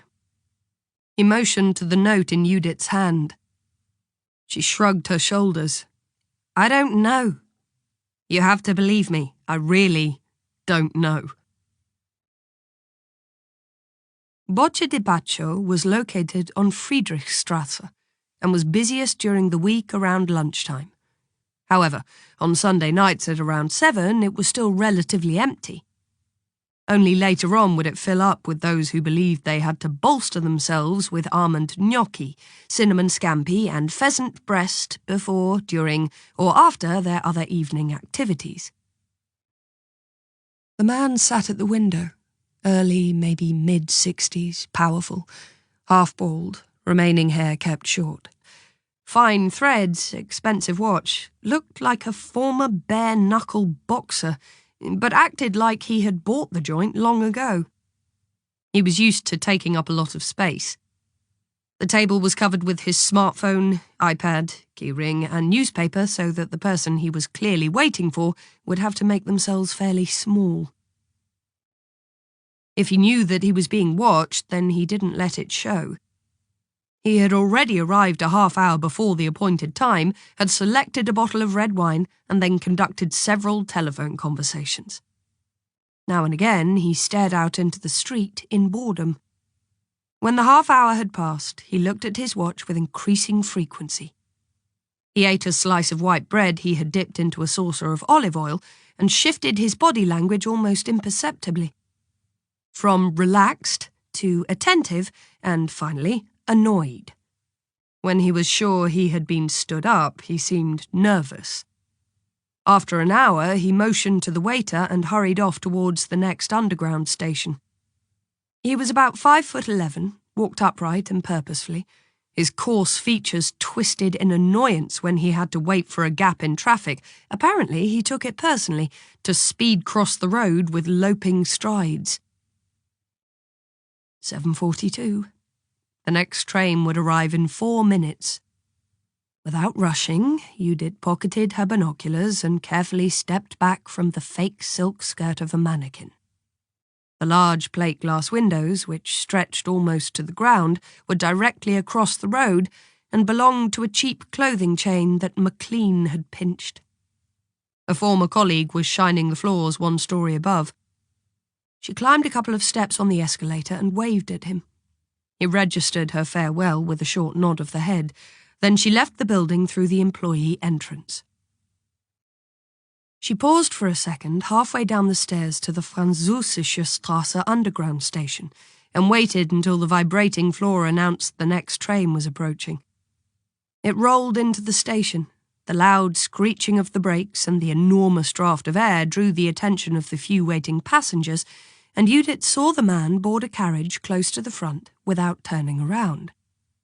She waited until the recorded announcement had played and she was truly the last person on the platform. Then she jumped on board just as the train started to move. The man sat alone on a bench next to the window, facing the direction of travel. When Judith plopped down next to him, he looked up in irritation, because except for 2 students and 1 Asian woman struggling with an incorrectly folded city map, there was no one in the carriage. He saw her threadbare jeans, the old trainers and the faded t-shirt. "I was delayed," she said. He raised his eyebrows, and that was the sole moment of surprise he granted her. "Miss Kepler?" She nodded. He extended his hand to her. Judith ignored the gesture. "Jürgen Vickerle. I'm pleased to meet you. You look better in the flesh." If that was supposed to be a compliment, then he was out of practice. At least now she knew that he was the person she had said a few last nice words to before icing the cameras. The train left the tunnel and arrived at Stadtmitte station. The carriages rumbled over the switches. Judith shifted a bit to the edge of the seat because she wanted to avoid any contact with this man who didn't look like he had been born, Jürgen Vickerle. What kind of device was that in Boyer's apartment? Vickerle looked around, but the few fellow passengers were seated too far away to catch anything from their conversation. "I could ask you the same question. You removed government property." "The cameras? I assume the janitor will sell them at the flea market." His powerful lips curled. It was supposed to be a smile, but his face didn't completely cooperate, stalling it in the early stages. "Then we hope he'll still get something for it." "Who's we?" The train continued on. "We're a security firm with a diverse portfolio of tasks and challenges." "You recorded a murder?" Vickerle looked out of the window, behind which the walls of the tunnel flew by, black as soot. "You watched and didn't do a thing. You know who the killer was and what he was looking for." "Hello?" Vickerle turned to her with a regretful sigh. "We don't know." He had light brown eyes, under which lay dark, nearly violet shadows. In the neon light of the car, he looked anything but healthy. "He was disguised, just like you." His half-smile became shaded by something dangerous. "Nice try," Judith said, "but you can forget that approach right now. As long as there's officially neither a murder nor a murderer, then I'm probably safe." "I'm glad you see it that way. For what it's worth, it's a widespread fallacy that the police announce every death from the rooftops. Sometimes forensic investigations only reveal weeks later if it's a homicide. There was a case in which the police went before the press months after the fact to announce, whoops, that fall down the stairs or the supposed suicide was a crime after all. No, believe me, the public is only subjected to what they can handle.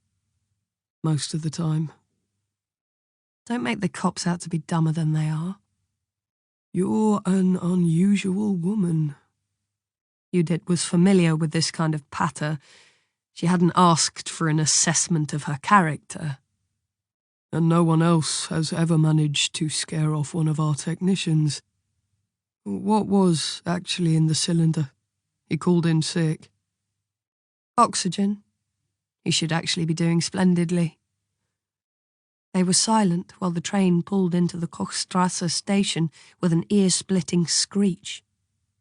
Let's talk frankly, Verkerle continued, after the disruption of people getting on and off had ebbed. You have something we're looking for. Give it to us. The ID cards belonging to Carsten Michael Oliver, etc. Karin Kaiserli has them. Judith watched his every move, but he had himself under control. She only saw a hint of well-acted confusion. Who's that? Now you're making a fool of yourself. I don't have to explain that to you. That writer? If you like, yes. And why did you give the material to him to keep track of all people? Because I was an idiot and forgot them, Judith thought. But I can retrieve the IDs any time I want. Mr. Kaiserli should be able to do something with them. His area of specialty is, if I'm not mistaken, international security firms. Verkerle crossed his arms. She had actually expected him to have a big car with the driver and had planned to catch him climbing in. The fact that he was riding the train didn't fit. I have to warn you, he said. Kaiserli isn't trustworthy. Whatever he tells you, I'd check and double-check it. That's what I'm doing, right now. Verkerle's expression changed. He appeared to be examining her, patting her down, perhaps even considering not just sending her back home.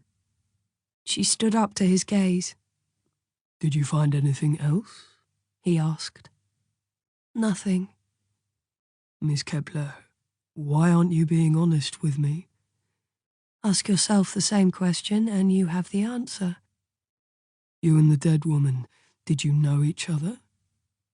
Judith stared at the station map that hung in every carriage. I can almost imagine that you did know each other, and that Kaiserli is the missing link. What did you want from him? The same thing as Boria? Her head snapped around and she eyed him warily. He smiled mildly. Bring me what you have, please. Bring it to me and no one else. And if not? He stood up. Next station, Hallesches Tor. She followed him to the door. He held on to the grab pole and waited for the train to come to a stop. We live in a free country. You have the choice. No one is forcing you to do anything. And if not? She repeated. The air pressure hissed as the doors opened. Verkerle let his arm fall and made to extend his hand in farewell, but Judith ignored it. He turned away with a shrug and stepped onto the platform. Step back, doors are closing. Verkerle raised his head and sensed something, as if he had been brushed by a draught of air. Then Sassnitz will also be your curse. Sassnitz? The doors closed. Judith threw herself against them, rattled the handle and finally smacked the scratched window pane with her palm. But the train sped off. As Verkerle walked up the stairs, she moved away from him ever faster until the walls of the tunnel swallowed every view of the outside. And she was drawn into the dark web beneath the streets of Berlin.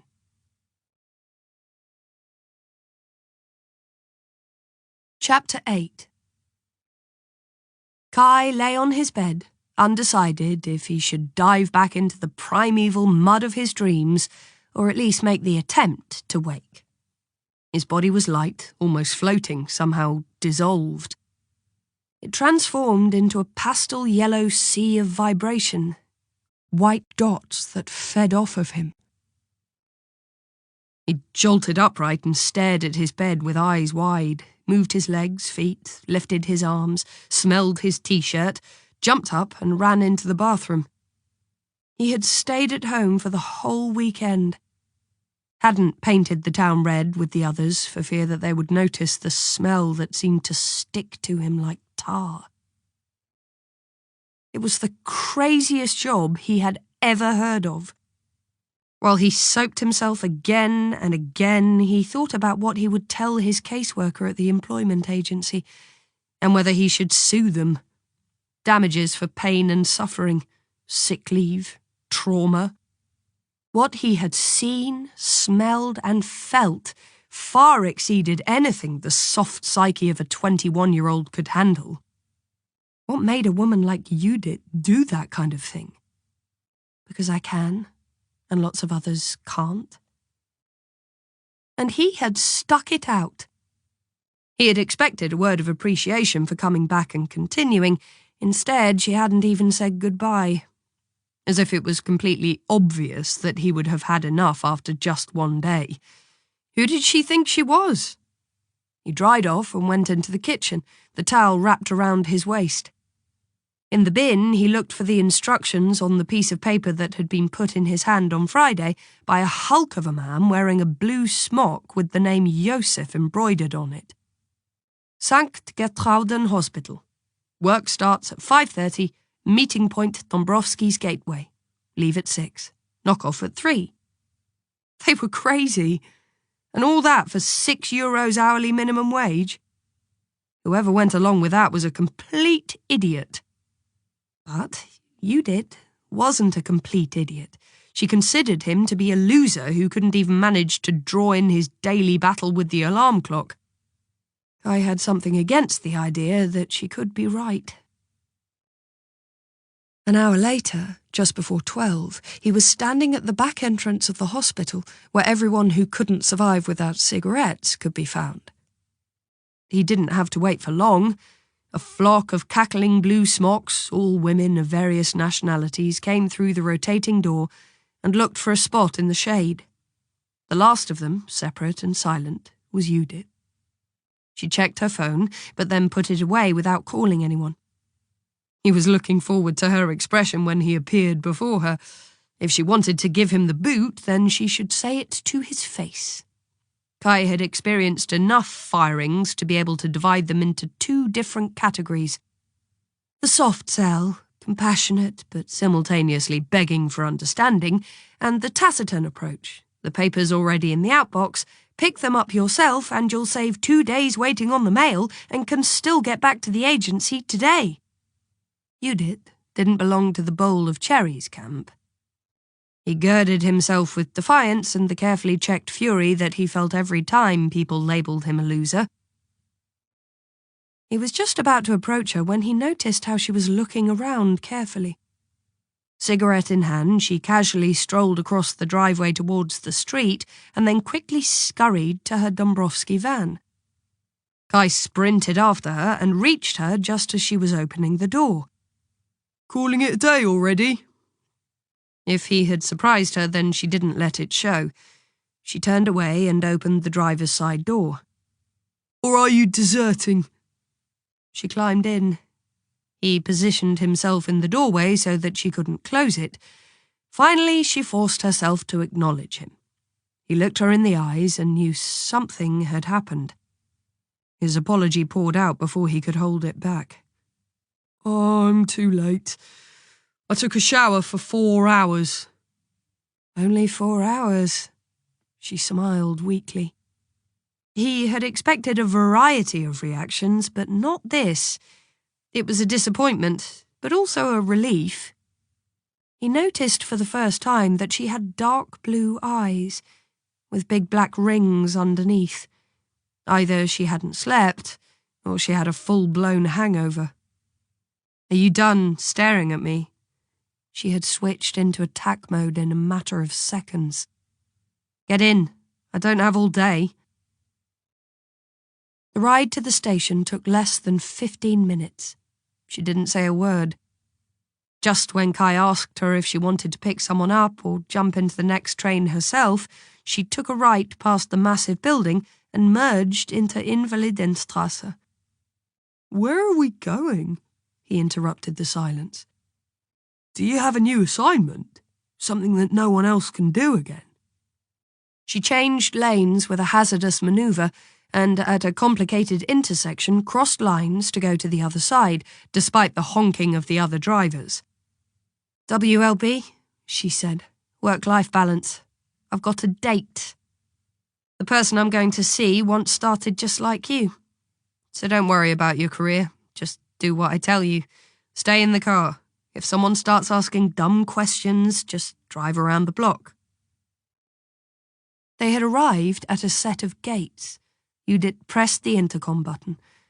Kai studied the grey building with the faded concrete facade. Berlin Municipal Health Management Institute was printed on a sign on the wall. The barrier swung up. Judith drove into a car park with several reserved spots. She parked in one that was actually reserved for a Prof. Weyrich, nodded and stepped out. Kai slid over to the driver's side. Judith went to a side building and disappeared into an open gateway. Kai watched her go. Work-life balance? What had she meant? This didn't really look like a date. Did a woman like Judith even date? He had difficulty estimating her age. For Kai, the interaction between people of different genders took place largely below the waist. Women over 30 weren't a part of his worldview. For him, their attractiveness was on the level of Zimmer frames and balcony plants. But for some reason, Judith was stuck in his head. Purely on an intellectual level, she had a way of simply provoking him. She didn't expect anything, neither punctuality nor order, and she hadn't thrown him out. He got out and strolled to the gateway. Behind that, there was yet another courtyard where several green delivery vans with white labels were parked. Forensic medicine. A second sign read Autopsy Department. Kai needed a moment to connect the two concepts and picture what that involved. He was standing in the courtyard of a mortuary. Kai spun around on his heel and walked back to the car. Judith was a freak. It wasn't just her job, even her dates were morbid. "Does he belong to you?" Judith peered over Olaf Liepelt's shoulder, which wasn't easy as she only came up to his chest. Everything about him had been stretched too far. Arms, legs, nose, back, not to mention that he also couldn't stand still and constantly rocked back and forth. He wore the uniform for the lower security area, a white smock. His ginger hair was cut so closely that it looked like a seal skin. As he also wore a moustache and had wrinkled his forehead into deep furrows, the overall impression he gave was distinctly seal-like. He removed a pack of gum from his smock pocket and offered Judith a piece. She declined, noting that Kai had retreated to the van with some speed. A newbie, absolute beginner. He's always either throwing up or snooping around. I'm not sure what to make of him. "Kick him out? You're usually not this way." "Exactly. That's why I'm hardly ever given anyone anymore. So what?" Liepelt felt sorry for the threatened intern. After all, he had once been one himself. She turned away from the window and went to a hanging file rack on the desk. Liepelt had taken her into the room behind the reception, a small office under the direction of Professor Weyrich, who would be returning from his lecture at the Charité Hospital in less than 15 minutes and would be less than pleased to catch his autopsy assistant and a stranger with their hands on his files, not to mention the occupied parking spot. Liepelt stood next to her and after a brief search removed a spring binder that he examined carefully, squinting. "Christina Boria. There we go. Delivered 2 weeks ago, autopsy the same evening." "Give it here." Judith nearly tore the file out of his hands. She opened it and leafed through the crime scene photos. A woman in t-shirt and knickers lying unnaturally twisted on the floor. Her face pale as wax with a reddish-brown circular wound on her forehead. Her mouth was slightly open, her features relaxed, eyes closed. Peace after the murder. "Give me that!" Judith turned away from Liepelt and looked at the autopsy photos. Her chest, shoulders, bullet holes, close-ups, lab results, autopsy report. Liepelt came around the desk, reaching for the folder. She dodged him. "What are you so interested about?" "Everything." "Why?" She looked up briefly. "I was the cleaner." "Oh, shit," said Liepelt. "You shouldn't always take these kinds of things personally." She shook her head in frustration and skimmed the autopsy report. "Judith, we don't have time." "Was there anything special about her?" "She was shot." "Very funny. Particular indicators, anything out of the ordinary?" "Indications of abuse as a child, I believe. 2 fractures, not treated and poorly healed. But that's pure speculation." "No, not speculation." "I want to see her," she said suddenly. "Who?" "Boria." "Are you crazy?" But Judith was already at the door. The photos were the snapshot of a crime, but she wanted to see the person, the woman who Boria had been, who had suffered the same fate as her as a child. No one who hadn't been in a home could understand that. In life, and even more so in a mortuary. "You still have her? Show her to me." Liepelt lifted his long arms in a desperate attempt to talk her out of her plan. Judith tucked the file under her waistband. "You know I can't do it. Weyrich will kill me." "Weyrich won't know a thing. And even if he does find out," she grinned, "he can always come back to work with me." "That's precisely the kind of shit I can do without. I'm so stupid to have let you in here in the first place. Give me the file." "Later. This way?" She opened the door, peered into the hall, and disappeared. "Shit," Liepelt murmured. "Shit." Quirin Kaiserli stood in front of the homicide building on Keithstrasse in Schöneberg. His chances of finding out something in the Boria case verged on negligible, he knew that. He had researched all weekend and hadn't found notice of the death anywhere. So first, he had to find out if this Judith Kepler had been telling the truth. If she was, and after 2 sleepless nights and going through all alternatives, he assumed that she was, then there had at least to be a record of the crime with the police. A file number, an address, circumstances of the crime, the call log, the address of a neighbour, the firefighters, the forensic team, CSIs, witness statements. Even if everything had been classified immediately, there had to be someone who had initially worked the case. Boria had been murdered in an apartment in Berlin. Even if the various authorities had fought over the case, there had to be witnesses. If not to the crime, then to what happened after that. The woman at the reception was in her mid-50s and was talking loudly with someone on the telephone who was supposed to repair a washing machine and apparently wasn't succeeding. She didn't put aside the phone as she turned to Quirin. "How may I help you?" "It's to do with the Christina Boria murder case. I'd like to speak with the officer in charge." "Wait a second," she sighed, and with barely concealed reluctance spoke into the telephone. "Not the pump. It can't be the pump. I'll call you right back." She hung up. "What was the name?" "Boria. Christina Boria." "I got that. And who are you?" "My name is Quirin Kaiserli." "Excuse me?" He patiently spelled out his name. "And you want to file a report?" "No, I want to speak to someone working on the case." "So, a statement?" "I want—" Quirin stopped.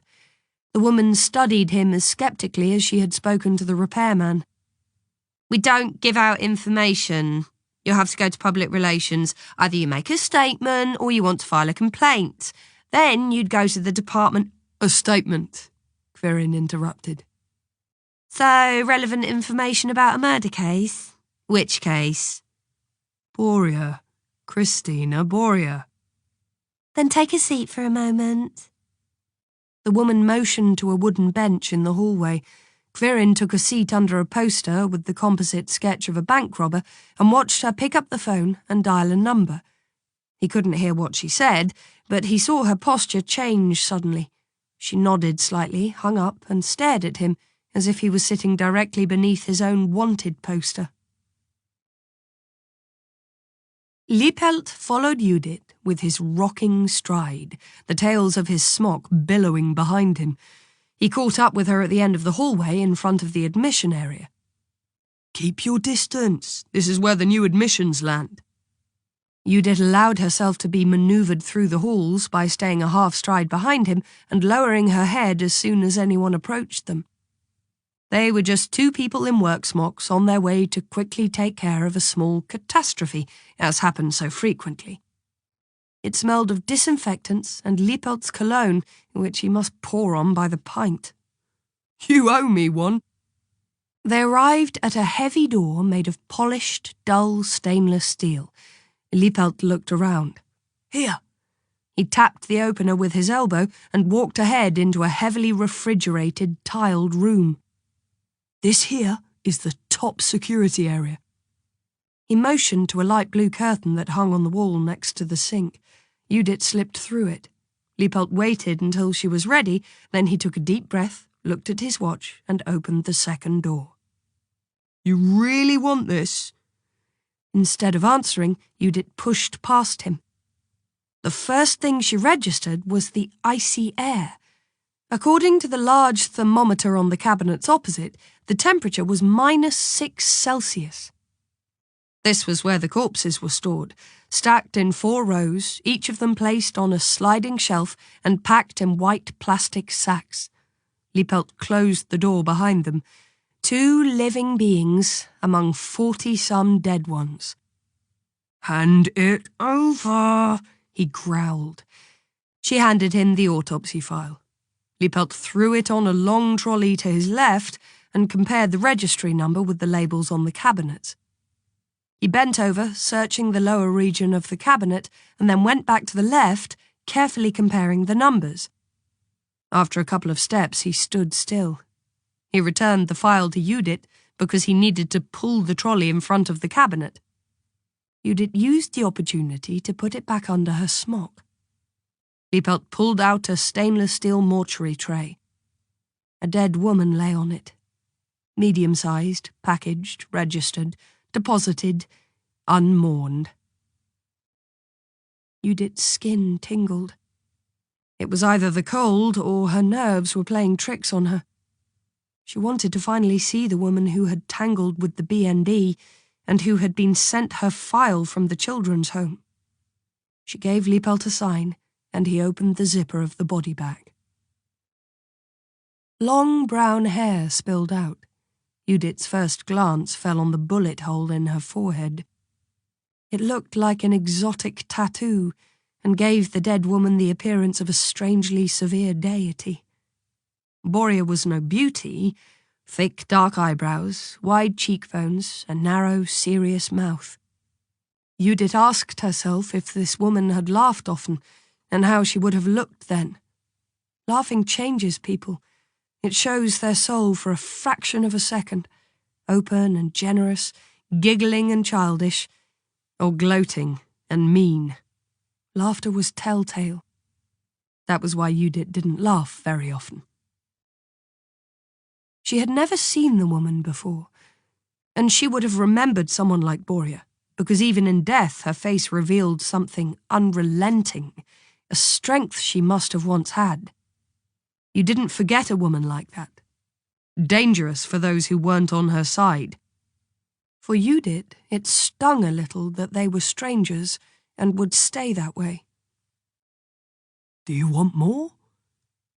Cold, like marble under ice. Judith ran her fingertips over Boria's face. Where does she come from? No idea. No one called. As soon as the cops clear this here, we'll let Schneider know. Gerhard Schneider Mortuaries. They were the kingpins of the undertaking world. They must have had a deal with all the hospitals and prosecutors in the city because Schneider and his fleet were always the first ones on the scene. Crematorium, I'm guessing, makes it cheaper, no relatives, at least no one who called here. Listen, you're not going to pass out now, are you? What's going on with you? Nothing. Judith whispered and took a deep breath. Nothing. Liepelt closed the zipper. He pushed Boria's hair back inside so that it wouldn't catch, and so that someone would touch her face this one last time, now disappearing behind the white plastic. No relatives, and her last journey was to the crematorium because it was cheaper. Liepelt slipped Boria back into the cabinet. Judith waited until he had arranged the tray, then she followed him silently outside. Only then did she suddenly feel a pang in her heart. She hadn't even realized she had one. Mr. Kaiserly? A slender young man in his early 30s, either freshly showered or with his hair so gelled that it glistened, approached him in squeaky trainers. Quirin stood up and shook the hand extended toward him. I'm Franz Ferdinand Maike, and with my name, believe me, I have to put up with a lot of jokes. Quirin smiled a somewhat tortured smile. I'm a homicide detective. Please follow me. You want to make a statement? Quirin let Franz Ferdinand Maike believe that. Maike was slightly shorter than he was. A nimble, agile man, he walked past the elevator without bothering to ask and made Quirin sprint up 3 stories. By the time Maike had reached the top, Quirin was half a flight behind him, and Maike still looked like he was freshly showered. He held open the door to a small, very neatly kept office and asked his visitor to take a seat. Mr. Kaiserly, what exactly brings you here? Are you investigating the Boria homicide? Yes. Maike folded his hands and placed them on his green civil servant desk pad. Why aren't you going public with the case? I knew Christina Boria. I'd have liked to have known that she was dead. Quirin still felt a cold fury. He had stumbled right into the trap on Westerhoff's show. Boria had been murdered, and no one in the city seemed to have taken official notice of it. My apologies. You knew her? Maike bent forward. From where? And since when? Christina Boria contacted me through my publisher. I write non-fiction books. Oh, yes? Maike kept a straight face. Either he had really never heard of Kaiserly's name, or had just placed him in the category of an hysterical author. We met here in Berlin, Quirin continued. She was interested in the same topics as me and offered to help me with my research. Which topics would they be? Domestic security, the debate surrounding the Statute of Limitations, the BND, and Section A of the Ministry for Security, Division 12. Maike nodded. And was she able to help? Unfortunately not. She didn't come to our last meeting. That's why I'd like to know what happened. We'd also like to know. Maike leaned back and glanced out of the window. The office looked out onto the courtyard. Nothing except the grey facade opposite was visible. You surely understand that we're not allowed to give any information about current investigations. But Maike opened a drawer and pulled out a form. Please leave us your personal information and where we can reach you. We'll get in touch at the appropriate time if we still have any questions for you. He slid the paper over the table. Quirin took it and carefully and slowly ripped it into tiny pieces. You surely understand that I don't believe a word you said. What's the name of the department head at Berlin's Department for the Interior? Or is it already in the hands of the Federal Ministry of Justice? Micah stuck out his jaw, giving his young face, not yet marked by disappointments, the expression of an abandoned pit bull. And before you reach for the telephone to inform your superior, remember that he's also no longer involved. I already told you, domestic security is one of my hobbies. I'm sorry I can't help. Then I'll explain what I can do for you. First of all, I'll mobilise the opinion guerrillas in this country. The press will pound down your door. A young woman murdered, unsolved to date, and the public doesn't know a thing. Who ordered this completely unprofessional approach? You're not expecting me to... I want to know where the case was sent. Micah reached for the telephone. Quirin leaned over and put his hand over the receiver. Is it still a simple homicide, or much more? Is someone in the hot seat? Get a grip on yourself. Micah's self-confidence was starting to evaporate. You're crazy if you think you'll learn anything from us. And you're naive, Micah. Mr. Homicide Detective Micah. What does the nose ring feel like? The one they lead you around with? Micah's hand sped toward the telephone again. Tell me who is really investigating the case, and I'll let you do what you call work. Micah extended his lower lip. A couple more years and he'd look like a nutcracker. I shouldn't have to listen to nonsense like this. But you are. Quirin felt his opponent's defences starting to crumble. Why don't you call your boss, the one who's just as castrated as you are, have some other eunuch in this building toss me out? A copy of the files were sent to Schwerin. Ask there, if you can. Schwerin? To the Ministry of the Interior. The Boria homicide was now at a level that required more firepower. Old connections. Very old. Quirin asked himself who he still knew that he could ask for help. But you didn't hear it from me. We only led the crime scene analysis here. With what results? Nice try. But as you're already here, can you tell me if you know this person? Micah removed a picture from a pile of documents. Quirin glanced at it. It showed Judith Kepler crossing the room with rubber gloves and a cleaning bucket. The name Dombrovsky was inscribed on her smock. The company was known across the city and was surely already being looked into by the investigators. No? Who's that? So you don't know where she is currently? You're not in contact with her? No. Mr. Keiserly, contact me immediately if that changes, and if you're cultivating conspiracy theories, remember, we're the good guys. Micah returned the photo. Quirin stood up.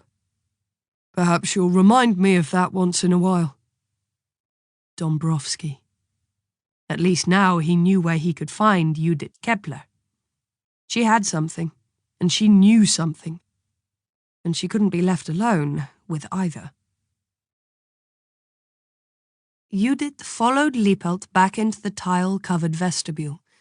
Outside, it was almost unbearably hot after those few minutes in the icy cold.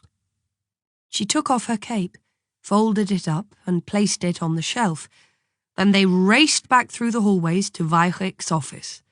It was 12:27. Liepelt returned the file to the cabinet. Weichrich wouldn't notice that almost half of it was missing. We lucked out, but don't ever ask me for something like that again. Unless...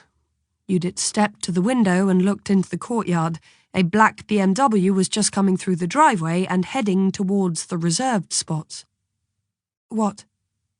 We can go get a drink sometime. If I'm not mistaken, I've asked you more than once. Judith squinted and watched as Professor Weichrich, unhappy to be parking his car in one of his colleague spots, gave Dombrovsky's van a withering look. Where had Kai gone, she wondered. Your boss is on his way? Shit. Come on, get out of here. Liepelt ripped open the door and ran into the hallway. Come on! At the entrance, Liepelt pushed Judith through the turnstile just as Weichrich entered it from the other side. He accompanied her to the courtyard. "We lucked out," he said. The relief that he had Judith out of the building was visible on his face. "Well, how about it?" Liepelt was in his early 30s. He was a nice guy. He provoked an instinct to protect. And for that reason, he was absolutely unsuitable for Judith. He needed a woman who could keep him ship-shape. With her, even window boxes were doomed. "Friday night? Just a beer?" "I don't drink beer." "Then something else?" "Sorry, got to go." She was too fond of him to waste his time. In the driveway, she turned around once more. Dejected, Liepelt still stood in the courtyard. She had been a hair's breadth away from taking pity on him. But autopsy assistants were about as sexy as crime scene cleaners, and they didn't like each other's jobs. When Judith opened the driver's seat door, Kai almost fell out. He rubbed his eyes in surprise. "Everything okay?" he murmured and slipped back onto his seat. "Great." Judith felt the file against her skin. It scratched. Kai was annoying her.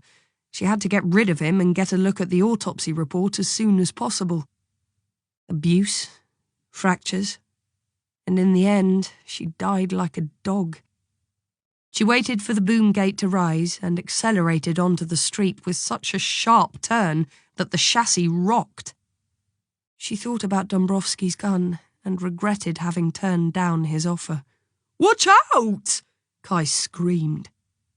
She just barely managed to pull the steering wheel around. The truck's horn blasted. A collision, then her side mirror departed with an ugly grinding noise. She careened back into the right lane.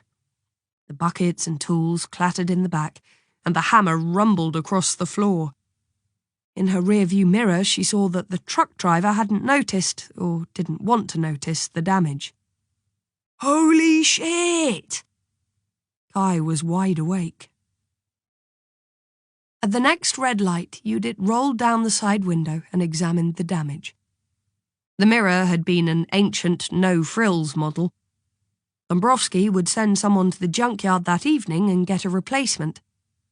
Kai shifted back and forth uncomfortably in his seat. He would have preferred to get out. She patted the panel with her hand, as if it was the flank of a horse, grinned at him, and hit the gas. "Don't be like that. Nothing happened." She handed him her pack of tobacco. He removed 2 pre-rolled cigarettes, lit them, and handed her one. "Listen," she said, "do you actually want to work, or keep on living off my taxes?"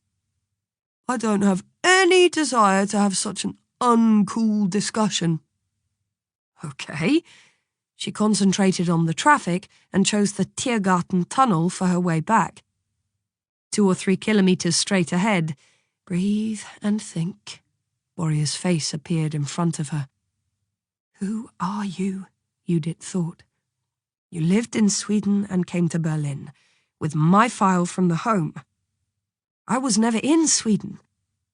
But we must have crossed paths at some point. You knew that. I didn't." The realization came so quickly that she almost yanked the steering wheel. The envelope. The sender. Post from the depths of hell. Sassnitz was between Berlin and Sweden. That is where the threads came together. The sender must live somewhere there. She had to go there. When Judith stopped at the back entrance of the hospital, several of the patients were standing around a standing ashtray. Her phone vibrated. She didn't have to look to know it was Dombrowski. "What needs to be done?" Kai asked. He had been silent for the rest of the ride and had calmed down. Judith turned off the engine. "Mop, empty the bins, in cruise, so relatively easy." Dombrowski would hit the roof when he found out. Sometimes he came by with a stopwatch and studiously recorded the length of time needed to clean a floor, shaking his head and grumbling to himself. Days later, there were orders to improve seconds per metre. To date, such orders were ignored in a kind of silent agreement. And the shift is over at 3? Judith glanced at the clock on the dashboard. 2 minutes to 1. Yes. But that's still considered a working day, right? I have to get a full week in for the employment agency. Don't push it.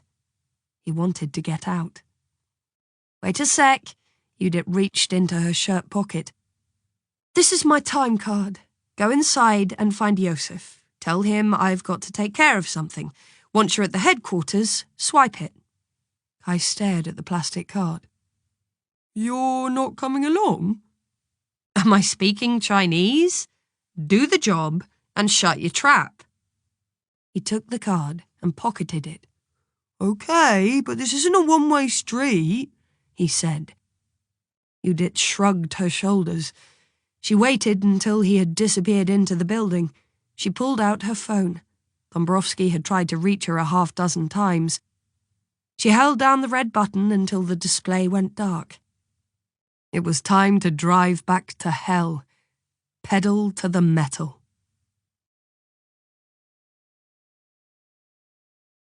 Chapter 9. Klaus Dombrowski had paternal feelings. Of course, they weren't compatible with those that he'd had at the births of his 3 children by 3 different women, but he characterised this vague mood of responsibility as such because he couldn't think of a better way to describe the way he felt about Judith.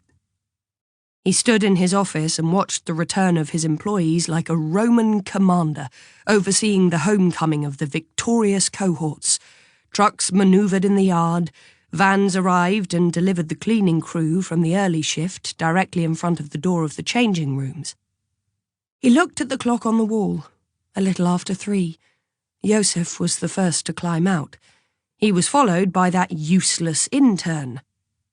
Dombrowski had seen at first glance that he either needed basic army training or someone like Judith to make him get his act together. 6 additional workers followed, the last closing the door. The van was empty. Judith wasn't there. And there was a vehicle missing. Dombrowski furrowed his brow. The bouquet of roses was still in his office, reminding him that something strange had happened in Judith's life. He went over to the barracks and was just in time to catch the useless intern swiping a time card through the slot. Dombrowski grabbed it out of his hand and held up the photo on the card next to the boy's impertinent face. I don't see any similarity.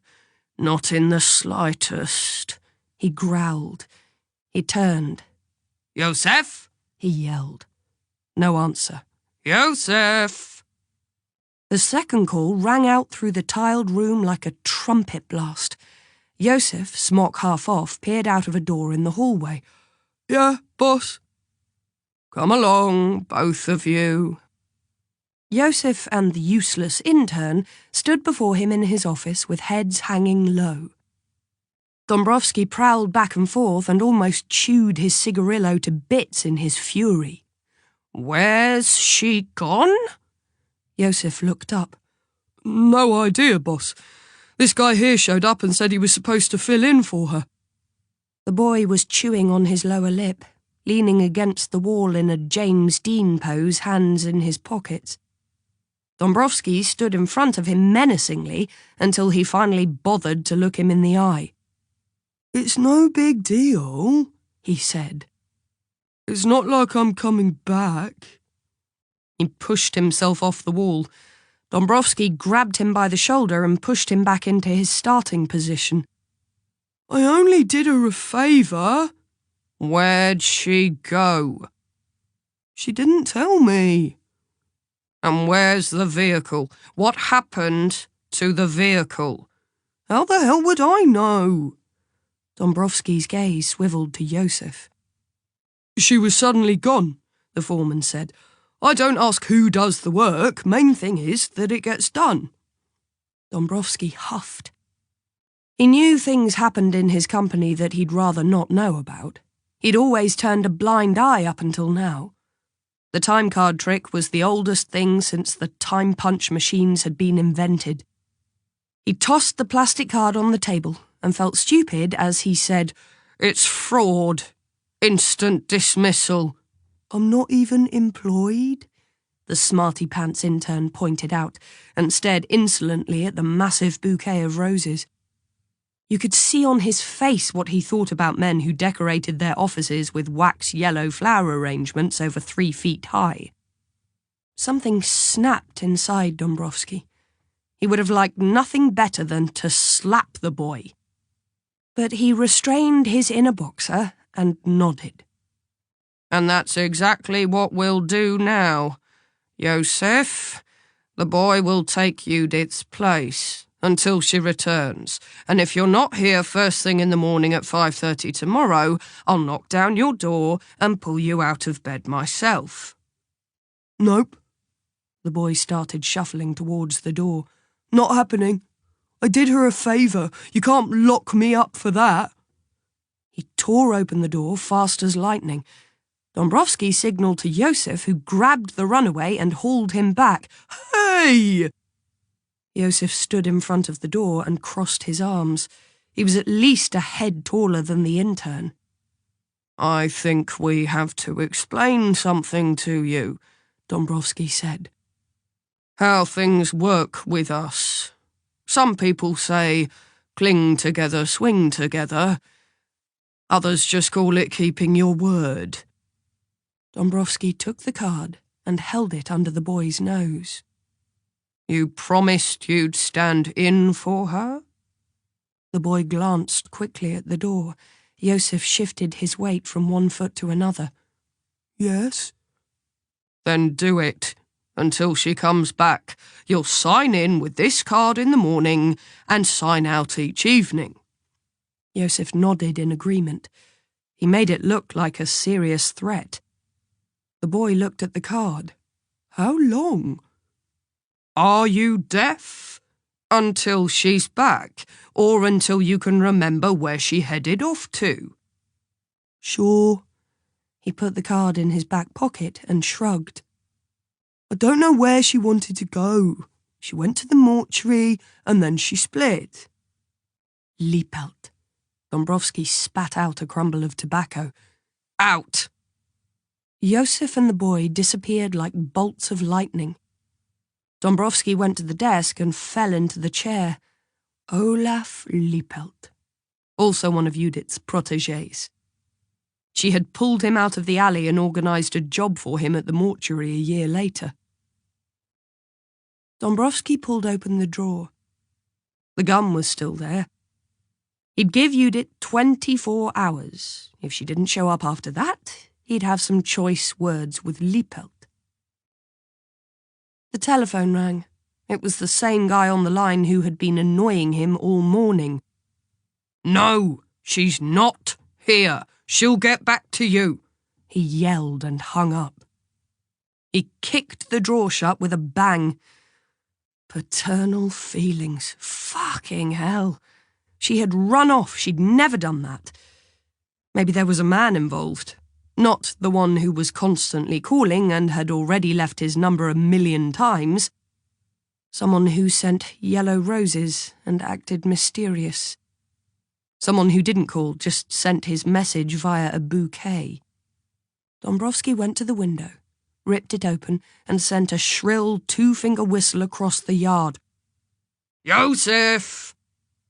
Already on his way back into the locker rooms, the foreman jumped and turned around. Whoever sends a wreath like that to a woman was either gay or wanted something. Judith wasn't the ideal candidate for either option. But there was nothing he could do while he couldn't get his hands on her. Dombrowski looked at his notebook. There were 3 telephone numbers written down. The first belonged to the Rose gentleman. The second to this annoying guy, Kaiser whatever, who kept hassling him with questions. The third was a cop who claimed to be called Franz Ferdinand Maike. He pulled up his Rolodex and turned it to L. Liepelt. There we go.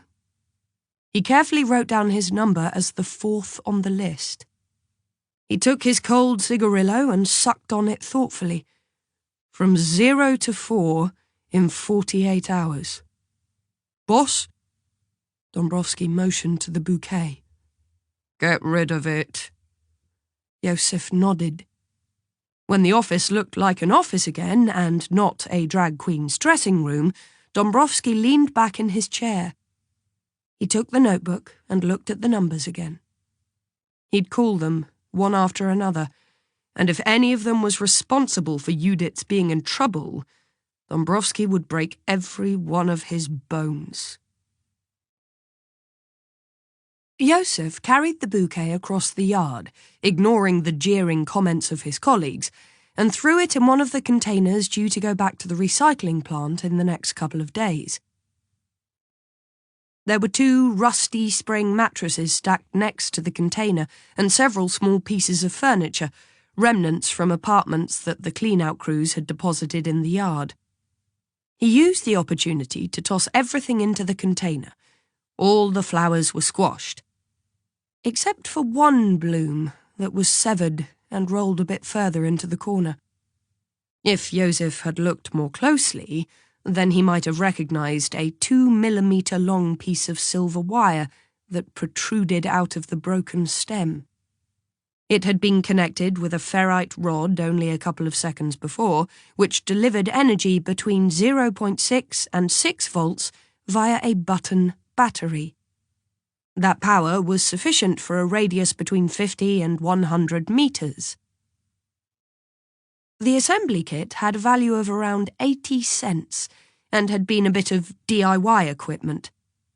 Most of the intelligence services built their own bugs, partly because of cost. Specialized listening devices could easily cost 100 times more, but also because homemade bugs were much harder to identify and therefore corresponded to the maxim of plausible deniability. Joseph knew nothing about this principle, but then Watergate and the Iran-Contra affair probably also wouldn't have interested him. In his eyes, plausible deniability simply meant you're lying. And if you were caught lying, you had to pay. Not getting caught was the trick. He ran quickly to the changing room. Time to knock off. TT sat at a desk in the ground floor of the Department for Technical Reconnaissance, SIGINT, and looked out at the 3 cameras that were watching over the entrance to Heilmannstrasse 30 in Munich-Pullach. A faded concrete wall shielded the compound from the outside world. The secret city, streets, tennis courts, loosely grouped units of buildings, separated by park-like green areas. The SIGINT building was opposite the Leadership and Information Centre, or General Situation for short.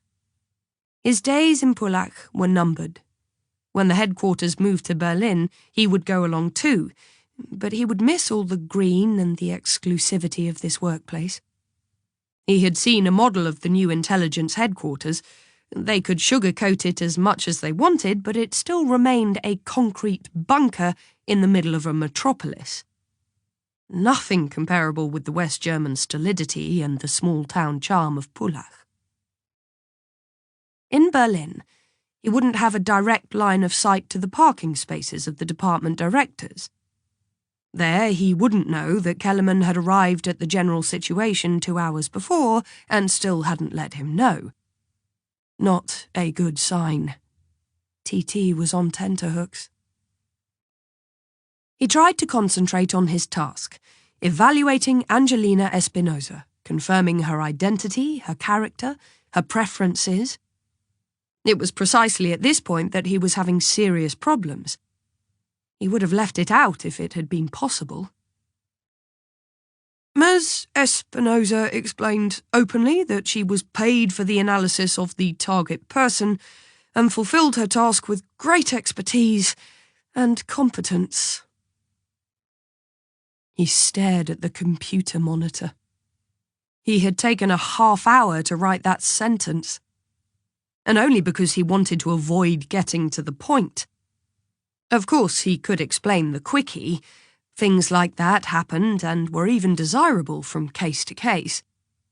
The more that was known about a person working for another service, the better.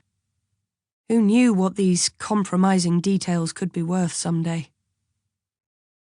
After the conclusion of the observation of Karin Kaiserli, there was a continuation of non-work activities. However, this was initiated by Ms. Espinosa. He deleted the sentence. Despite her 48 years, Ms. Espinosa is in excellent physical condition. This can be attributed to her athletic activities.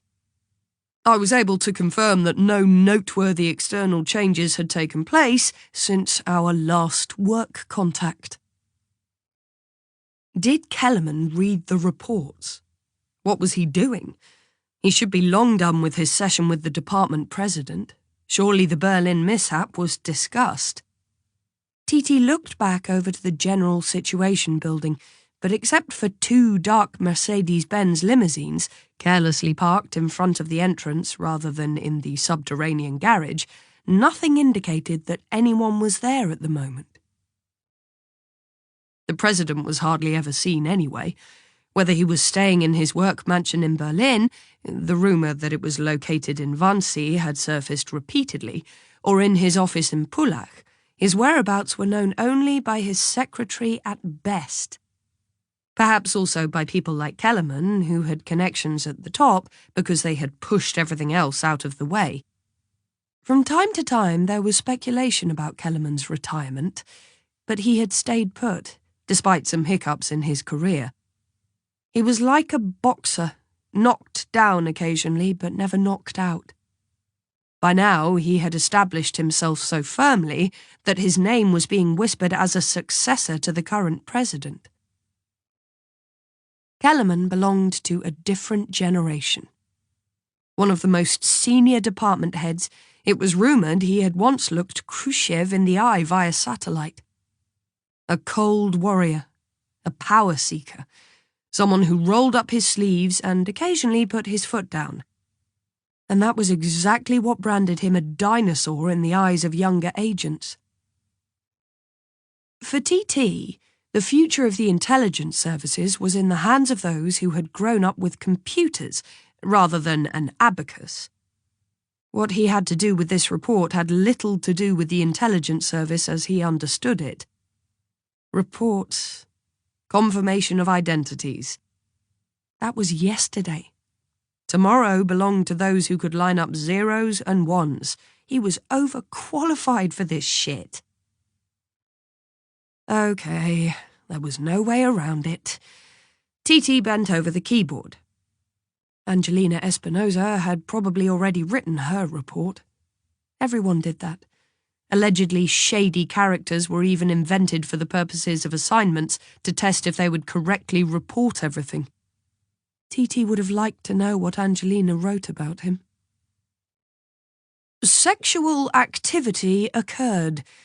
However, this remained within the context of the usual and did not take an excessive nature. The last sentence excited him because it was greatly understated. The telephone rang. TT recognised the Berlin area code. Angelina? He didn't know how long she wanted to stay in Germany. Maybe she missed him. Maybe she was also busy writing something like, was a form of stress reduction attributable to work and the situation. Or, Tobias Taschner is an extraordinarily experienced lover for his young age. TT grinned. The security conference in Munich was starting in 2 weeks. Maybe... Tobias? TT didn't reply. Or Carsten, Michael, Oliver, whatever. I can't ever decide whom I should address. So many names. You're carving out a career? TT, answered TT.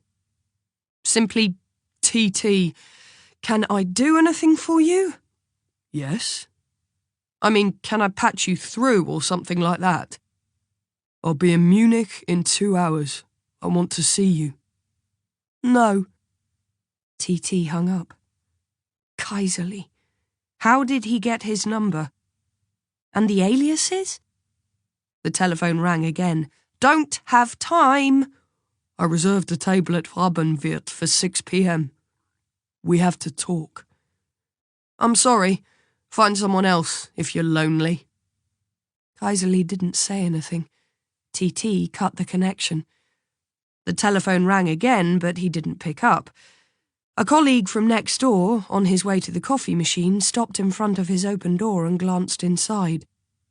Everything okay? TT nodded, and the colleague continued on. The telephone rang again, repeatedly, persistently, and noisily. He would have liked to rip the device from the wall and fling it onto the car park. He stared at the keyboard. The colleague returned. Why aren't you answering your telephone? Kellerman wants to talk to you. In his office. Kellerman's office was on the top floor of the same building. Nothing special. A metal cabinet for the files, a picture of the federal president on the wall, a large desk with steel corners and his own shredder. Next to the telephone, the customary framed photograph. TT didn't know who was in the picture, but he guessed it was the wife mid-golf swing. Kellerman motioned to the pair of Le Corbusier-style black leather sofas. TT took a seat and examined the crystal bowl on the coffee table. Probably from the stock of gifts that the foreign heads of Allied services brought along with pleasant regularity. Presumably, there was a rumour circulating internationally that Germany was running short on crystal bowls. Kellerman's secretary, a middle-aged woman with the charm and erotic charisma of a parking warden, served coffee and biscuits. Kellerman took the thermos can, and TT held out his cup.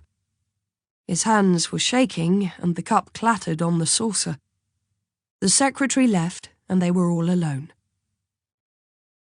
Dumb mistake, the boss said, and took a seat. He pushed the plate with the biscuits in TT's direction. But no reason to get nervous right away. We know a lot.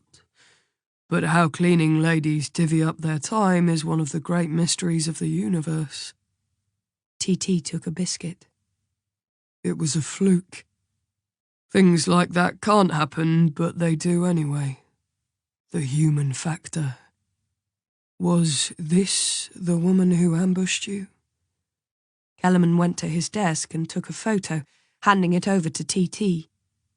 Presumably taken by Unit 6, the camera that TT had left in his hasty departure. TT nodded. That's her, but she didn't have some kind of smock on, she wore a special suit instead. And she had a gas cylinder along with... He paused. Oxygen. Kellerman completed the sentence. Without losing sight of TT, he sat back down. She was there to clean up the crime scene. A death scene cleaner. However, what she was doing in the apartment at this time of night is beyond our knowledge, but we'd like to know. Kellerman took the photo out of TT's hand and placed it on the table. We need to know what she has planned. TT nodded and drank a sip of coffee. Only after the pause in the conversation had stretched out a little too long did he realise that he was expected to give an answer. Yes, he said. Kellerman put his fingertips together and studied the photo as if it was a snapshot from an American spy plane. Her name is Judith Kepler. She works at a building cleaning company by the name of Dombrowski Facility Management in Berlin-Neukölln. Everything you see was put together by dearest Clary. Kellerman never used the proper name of his secretaries, and dearest Clary, little Mary, Annie, all accepted this habit with stoic serenity, aware that a boss who didn't demand much more than physical presence was a rarity in the Munich metropolitan area. TT nodded. We have to find the woman, but we don't know where she is. You've got to help us. Now the chummy stuff was back. Perhaps his situation must not be that bad after all. Phone? Turned off. Credit cards, cash machines. That's your job. TT thought. A Trojan? They weren't allowed to hack into computers, but they did anyway. Every once in a while, there were initiatives to make such operations subject to authorization, but this was always vetoed by the Minister of the Interior. As long as there weren't any relevant regulations and every single online investigation had been registered with the Federal Parliament's Control Committee, then they were in a grey area. Kellerman crossed his arms and nodded. TT set down his cup. So, when you order something like that, that's not an order. It isn't even a question. This conversation officially never happened. Just like your nocturnal operation in Berlin and the loss of Unit 6. You talk to me and no one else. You inform me immediately when you found out what Judith Kepler is up to. You'll get new cover stories, and the case will be closed. Do you understand? TT nodded quickly. Kellerman's abrupt move from the informal to the formal irritated him every time. His boss handed him the photo. One question. Yes, Kellerman snapped. What happened in that apartment? Was that us? Kellerman looked at him for a long time. Only when TT no longer expected to get an answer did he say, I have no idea. And can I tell you something? I don't even want to know.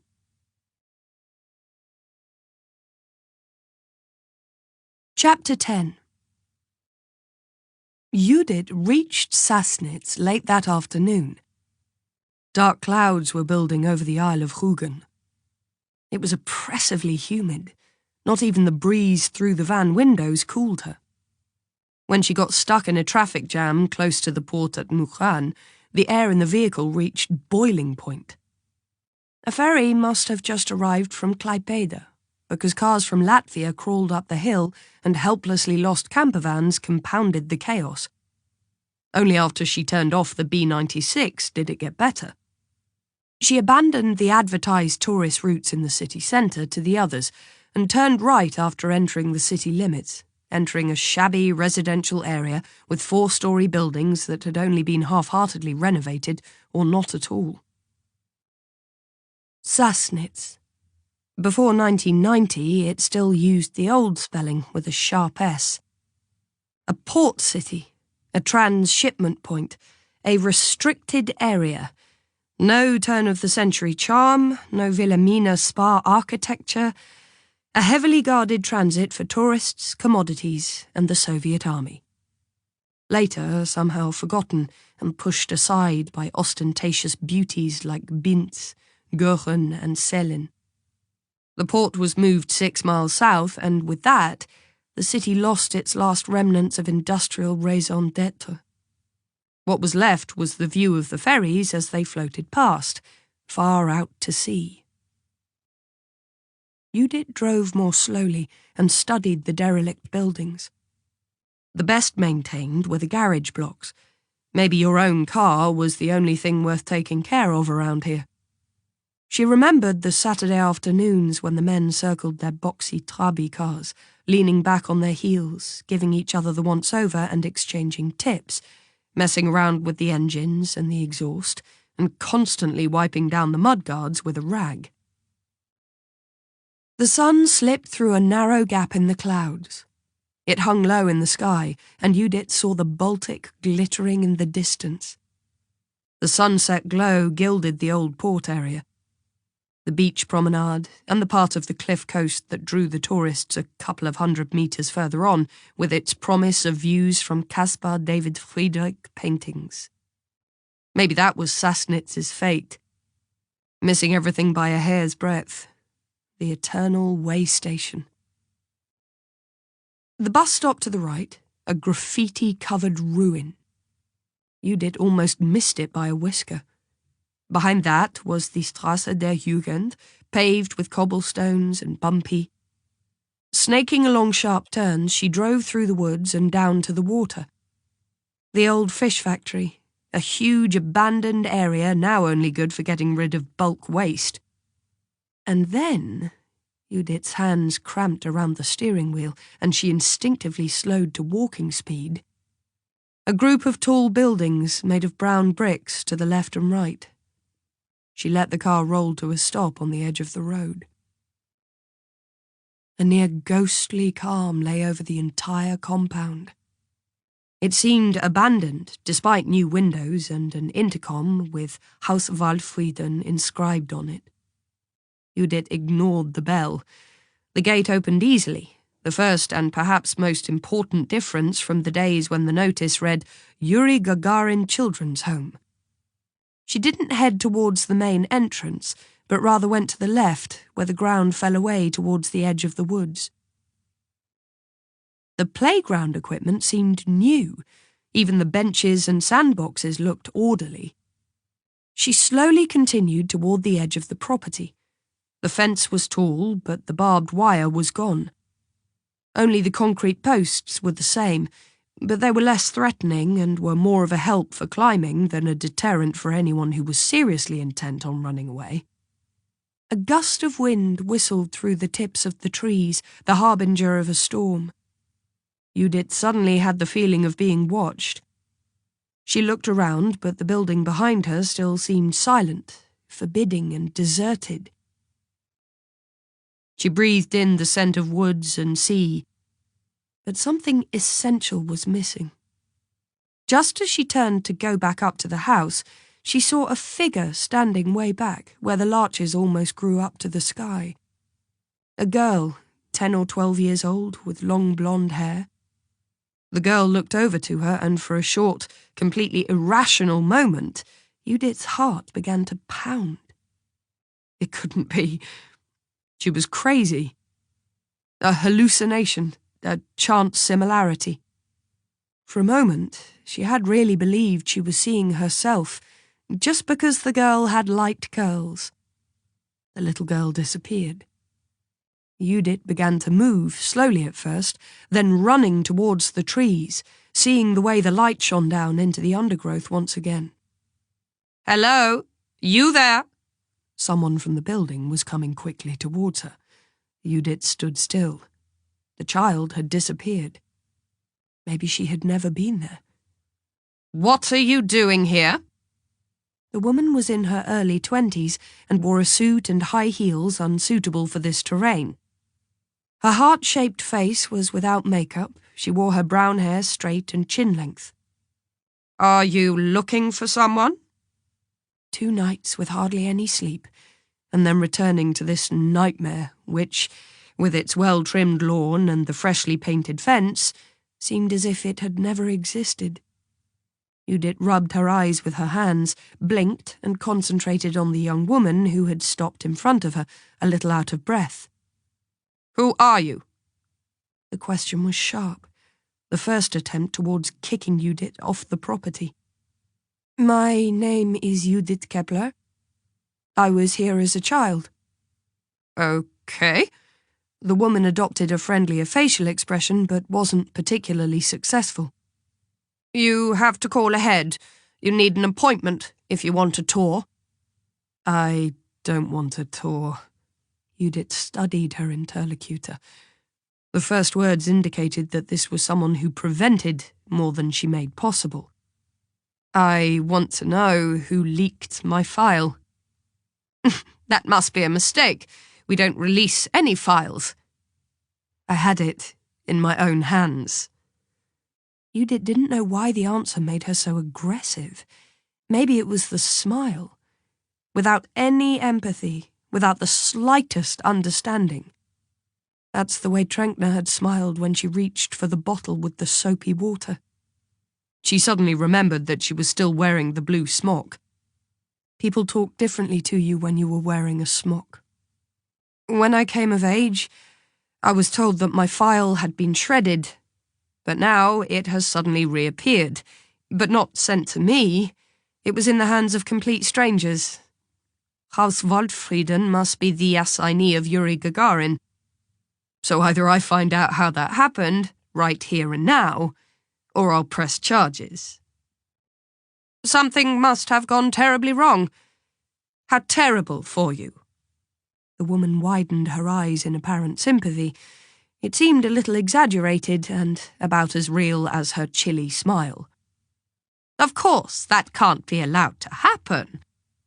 But unfortunately, I can't do anything for you. Please contact the regional archive in Rügen. There's the inventory from the District Committee in the National Education and Youth Assistance Division. The assistants in the reading room will surely be able to help, even with questions about file access times and... What do you think I've been doing for the past few years? This isn't the right place. Not right at all. The woman extended her hand. Judith took a step back. Where's Trenkner? Who? The assistant director of the home back then. Or Martha Jonas, one of the teachers. Trinklein, the physical education teacher. Blum, Wagner, Stolz. Where did they all go? The people? The files? We're an independent agency. We took over the property 12 years ago. The buildings were empty. None of the former employees are still here. I'll have to ask you to go. I was 3452. The rage transformed Judith's voice into a hoarse whisper. Building 3, Dorm 4, number 052. I spent nearly 10 years here. There must be something left. No, there's nothing. And if you don't leave, I'll call the police. She took out her phone and weighed it in her hand, waiting. She looked like she was accustomed to unpleasant visitors and knew how to fend them off. This was a dead end. The woman really didn't know anything. But she might have gone to the trouble of finding out what kind of home she was in charge of. Okay, Judith said. I'll leave. But I'm coming back. With an appointment? I'll follow you. Judith walked up the lawn to a small forecourt. There used to be flag ceremonies and public punishment for the children who hadn't developed into the proletarian ideal. Another gust of wind swept over the yard and whipped up dust and a couple of withered leaves. 2 basketball hoops hung from the brick wall. It was still unnaturally quiet. Where are all the children? Judith asked. At supper, the woman answered. It was 5:30. She had to get her feelings better under control. Judith walked along the edge of the woods. The wind picked up and shook the tops of the trees. Breathless, she reached the old factory compound. The first drops slipped from black clouds. They slapped on the slabs of broken road like huge dead insects. Sassnitz Fisch was written on a sign with red lettering, the rest of the paint having peeled off long ago. The spelling revealed that there had been work here for at least a couple of years after reunification. Spread across several acres and slowly being reclaimed by nature were abandoned factory buildings. Production, cold storage, storage halls, smokehouse. Not a single pane of glass was still whole. Bulk waste was stacked inside almost up to the ceiling. The overgrown roads and paths were lined by the leftovers cast off by the city. Thunder collected over the sea and rumbled towards the land as a warning. The drops fell heavier. Then the heavens suddenly opened their floodgates. Judith ran to the storage hall 4 and reached the awning over the ramp. The pelting rain battered the treetops. She leaned against the wall, where the plaster was peeling, and pulled out her package of tobacco. Had she smoked her first cigarette here? She had been 14, old enough to work after school. subotnik, Soviet-style voluntary work. There had been no question about its voluntary nature. There was herring in tomato sauce until the cows came home. She had enjoyed the work. There were always 24 cans in a box. She didn't know why it always had to be exactly 24. Maybe it was a special kind of advent calendar. She hadn't touched a tin of fish since then. She rolled a cigarette. When she licked the papers and looked back up, the girl was standing in front of her. The child wore a white summer dress and was sopping wet. On her feet she wore cheap, bright pink plastic clogs, the kind tourists bought on holiday and threw away when they got home. The girl stood in front of the loading ramp, letting herself get soaked, and said, "Hello." So it hadn't been a hallucination after all. She climbed up the loading ramp like a weasel and stood next to Judith. She was up to her shoulder, a thin, tall girl with freckles and unnaturally fair skin. A mythical creature who seemed at one with the cloudbursts and the overgrown ruins. "My name is Judith." "My name is Chantal." Chantal. Who inflicted these names on children? "You were at the home?" the child asked. "I'm there too." Judith lit her cigarette. Children in homes were used to worse things than the sight of an adult smoking. "How long?" Judith asked. "Only for a couple weeks, until the people at social services say I can go back home. My father hit my mother, and me too. Look." She pushed aside the strap of her summer dress. Judith recognized the healed scars and welts on the skinny shoulder. "Shit," Judith said. The girl put the strap back. She didn't appear to have a big problem with the scars, at least not with the visible ones. "And what's it like?" "Okay. If my mother could be there, it would be really good." "Is there still a cellar?" The child looked at Judith in surprise. "You mean the bicycle cellar?"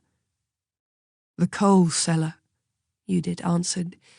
Every era had its own cellar. It didn't always have to be deep underneath the surface. "They don't heat with coal. I think there's a machine in there, and an oil tank." "Mrs. Langert kicked you out. Why?" "Because I didn't ask if I could come. And you don't do that."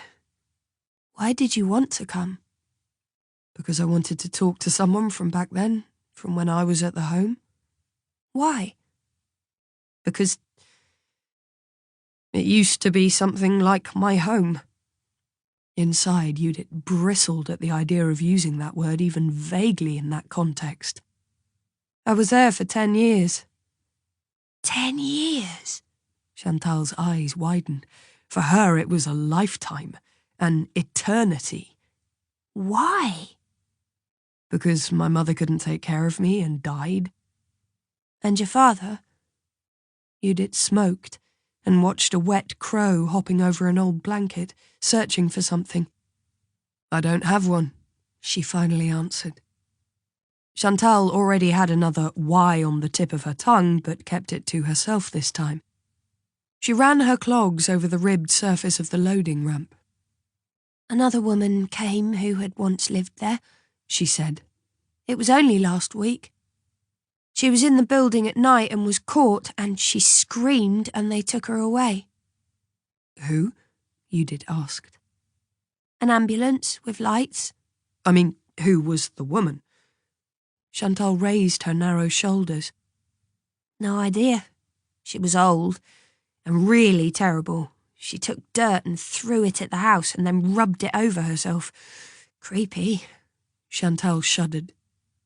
"Do you know where they took her?" "To the Stasi home." "Where?" "You know, where the criminals come from." "You mean prison?" "No, the Stasi home. There's lots of old people there." Judith flicked the cigarette butt down into the dripping weeds. Chantal could only mean a nursing home or a retirement home. There weren't any Stasi homes. There wasn't any Stasi anymore. How do you know that the woman was from back then? The first thing she did was go to the fence, just like you. The rain dissipated. A muffled, stale smell emerged from the inside of the storage hall. Where's this home? Down by the old harbour, behind the tracks. We used to play there, but now we're not allowed over there. Everything is fenced off, and dogs patrol at night. Well, then it's better to steer clear of that. That's dangerous. Judith jumped off the ramp. Chantal followed her. And you're not allowed to play here either. Didn't you see that sign over there? Caution! She pulled Chantal aside, who was just about to step on one of the steel floor panels covered by weeds. They are loose down there. If you fall in, you'll never get out. Okay. Chantal didn't look like she would take the advice seriously. How old are you? 10. Judith smiled. You were invincible at 10. They separated up at the road. Chantal ran quickly down the wet cobblestones, so quiet on plastic soles that Mrs. Langut certainly wouldn't hear her when she secretly slipped back into the Waldfrieden. Judith waited a couple of minutes before turning over the van's motor and letting it slowly roll down the hill towards the old harbour. A Stasi home. Amazing what kids manage to make out of whispered words and rumours. The road led directly into the woods, took a curve to the left and went steeply downhill. Along the road there were the remnants of the restricted area.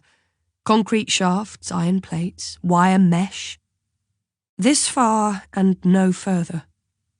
Forgotten barbed wire hung limply from the tops of the poles. She remembered how the harbour was one of the best guarded areas of the city. The sea shone through the woods, grey as a wool blanket pulled over the sky. Heavy drops were still falling on the windscreen, but they came from the treetops, not the sky. The path became even bumpier and led directly to the old piers. Judith drove past an abandoned little guardhouse with barred doors. A sign on a concrete pole was labelled Harbour Border. She rumbled over the potholes and old rusty rails. It had to be somewhere here. The track wasn't paved with asphalt, just made up of large concrete plates, and led down behind Sassnitz along the water and to the right towards Mukran. But then was lost in that direction in barren wasteland after just a few metres. Judith turned off the engine, got out and went over to a small path, as close to the water as the old foundations allowed. She looked to the north. The view went past several sheds to the former ferry terminal. Misty screens of fog hung over the woods and the roofs of the buildings. The city was steaming. The rectangular silhouette of the Spa Hotel sat enthroned over the shore. She looked to the south. Wasteland. In the distance there were a couple of cranes. A passenger ship was approaching from the sea and kept course for the new piers and terminals. Chantal had been mistaken. Judith turned around, went back, then was just about to get back into the van when she stopped. Stock still. On the other side of the path, in the woods, surrounded by a thick green hedge and a rusty fence, lay a pretty white house. Perhaps it had been a hotel once, maybe an official agency, the old harbour master's office, or a sanatorium. Judith slammed the open car door, or maybe an old folks' home. Massive lilac and cherry laurel bushes almost completely covered the fence. As far as Judith could determine, the property couldn't be accessed from the shore. As she approached, she heard dogs barking. There was a house. There were dogs. Judith turned around and went back to the van. She wouldn't make the same mistake that she had with Mrs. Langut. She would shower, change clothes, and then come back well prepared. The air smelled fresh. She suddenly realised what was missing. The stench of diesel and fish.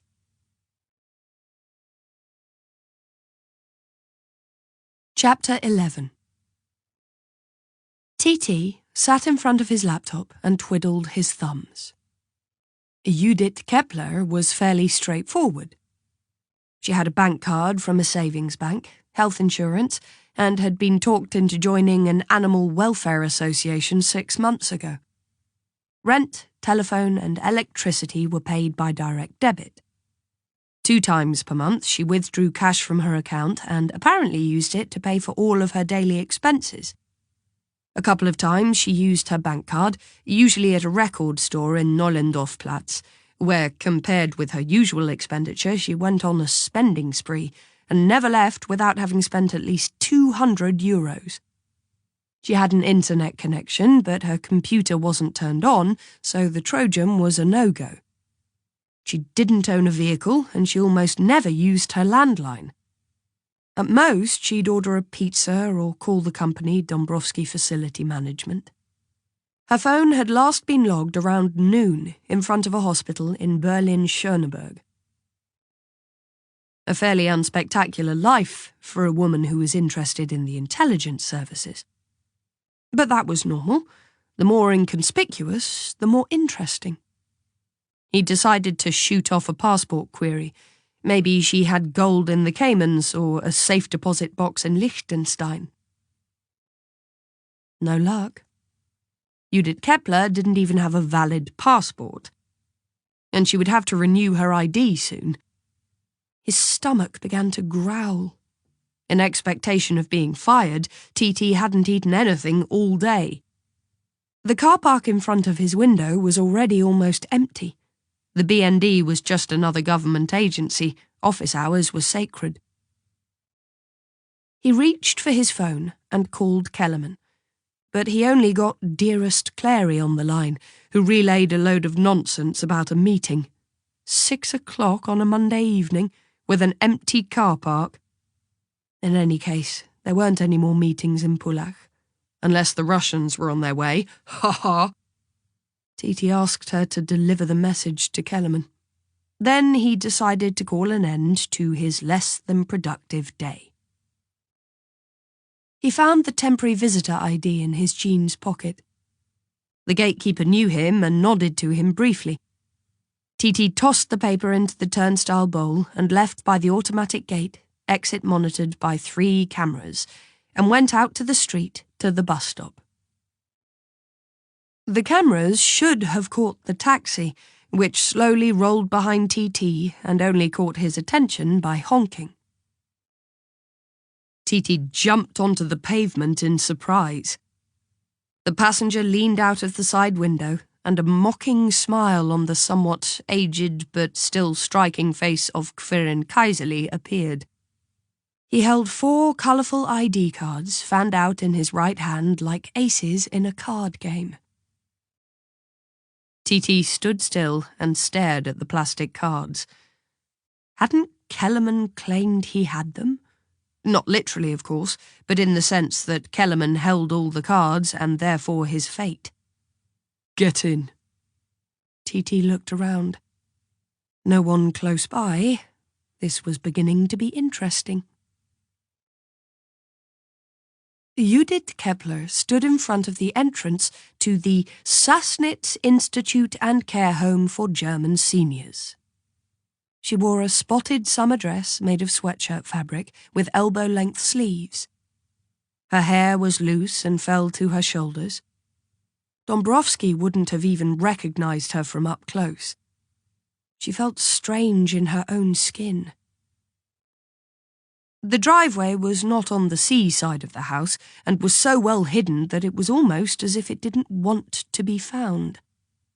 A small path through the woods led from the Strasse der Jugend, and after several bends led eventually to a new, white wooden fence. The house lay in the shadow of the trees.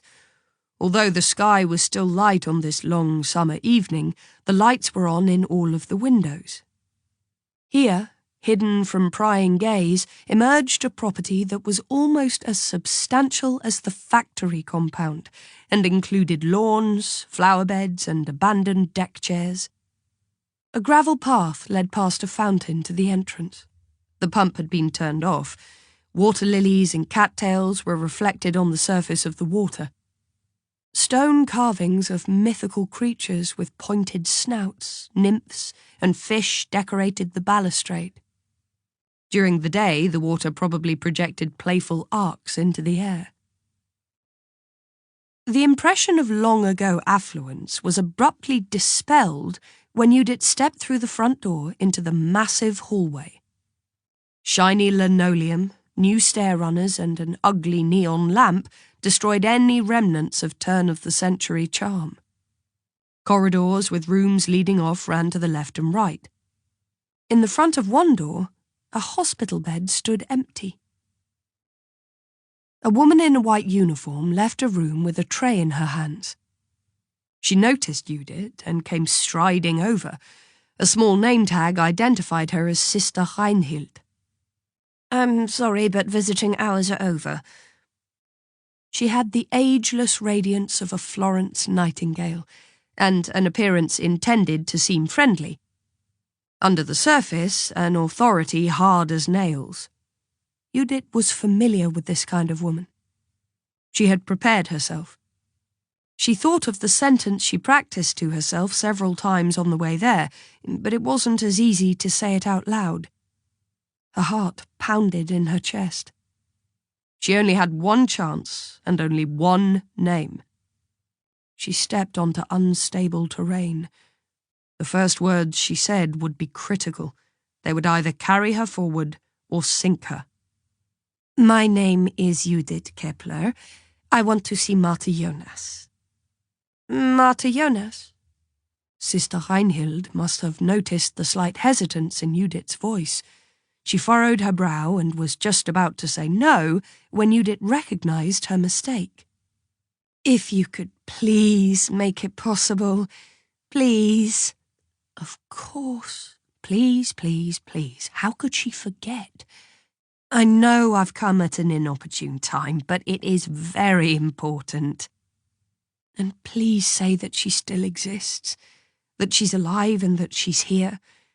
She was the only other person at the Yuri Gagarin Children's Home who also looked up at the moon. And at night, on her rounds, sometimes she tucked me in. Judith knew she should have looked for her much earlier, but who looks for a woman who was part of the system that broke you? "Come back tomorrow morning at 9. Sister Reinhild considered the conversation to be finished.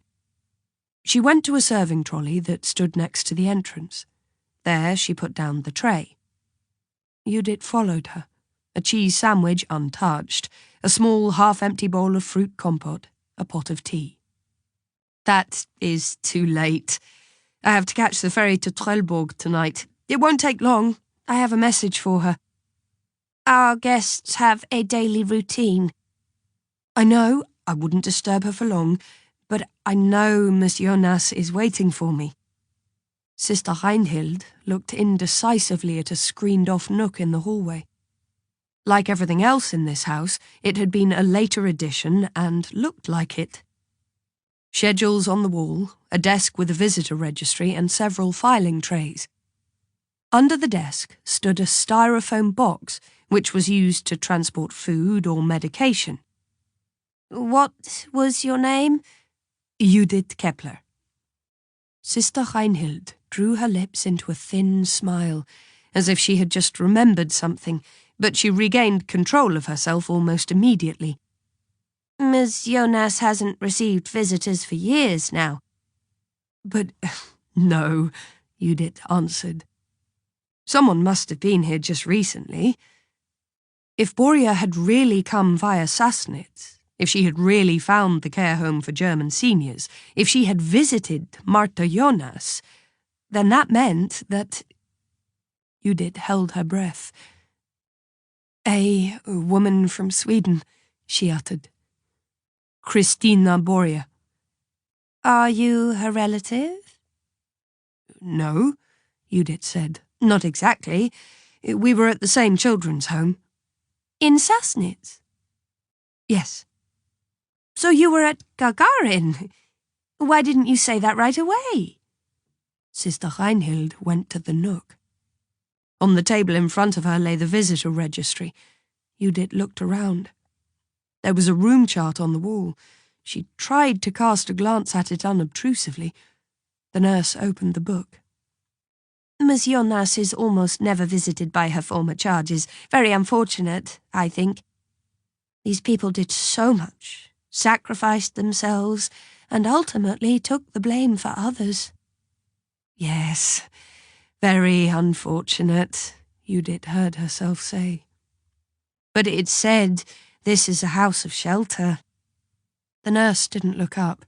She was studying the entries row for row. A pleasant thought. Yes, with something like that. A house of forgotten heroes. She shut the visitor registry. There is one entry, in fact, also without notice, which surprises me because Miss Jonas may only be visited with the approval of Dr. Mattes. At least those are the orders. Is she ill? No, Dr. Mattes is the director of this house and also a psychologist. We have orders to call him over if there are unexpected visitors. There have been occurrences of people sneaking in here and bothering our guests. So-called victims who attack the so-called perpetrators. Judith nodded. A house hidden in the woods, isolated patients, a psychologist that ruled over the right of access, and a home for those for whom the new categories of guilty and innocent meant nothing, spending their quiet sunset years undisturbed in the circle of kindred spirits. The nurse appeared to have come to trust her. She ushered Judith out of the nook and into the hallway. We have several very prominent guests, she said. But we make a point to avoid things like barriers and professional security. We take care of things in a different way. Unfortunately, Dr. Mattes isn't here this evening, but I'm sure tomorrow he will allow a visit by a nice woman like you. Come back tomorrow. But Miss Jonas wasn't important. She was only a care assistant. It's not our job to judge that. I want to see her, please. Before that, Dr. Mattes would like to... Does she live here as a free person, of her own free will? The nurse's eyes narrowed. Of course. Then I'd like to see her, now. The wheels behind the smooth forehead of the nurse were spinning. She looked at her watch and cast a stealthy glance down both of the corridors that branched off from the main hallway. There was no one to be seen. Well, then... Go. Room 11. Down to the left. Thank you. Nurse Reinhild watched her go and then hurried back to the reception. Judith knocked and opened the door quietly. No lights were on in the room. The treetops cast it in a shadowy twilight.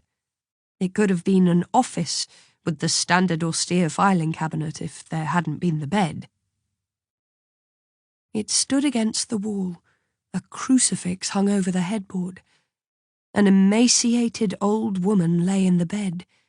She bore only a vague resemblance to the woman who Judith had known.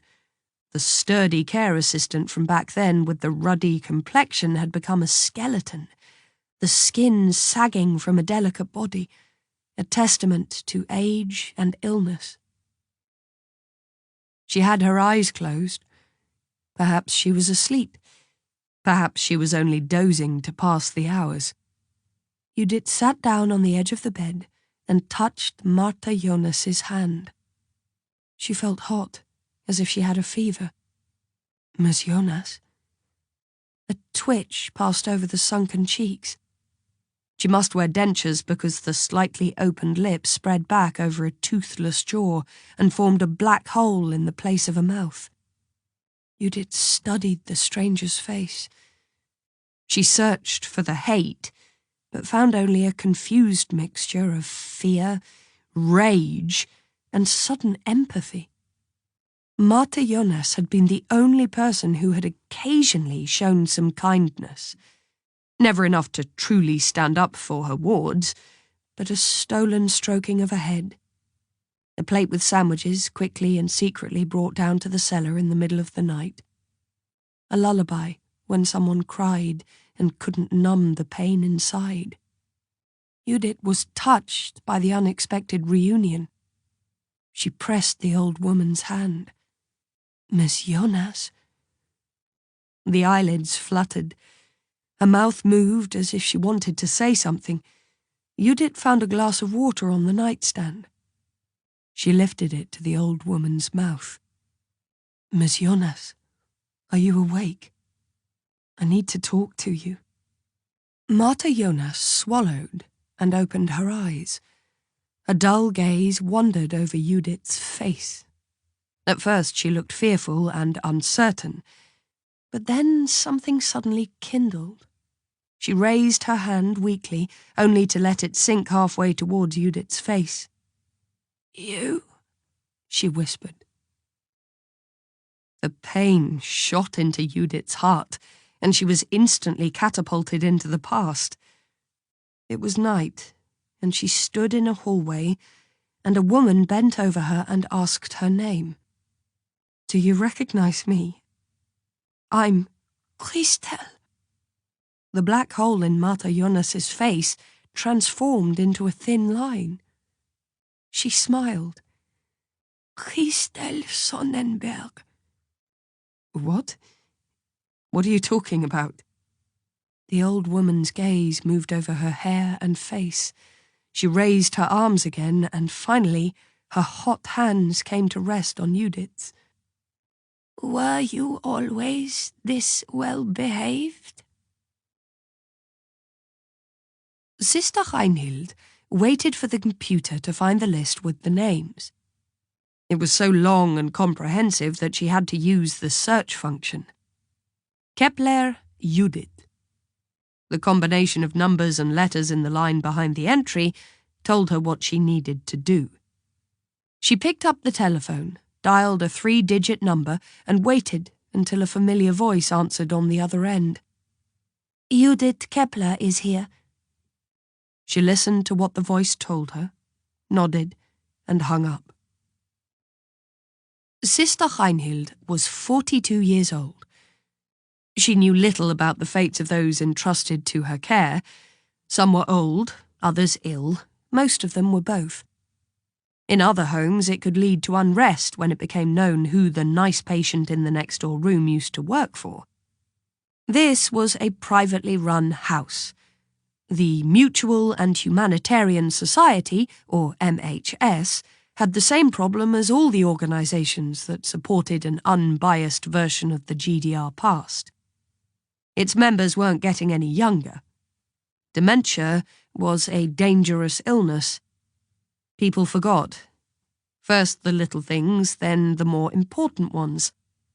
And at some point they forgot they had signed a confidentiality agreement. Sister Reinhild had also signed one. In those turbulent times before the wall came down, when not only a country but an entire system had suffered irreparable damage, she had done so consciously and with deep conviction. When bananas and the freedom to travel were at the top of wish lists, she and the last decent people like her recognized that countries and systems might change, but not loyalty. Here, her wards found a place where they were safe from persecution and malice and the like. It was rumoured that the high standard of living was not just thanks to the support from the MHS, but also from some other low-key endowment funds from West Germany.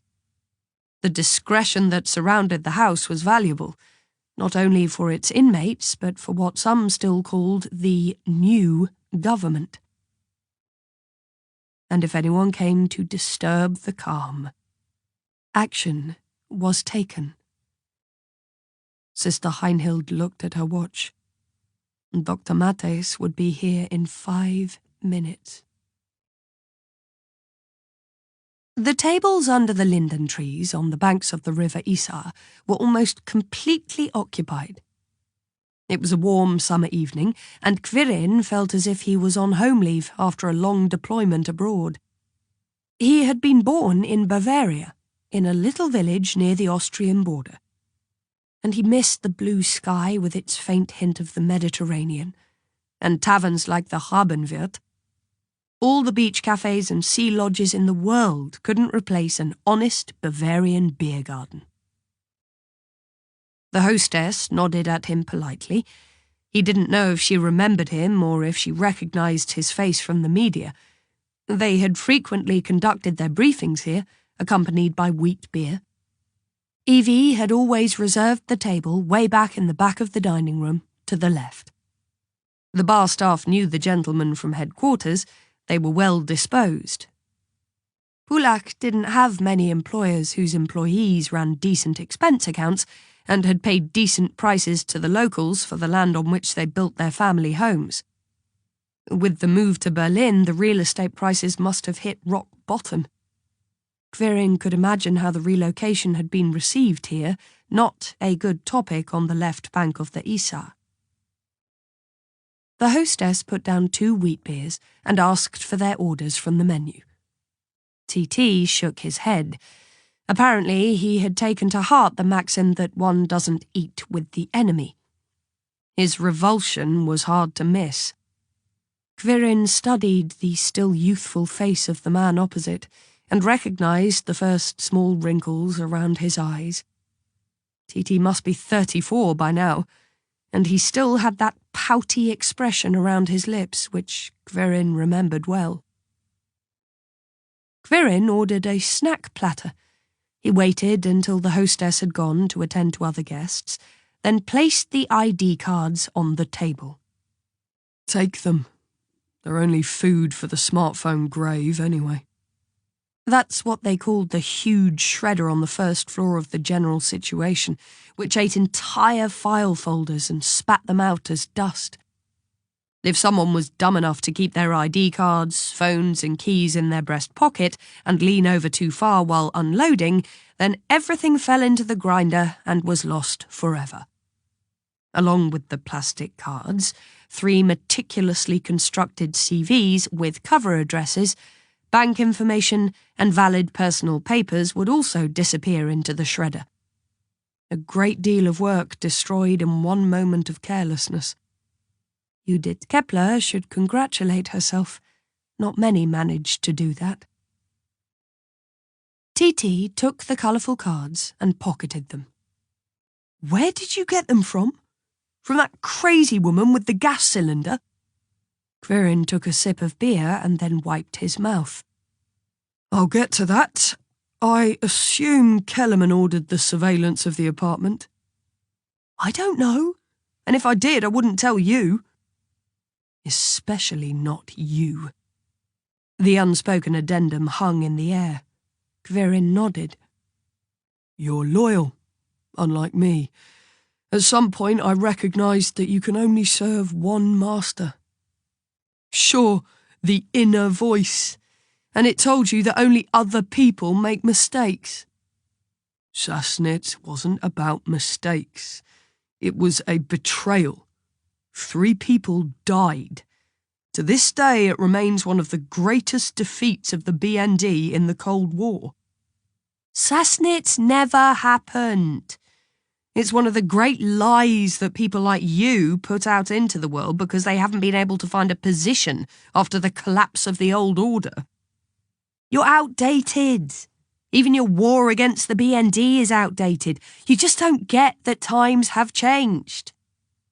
Quirin looked around, but the beer garden was so noisy no one would have heard T.T.'s outburst. I thought you were great. T.T. hadn't missed Quirin's look, and he bent over and spoke more quietly. I looked up to you.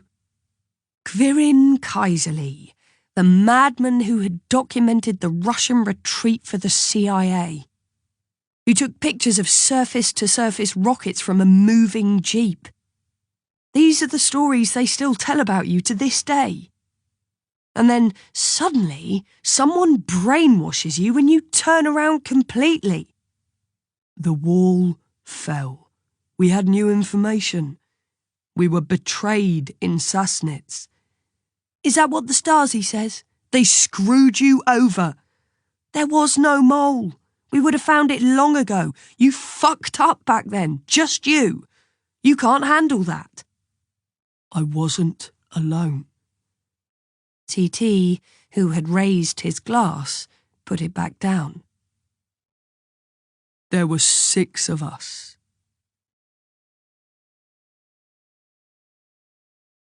Chapter 12. Berlin-Dahlem, Kleal. Villa of the Commander of the American Sector, 1984. Heavy flakes of snow fell and danced in the orbs of the street lanterns.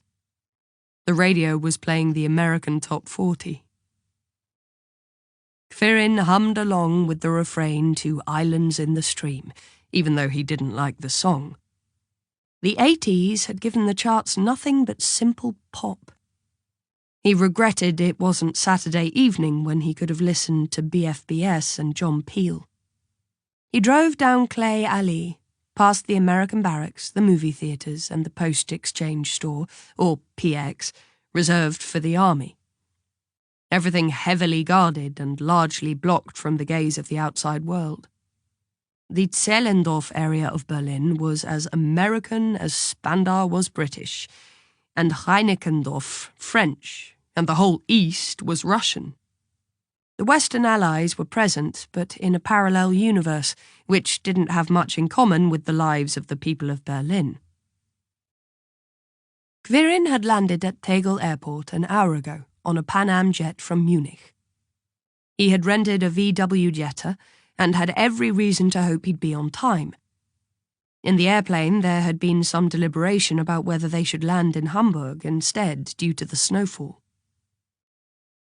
After Anschentisch Allee, he turned left and drove up to a metal gate. There were already 2 dark limousines parked in front of the rolling gate, waiting to be processed. One was armoured and carried the British flag. Christmas carolling with the commander of the American sector. Allied holiday sing-alongs under the Christmas tree of the intelligence service station, a must for everyone who belonged to the tiny class of political and business elites in the western part of the city. Kvirin waited in his Jetta until it was his turn, and a sergeant from the military police took his ID and invitation. The massive iron gate rolled to the side to reveal the snow-covered, expansive garden. Every tree, every bush, and every windowsill in the compound was decorated with glowing lights. Kvirin didn't know the lady of the house, but she must have grown up in Disneyland. The British car rolled off towards the illuminations. Mr. Kaiserly? The sergeant reappeared next to his car. Please follow us. The sergeant motioned him through the gate and pointed to a car park. There were 2 cars parked there with Munich plates. Kellerman and Langhoff were already here. He parked next to them and climbed into a jeep that had appeared out of the blue. His ID and invitation would stay at the security checkpoint until he left. The lights were reflected in the black helmets of the military police. They wore sleeve covers initialed MP, smiled pleasantly, and made jokes about the similarities between the Great Wall of China and an American chief's villa. Both were visible from space.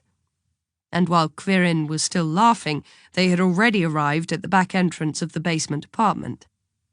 The MPs transferred their ward to a different GI wearing a full-dress uniform, who directed them inside with his white gloves.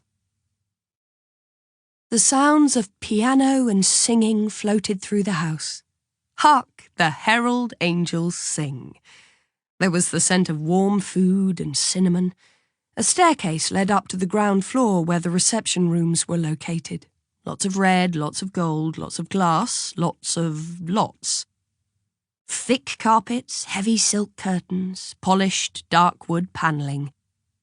Kvirin had stumbled up there once looking for the bathrooms and had a brief opportunity to cast a glance around the massive round table in the entry hall, the fireplace with artificial fire and the huge oil paintings, before 2 very friendly young gentlemen caught up with him and accompanied him back downstairs. Down below were the rooms where the action took place. Now there was a real fire in the hearth. Kellerman stood at the bar and was looking for something strong. He briefly nodded to Kvirin and paid him no further notice.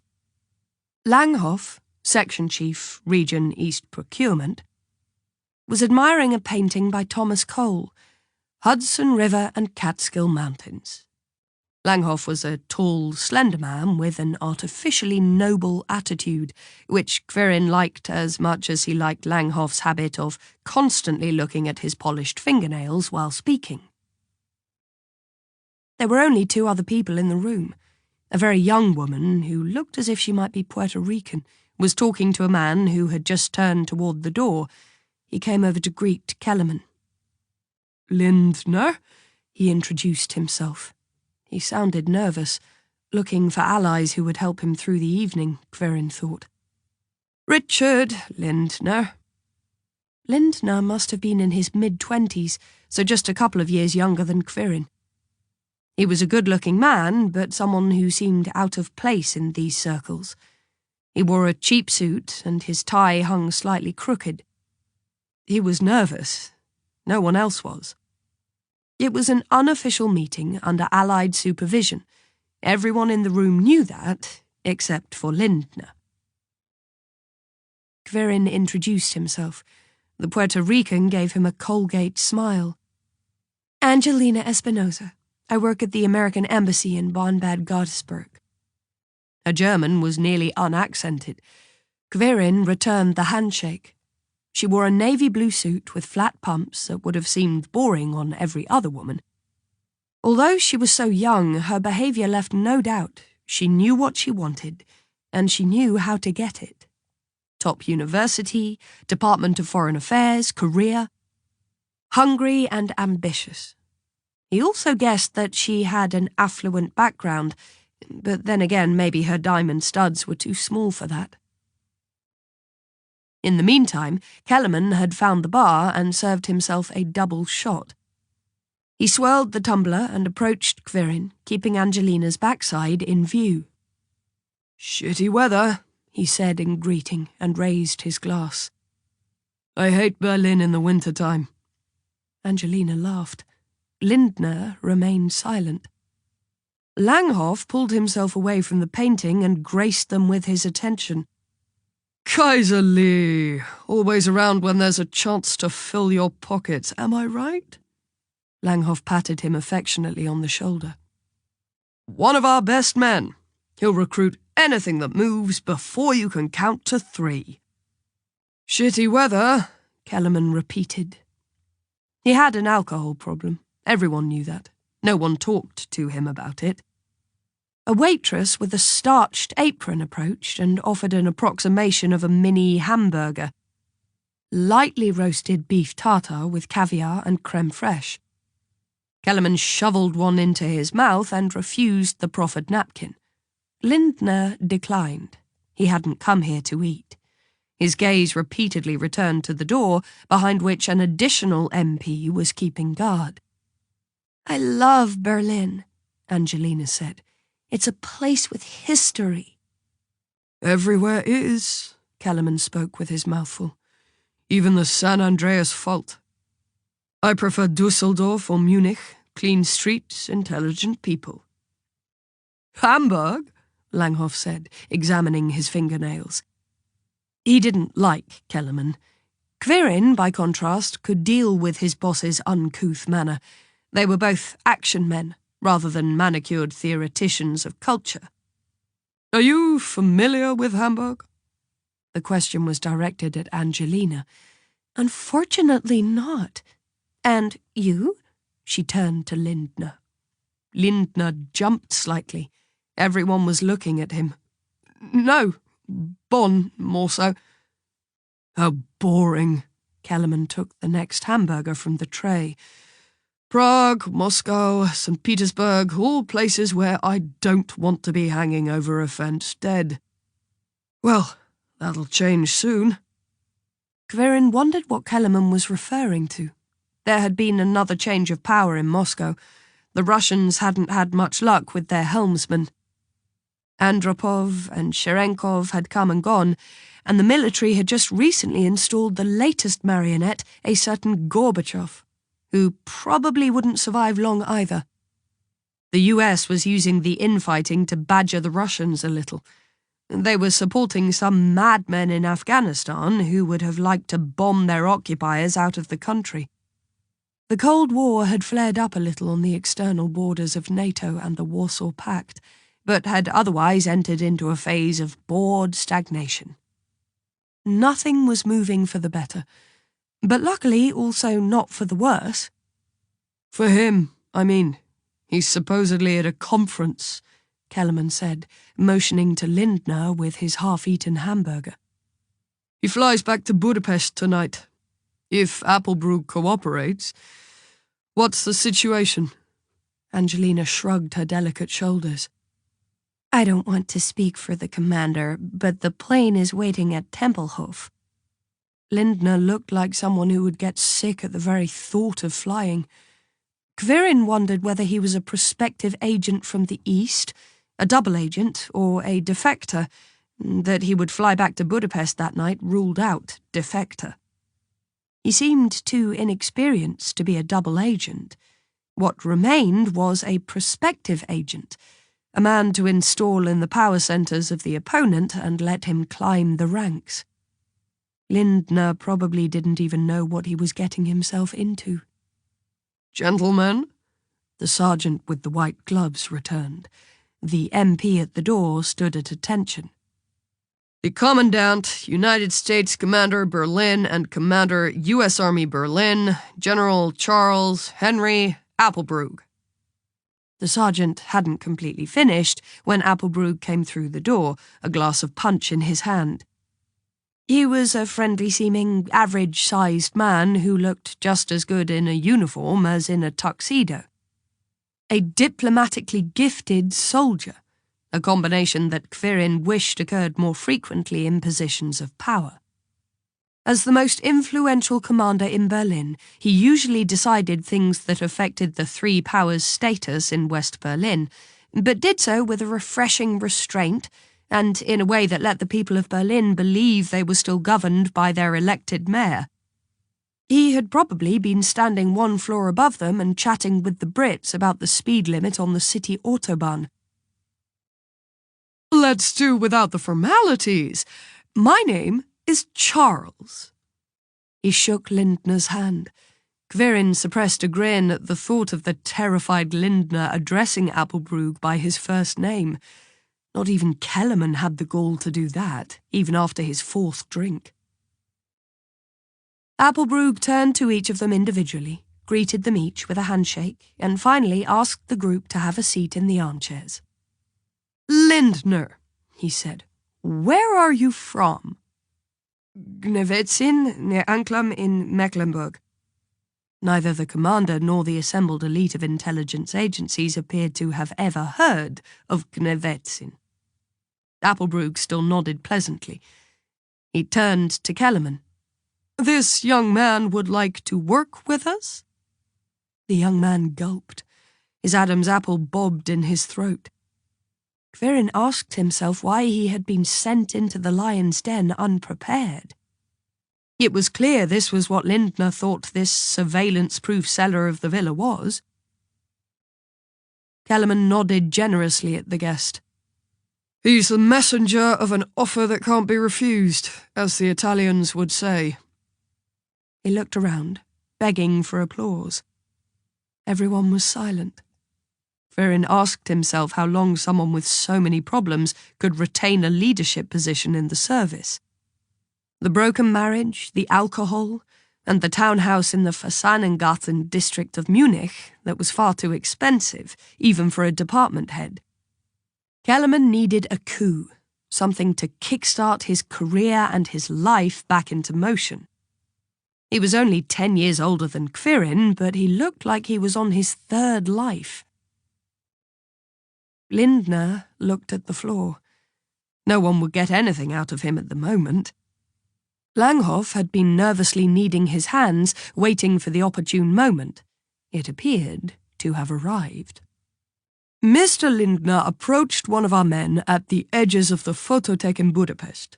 He would like to leave the GDR and offers us—" Langhoff hesitated, pausing for effect. He was one of the many people waiting for Kellerman to make a blunder. Quirin had never participated in these games. He was a man for field work. He didn't get his adrenaline kicks at a desk. Langhoff looked around. "The complete list of real names of the GDR Foreign Intelligence Service. All of the agents working for the East in the West. Germans, but also Americans, British, French. We could uncover them all at once." Quirin held his breath. He asked himself if he was the only person in the room who had no idea what was going on. Then he noticed that Angelina Espinosa was also fighting to maintain her composure. American Embassy Bonn-Bad Godesberg, tell that to the birds. Ambassadorial staff didn't belong at intelligence service meetings. They sang Christmas carols at orphanages, but they weren't present when a peephole appeared in the Iron Curtain. Applebrug smiled. He knew about this. Otherwise, he wouldn't have provided a plane and overridden the ban on night flights. Kellerman and Langhoff also knew. Of course. So it seemed that Quirin and Angelina were the only ones stumbling around in the dark. She probably belonged to her country's foreign service. Typical. The ones who took the rap were also the last to find out why. "What does it look like?" Quirin asked. He was frustrated by the other's advantage, but such an idea was already logistically impossible. As far as they knew, and their knowledge about these Pandora boxes was more than flimsy, the files of the Stasi agents were located in file cabinets kilometers long. Lindner was silent. The fire crackled. The ice cubes in Kellerman's drink clacked. Applebrug looked pensively into his punch. "Mr. Kaiserly is right." Applebrug studied Lindner. He sank even further into the leather padding of the Chesterfield. "Of course we need information. Proof." Proof. The Ministry of State Security was a fortress. There was no proof. Quirin wasn't surprised that Lindner would now apparently rather sink into the San Andreas fault than this sofa. Applebrug lost a bit of his paternal charm. He gave a sign to the sergeant with the white gloves, who then closed the door in front of the MP post. "Please don't misunderstand us, Mr. Lindner. No one is forcing you to do anything. I want to reassure you, you can get up and go at any time. It will take you directly back to Budapest, and no one will find out where you were tonight. You have my word." Complete nonsense. Lindner would see neither his Mitropa hotel in the Eastern Bloc nor the GDR. Instead, he could look forward to a long time under a sort of caring siege. "The word of the United States of America," Applebrug added, even worse. "She wanted to go to Paris," Lindner said so quietly that Quirin hardly understood him. "She has always dreamed of that." "Is this about a woman? Your wife?" "Then we'll fulfill her dream," Applebrug smiled. "So we're talking about 2 passports." "3. We have a child. I'll only negotiate if they're the right ones. I already said that in Budapest. 3 passports and smuggling us over." Applebrug exchanged a brief glance with Kellerman. Kellerman motioned to the sergeant with the white gloves with his glass. "Is that a problem?" The commander's polite question was directed at Langhoff. Langhoff shrugged his shoulders. "In 24 hours, including cover story, ironclad. And a visa for the US, of course," Applebrug added. You're in Times Square within 3 days. And then Paris, for all I care. Quirin didn't miss how elegantly the commander involved his country in the operation, and without any risk on his part. He asked himself how high the price had been and who he had negotiated it with. Quirin guessed Langhoff. Kellerman was digging his own grave if he kept up the boozing. In 3 days, Mr. Lindner. 3 days. Time to practice your English. Et français, naturellement. This was absolutely out of the question. An operation like this needed time, preparation. It had to be planned into the finest details. Applebrug was laying the bait before there was even a trap. We won't leave you hanging, Langhoff said. We'll be with you every step of the way and watch over you. You're at exactly the right place, but we need security, information. Tell us what you know about this index. We can't buy a pig in a poke. Lindner looked imploringly at Applebrug. The commander nodded at him. He was back to Charles, a benevolent advisor, a wise friend. It was like a training film from the 70s. Open doors, but pressure in the right direction. Lindner took a deep breath.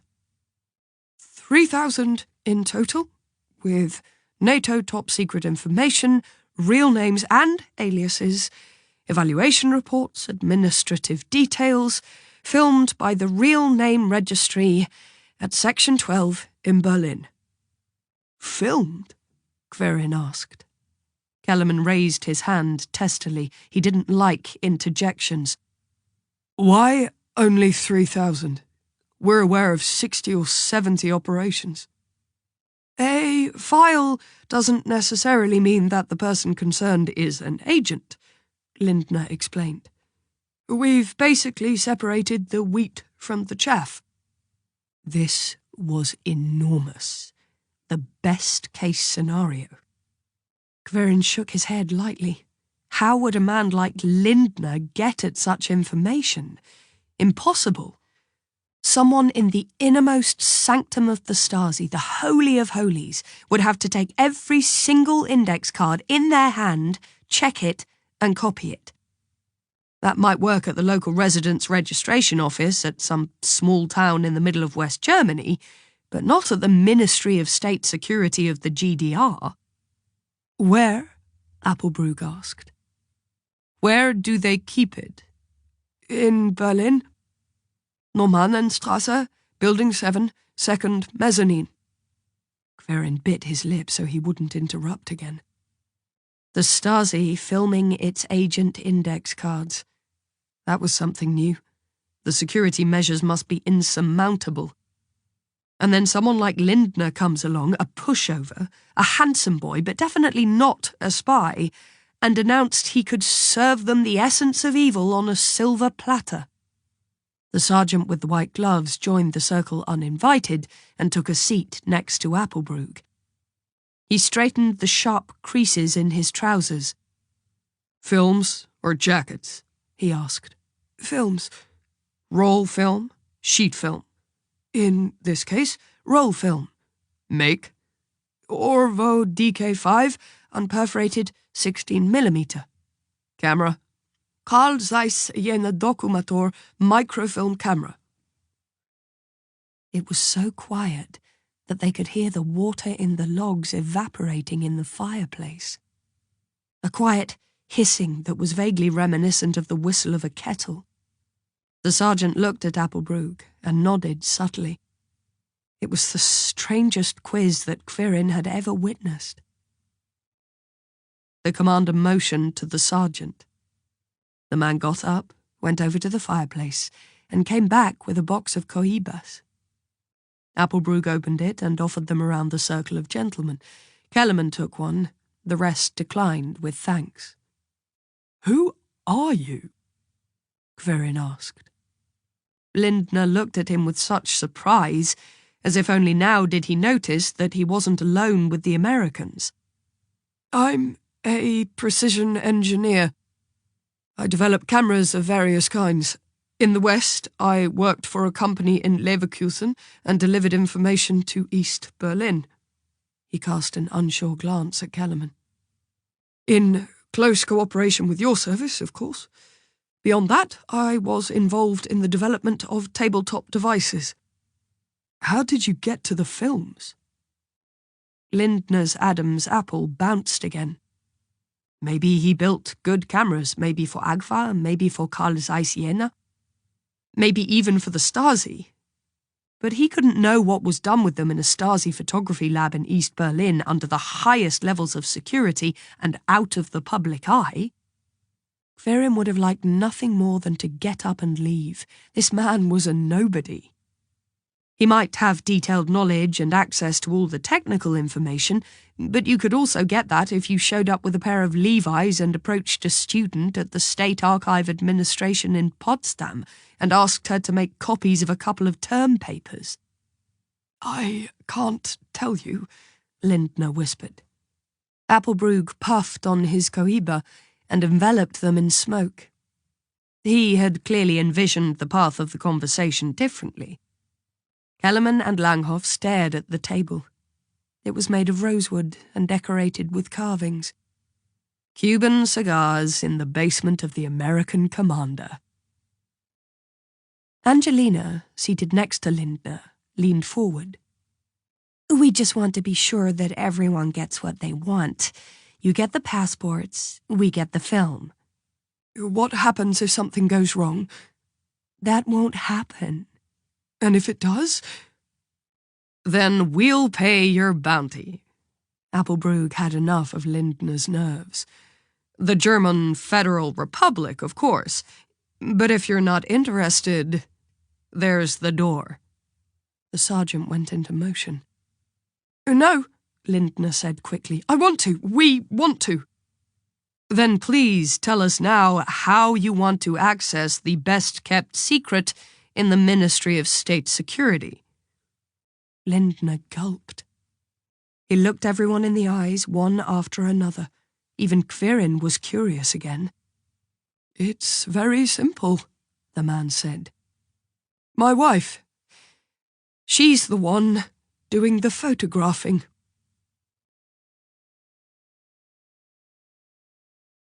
Chapter 13. Knock it off! I don't want to hear those old stories anymore. T.T. took a sip of his wheat beer and put the glass down so hard that it spilled over the rim. That's all water under the bridge. It would have been a betrayal the likes of which the entire Eastern Bloc had never seen. Maybe the wall would have fallen sooner. Maybe it would still be standing today. History would have been rewritten. Dream on! It never happened. I was supposed to smuggle them. 3 people. A man, a woman, a child. They had put their lives on the line. And I was young, I was hungry. I thought that it would be an adventure. I didn't know what betrayal meant. Not for those who do the betraying, not for those who are betrayed. Do you know, T.T.? Do you know who you're working for and why? Fuck you! T.T. stood up, but Quirin's hand shot out. His grip was so firm that T.T.'s face twisted in pain. Sit down, said Quirin, and listen to me. T.T. looked around. Several guests were exchanging looks. The waitress was making her way towards them, snack platter in hand. Quirin had the public on his side. They had to behave in Rabenwirt. The young man took his seat again. The hostess set the plate down and left. Quirin unwrapped the cutlery from the napkin and tried to sound as normal as possible. Things like this happen, he continued. We planned, prepared everything, had the passports, and had gone through the exact procedure a dozen times. The CIA kept a low profile. It was our job to get the 3 out. Everything went according to plan. Until Sassnitz. Then they disappeared, without a trace. Because they took you for a ride. Because they got scared. They're dead, TT. How do you know? Maybe they're living contentedly in a cottage somewhere in Oderbruch. They had a car accident that same night in Romania. As much I'd like to believe it, TT, no one can be at the train station in Sassnitz and crash into a ravine in the Carpathian Mountains at the same time. TT didn't say anything. Quirin offered his plate, but TT declined. I needed years to get a grip on it. Then reunification happened. CIA and BND shared offices in Berlin. I requested a transfer, the retreat of the Russians and so on. TT nodded. Tales from the times of transition. His face said it all. Our American friends still had their network of agents in the foundering GDR. I received a tip that there were still files on a certain Richard Lindner in Schwerin. In Berlin, everything had already landed in the shredders. I went to Schwerin, to the old Stasi branch office on Daimlerplatz. But I came too late. The shredders there were already smoking. Nothing about Lindner. Nothing about the kamikaze mission from the mid-80s. All that was left was a cross-reference. A single, tiny note from a completely different department, from another service. TT furrowed his brow. Cross-references were dicey. Usually they couldn't be used because they didn't have any validity as evidence. Cover addresses and drops belonging to the CIA, Quirin said. Staff and Management Section Department 2D. Quirin paused for a moment. The establishment of the internal security services in the new German states. Kresnik, who had been sent to Mecklenburg from Wiesbaden in those crazy years, was a bean counter in his head and a cowboy at heart. He was the one who had given Quirin the tip. The night that the handover of the microfilms should have happened, there was an incident in Sassnitz. I don't know exactly what happened. I only know that someone informed the CIA.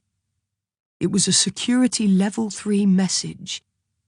Hume int red, with the directive that it should be passed on to the Allied services. Human intelligence red. That meant an operation cover was blown. We should have taken action immediately.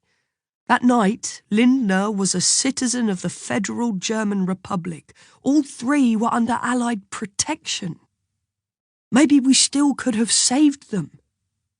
At least one of them was Hume int red. That meant a CIA agent had hidden someone, found someone, or knew the hiding place of someone we absolutely had to get out. Immediate establishment of contact. Quirin was almost shouting now. TT looked around, but the noise level was still high enough that no one had noticed his outburst. Why didn't you do anything? We didn't know about it. The message was intercepted. TT looked at Quirin for a long time. Then he finished his beer. He wiped his mouth and searched his pockets for enough change to pay. He didn't understand. And I'm looking for that person, TT, Quirin said quietly. The one who intercepted that message. For 25 years. He has 3 people to answer for. He also betrayed us. And when the call for help came, he destroyed that too. But the woman who could have helped me was murdered in Berlin. In front of your eyes, TT. Those were your cameras that filmed it. Quirin turned away and stared at the Isar. Appelbrug, Kellerman, Espinosa, Lindner, Langhoff, me. One of us is the mole. He heard TT put a few coins on the table and get up. Quirin raised his hand in farewell but didn't look at him. It was pointless. Should I have this packed up for you? Titi motioned to the snack platter that still lay on the table untouched. No, Karin said. Then come now. I can't hack into the surveillance material for you, but just this once, I'll look in my smart little blue book for you. Once, and then never again. Titi turned around and left. Karin leapt up and rushed after him. Judith bent a little closer to Martha Jonas's mouth. It was almost dark in the room. The woman's voice had grown gradually quieter over the last few minutes. Now her breath seemed exhausted. The words had become so unclear that Judith hardly understood them. Martha Jonas had told an outrageous story, one in which 2 children were switched. One girl disappeared, the other had taken her place. And if this story was true, then the only true thing about Judith's file was the photo. Judith listened and registered the information, but she didn't analyze it, not yet. She soaked up every word, but she didn't think about them. She could think later. As soon as she had left the house. But not now. Every second counted now. All these years I thought they would come to get you. Martha took a deep breath, but her strength was ebbing. Who? Judith stiffened. My parents? No, Christel. You don't have parents anymore. Your mother. Where is she? What happened to her? Christel, forgetting was for your own protection. Forgetting what? Panic crept up inside Judith. Martha Jonas would fall asleep any second. She was exhausted, ill, and fatigued. All of this dredging up the past was taking its toll. What should I forget? Martha, tell me, how did I get into the home? Who was my mother? What happened, for heaven's sake? Heaven isn't in Lenin's palace. What? I did everything I could do. Judith rubbed Martha Jonas's hand. I know. I hid your file behind a framed photograph of Yuri Gagarin in the attic. I thought maybe you would come back one day.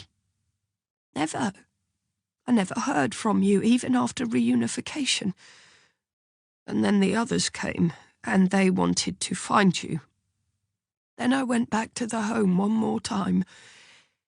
And of course they caught me. She winked at Judith. I acted as if I had gone crazy. But everything's okay upstairs. Everything's okay. She tried to tap her forehead with her finger, but she was too weak. I've been sick since then. I need medication. I'm so tired. So tired. Her head fell slightly to the side. Miss Jonas? Miss Jonas? Martha, please, don't fall asleep.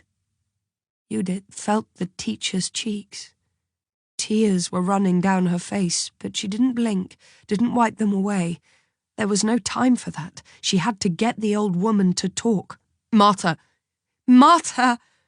The despair had her again. The cellar, the beatings, and a promise that this woman had given her, even if it had been a lie. A scream welled up from inside her that almost suffocated her. I was always well behaved. Martha, always. But my mother never came back. Is she... What happened to her? You have to go, the old woman whispered. No one followed up. No one helped. So I erased your past until your new name and your new life had taken hold. I had to erase you, to protect you, completely erase you, delete you. Judith raised her head. She heard steps in the hallway. and they weren't the quiet footfalls of the nurse. Martha Jonas's eyes grew wide. Pure fear suddenly twisted her features. "Too late," she said. "Too late.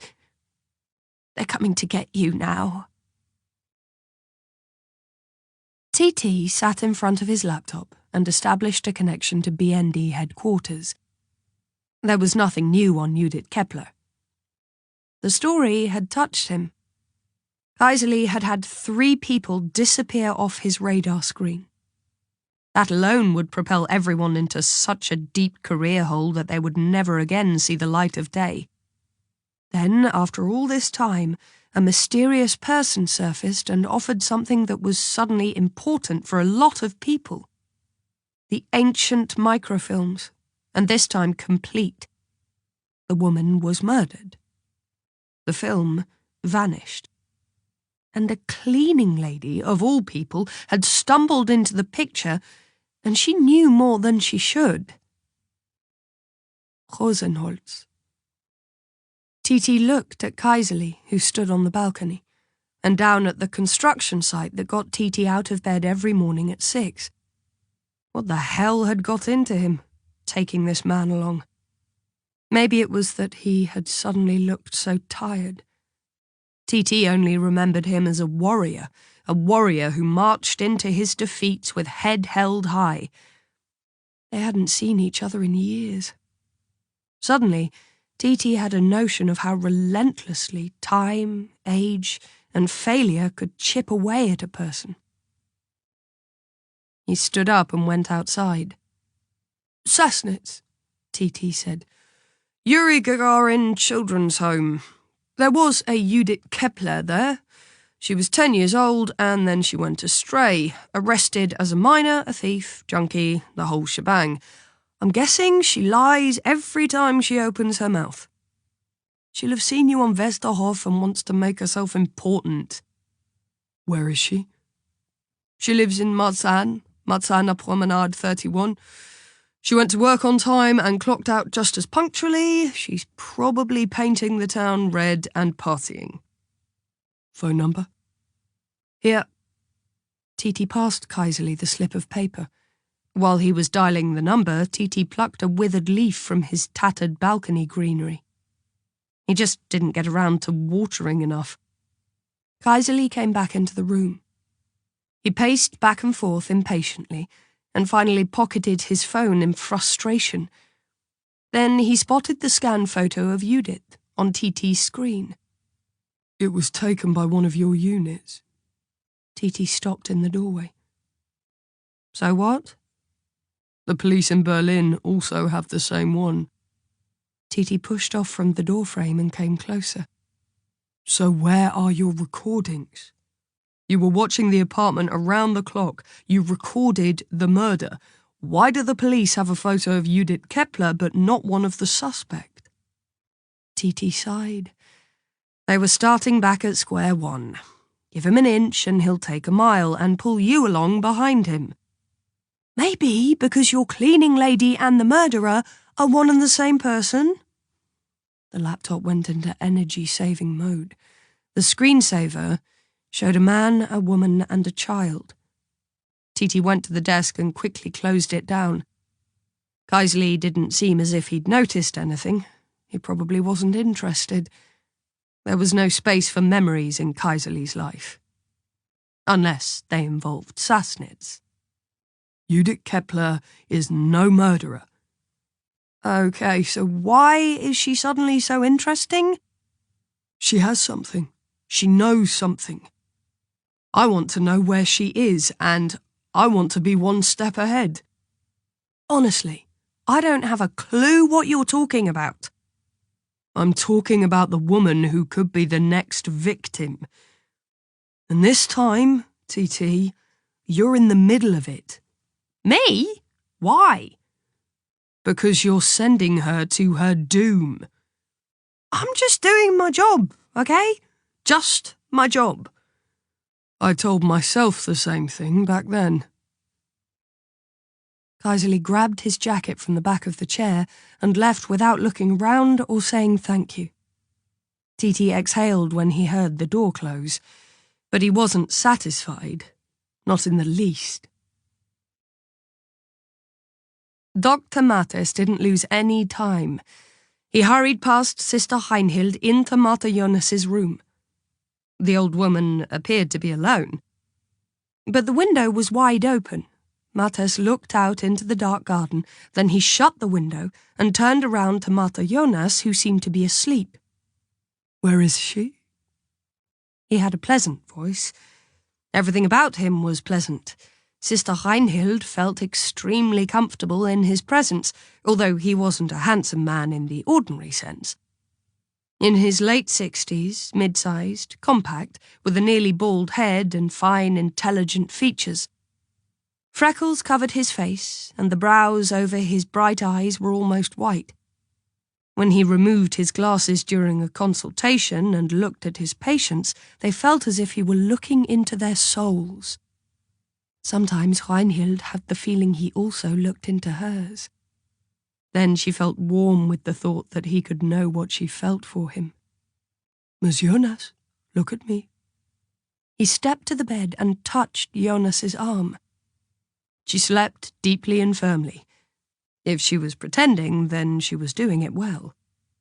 She can't be far, Sister Heinhild said. Should I inform the guards? Yes. Send the dogs out, and order a patrol. Patrol was the word for alarm level 2, when someone had escaped who couldn't find their way back from the woods alone. Or if an unauthorized person had got into the house and taken pictures, like that reporter from Hamburg recently tried. The doctor felt the patient's pulse. Then he carefully covered her, almost lovingly. She'll come back, he said. It wasn't clear whether he was saying that to Miss Jonas or to Sister Heinhild. They left the room together. The doctor's sleeve touched her forearm on the way out. I'm sorry, she said. The doctor smiled. Don't mention it. It isn't your fault. These people are skilled at concealing their true objectives. I'll have Miss Jonas moved to the first floor. The windows are a risk, but I just don't like bars. He paused. No one likes bars. Sister Heinhild watched him leave, walking down the hall to the exit. She rubbed her forearm with her hand. Judith stood under the window with her back to the wall. She was on the seaside of the house. Beyond a small stretch of lawn, the slope went gently down to the woods. She pushed off the wall and ran. She heard the dogs even before she reached the fence by the old harbour. They yelped and barked, their triumphal howling betraying the fact they'd picked up the trail. Judith raced along the fence. She almost slipped on the rubber soles of her trainers, but she just managed to catch herself. What by day looked like a carelessly secured property with a pleasant green hedge was now revealed to be an excellently secured terrain. She could hear the dogs coming closer, jumping down the slope and spreading out. She wanted to climb up the chain-linked fence, but it wasn't stable enough to hold her, and barbed wire circled around the tops of the concrete posts. Judith clenched her teeth, took a running start, and jumped.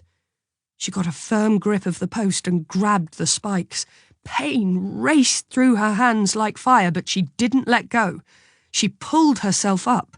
She threw her right leg over the loop of barbed wire and felt her dress rip and even more barbs tearing into her skin. A greedy growl rang out from the dog immediately below. She pulled back and kicked the animal, her foot landing directly on its muzzle. The dog yelped. 2 more shadows flew past from the thicket like arrows. There were calls from above, hoarse cries, panic, pain, adrenaline. Each one was the stimulant needed to push Judith over the top of the fence. Just as the dogs jumped up at her and the first dark figure broke through the thicket, "Stop where you are!" Judith jumped. She landed well, stumbled, and ran. "You there! Stop!" She stormed off to the left through the broken concrete slabs of the old harbour road. She vaulted the gate with a single leap, pushing off with her hands, and felt pain coursing through her neck. She landed on the other side and kept running like she'd never run before. The cries behind began to fade. The storage halls came into view. She gradually fell into a trot. Her lungs burned, and her heart pumped the blood through her body in pulsing beats. She examined her bleeding hands and wondered if she would be able to hold a steering wheel. At the first opportunity, she turned left and reached the grounds of the old fish factory. She slid into the former processing hall, in which only the brown tiles on the walls indicated that fish had once been sorted on a conveyor belt here. Behind a filthy couch set with broken cushions, she holed up and waited. When a half-hour had passed and the only living beings that appeared were a couple of rats, she stood up and left. A white, fat moon sat up in the light summer sky. She fought her way over the overgrown path to the large patch of wasteland that led out to the Strasse des Friedens. Half-collapsed wooden sheds, the garages for the transport fleet, stood at the edge of the road. She had hidden the van in one of them. The first thing she did on reaching the van was disinfect and bandage her hands. Then she climbed into the back and opened the wood panelling behind which the boys smuggled their cigarettes from Poland. The autopsy report was still there. She screwed the panelling back on and pushed the toolbox back in front of it. Then she sat back down on the floor, smoked a cigarette, and allowed herself to think. She wasn't Judith Kepler. She was Christelle Sonnenberg. Christina. She closed her eyes and tried to remember how that name had made her feel when she'd first heard it from Martha Jonas's mouth. Sonnenberg. Shock? Hot joy? Black oblivion? She whispered the name. She spoke it aloud. She repeated it as if it was an incantation, a voodoo curse that would suddenly pull back the curtain that had separated her from her past. But words no longer helped, and thinking even less. Judith jumped up, slammed the back doors, and jumped behind the wheel. She started the motor. She backed out of the garage, braked sharply, turned, hit the pedal, and drove the vehicle over the grounds like a bucking horse. She scraped the curb with an ugly grinding sound and hit the road hard. She ground the gears up through the transmission and left the residential towers in her wake, heard the angry honking when she ignored someone's right of way, came to the end of the city, and finally reached the green park with its tall old trees and the brick church. She parked the car directly in front of the entrance. The gate was still unlocked, as it was open in summer until sunset. She pulled the sledgehammer out of the vehicle, not caring that the blood had already soaked through the bandages on her hands and that her dress hung in tatters. An elderly couple came towards her. The man quickly steered his wife to the side and let Judith pass. Colourful flowers decorated the graves. The wind was rustling in the weeping willow. Judith kept walking. She paid no attention to the visitors who put down their watering cans and straightened as she walked past. She only had eyes for the wall at the end of the cemetery, the narrow strip of lawn before it, and the small, rectangular slabs of black granite. She turned left, stood in front of the third to last, lifted her hammer, and swung. The impact was as loud as a gunshot. She wound up again as if she wanted to split the earth. The hammer crashed against the stone, again and again. The tile broke. Little slivers broke off. Judith panted from the effort, the wall carrying the echo of her pounding over the graves. The letter M burst, then the K. Someone screamed for her to stop. But she didn't want to. She wanted to keep on going until there was nothing left of the stone. She wanted to pulverize it, destroy it, erase it. The heavy iron shattered the letters one after another, ground the number to dust. Irrelevant. Date of birth. Date of death. Irrelevant.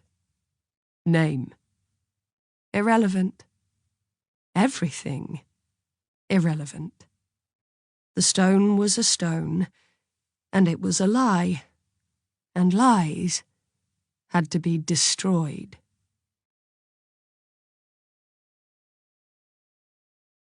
Chapter 14. Quirin Kaiserli reached the Franz Josef Strauss Airport north of Munich in the nick of time, just before check-in closed. He would arrive in Berlin around 10:30. By now, the police, BND and internal security all knew about Judith Kepler. Dombrowski, that bastard of a boss, was stonewalling. Regardless of where Kaiserli went, it was like the tortoise and the hare. Someone jumped out of the bushes and was already there. Quirin bought a newspaper, which he wouldn't read, and made his way to the gate. The trip to Munich hadn't accomplished much. Even more, it had shown that he and the boy didn't have much to tell each other. Quirin huffed. Boy was right. TT was an adult and still ran around with a baseball cap and tennis shoes. At his age, Quirin had already had a family, had assumed responsibility, was convinced he was doing the right thing. He had taken TT on board after average grades in school and a lot of convincing. Would he ever hear a word of thanks for that? Maybe the reasons for their falling out lay deeper than he had previously assumed. Quirin arrived at the gate. The ground hostess already had the microphone in hand to call out his name. Her smile was stressed. Mr. Kaiserli? Quirin handed her the boarding pass. He just wanted to turn off his phone when he saw that TT had tried to reach him. He took the stub back, went through the gate, and dialed. You have to turn off your phone immediately. She closed the gate with a thick rope. Quirin walked down the gangway. Yes! Music in the background. Quirin thought he could recognize a line from ZZ Top's Legs. It's me. You called? There's news, and I'm giving you time until tomorrow morning at 8. Not a second more. The gangway made a turn. Quirin saw a stewardess standing in the doorway impatiently waiting for him. What happened? The flight attendant stepped in his way. Please, turn off your phone. Your cleaning lady was arrested. Vandalism, damage to property, and an additional offence in keeping with paragraph 168 of the Penal Code. Your phone. Which paragraph? Aren't you listening? You won't be allowed to board. TT produced a sound that only vaguely resembled a laugh when distorted by the microphone. Quirin made a hand motion that was intended to show the hysterical stewardess that he had understood her and would follow her instructions in a second. Violation of a grave. What? I don't understand. Me neither, but apparently it's nothing new with this woman. She was arrested, but then slipped out of the police station. Where? You won't believe it. On the plane now, the stewardess followed him through the rows of seats. The passengers gave him curious, impatient, frustrated looks. Judith Kepler is in Sassnitz. Funny, right? That is the only reason why I'm talking to you at all. The second reason is that there's actually a search out on her. Kellerman will also know that in exactly 10 hours. I can't help you any more than that. Thanks. Forget about it. And something else. Yeah? Don't ever call me again. TT hung up. Quirin turned around to the stewardess, turned off his phone, and held it under her nose. It's off. You see? It's off. She turned around on her heel and acted as if she was checking fastened seatbelts. A little more than an hour later, Quirin withdrew €1,000 from the cash machine at Tegel, the highest amount that he could get out on his bank card. He drove directly into the Autobahn lane towards Hamburg-Prenzlau. He had to be careful. He paid cash at a petrol station close to Greifswald, drank a coffee, and looked at an atlas, examining the stretch that lay ahead: Stralsund, Hugendam, Bergen, Sassnitz. He reached the city a little before 2 in the morning. He still had 6 hours to find Judith Kepler, a woman who not only disturbed those resting and asleep, but also those resting in peace. Verin didn't know which made her more dangerous. Kellerman opened the door to his townhouse and listened. He was met with darkness and silence. Eva was long in bed. He loved his job. He also loved Eva. But if someone had put a gun to his chest and had forced him to choose one of the two, he would probably choose his profession. There had been a time when that would have been different. He didn't know which he regretted more, that the time had passed, or that he managed so remarkably well with the present. He laid his briefcase on the table in the hall and went quietly into the living room. On the coffee table lay a plate with a liverwurst sandwich covered in cling film. At least this kind of care had remained. Something about this gesture touched him. He was familiar with gala dinners and confidential lunches at 3-star restaurants. He had licked chocolate from Angelina's belly and shoveled caviar at Ulica Twerkaya 17 in Moscow, before 3 women, either on the house or courtesy of his host, had anticipated and fulfilled his every desire. He knew the lunch menu at the Chancellery building by heart, but liverwurst sandwiches he had only at home. Kellerman took the plate, carried it into the kitchen, and placed it in the refrigerator. He retrieved some ice from the freezer, put a couple of cubes in a glass, and went back to the living room. He took a bottle of vodka from the house bar and returned to the sofa. Then he took his smartphone out of his jacket pocket. It was equipped with several special tools that couldn't be purchased in an app store. Not for at least 20 years, Kellerman thought. For instance, it was equipped with a back door to TT's laptop, which, in contrast to a Trojan, didn't need to be smuggled in. That detail had been there upon delivery. The laptop was nothing more than a transit station for the data that Kellerman could call up at any time. He was interested in the results of TT's research assignment, Judith Kepler, the cleaning lady. She knew Kaiserly, and it was only a matter of time until TT would find that out. Kellerman was not only eager to find out what TT would tell him, but also what he would keep for himself. And that was what he was really interested in. Kellerman looked up briefly. The door to the hallway was open. He didn't want Eva to surprise him again. That had already happened once when he was watching the recording of Boria's murder again and again. He had tried to recognize the voice and something about that dark, masked figure that could give him a lead. They were terrible images. He hadn't noticed Eva coming over to him and looking over his shoulder. He had once sworn to her that he wouldn't let evil into the house. Now he carried it with him day after day, and it had become his shadow. Now he listened.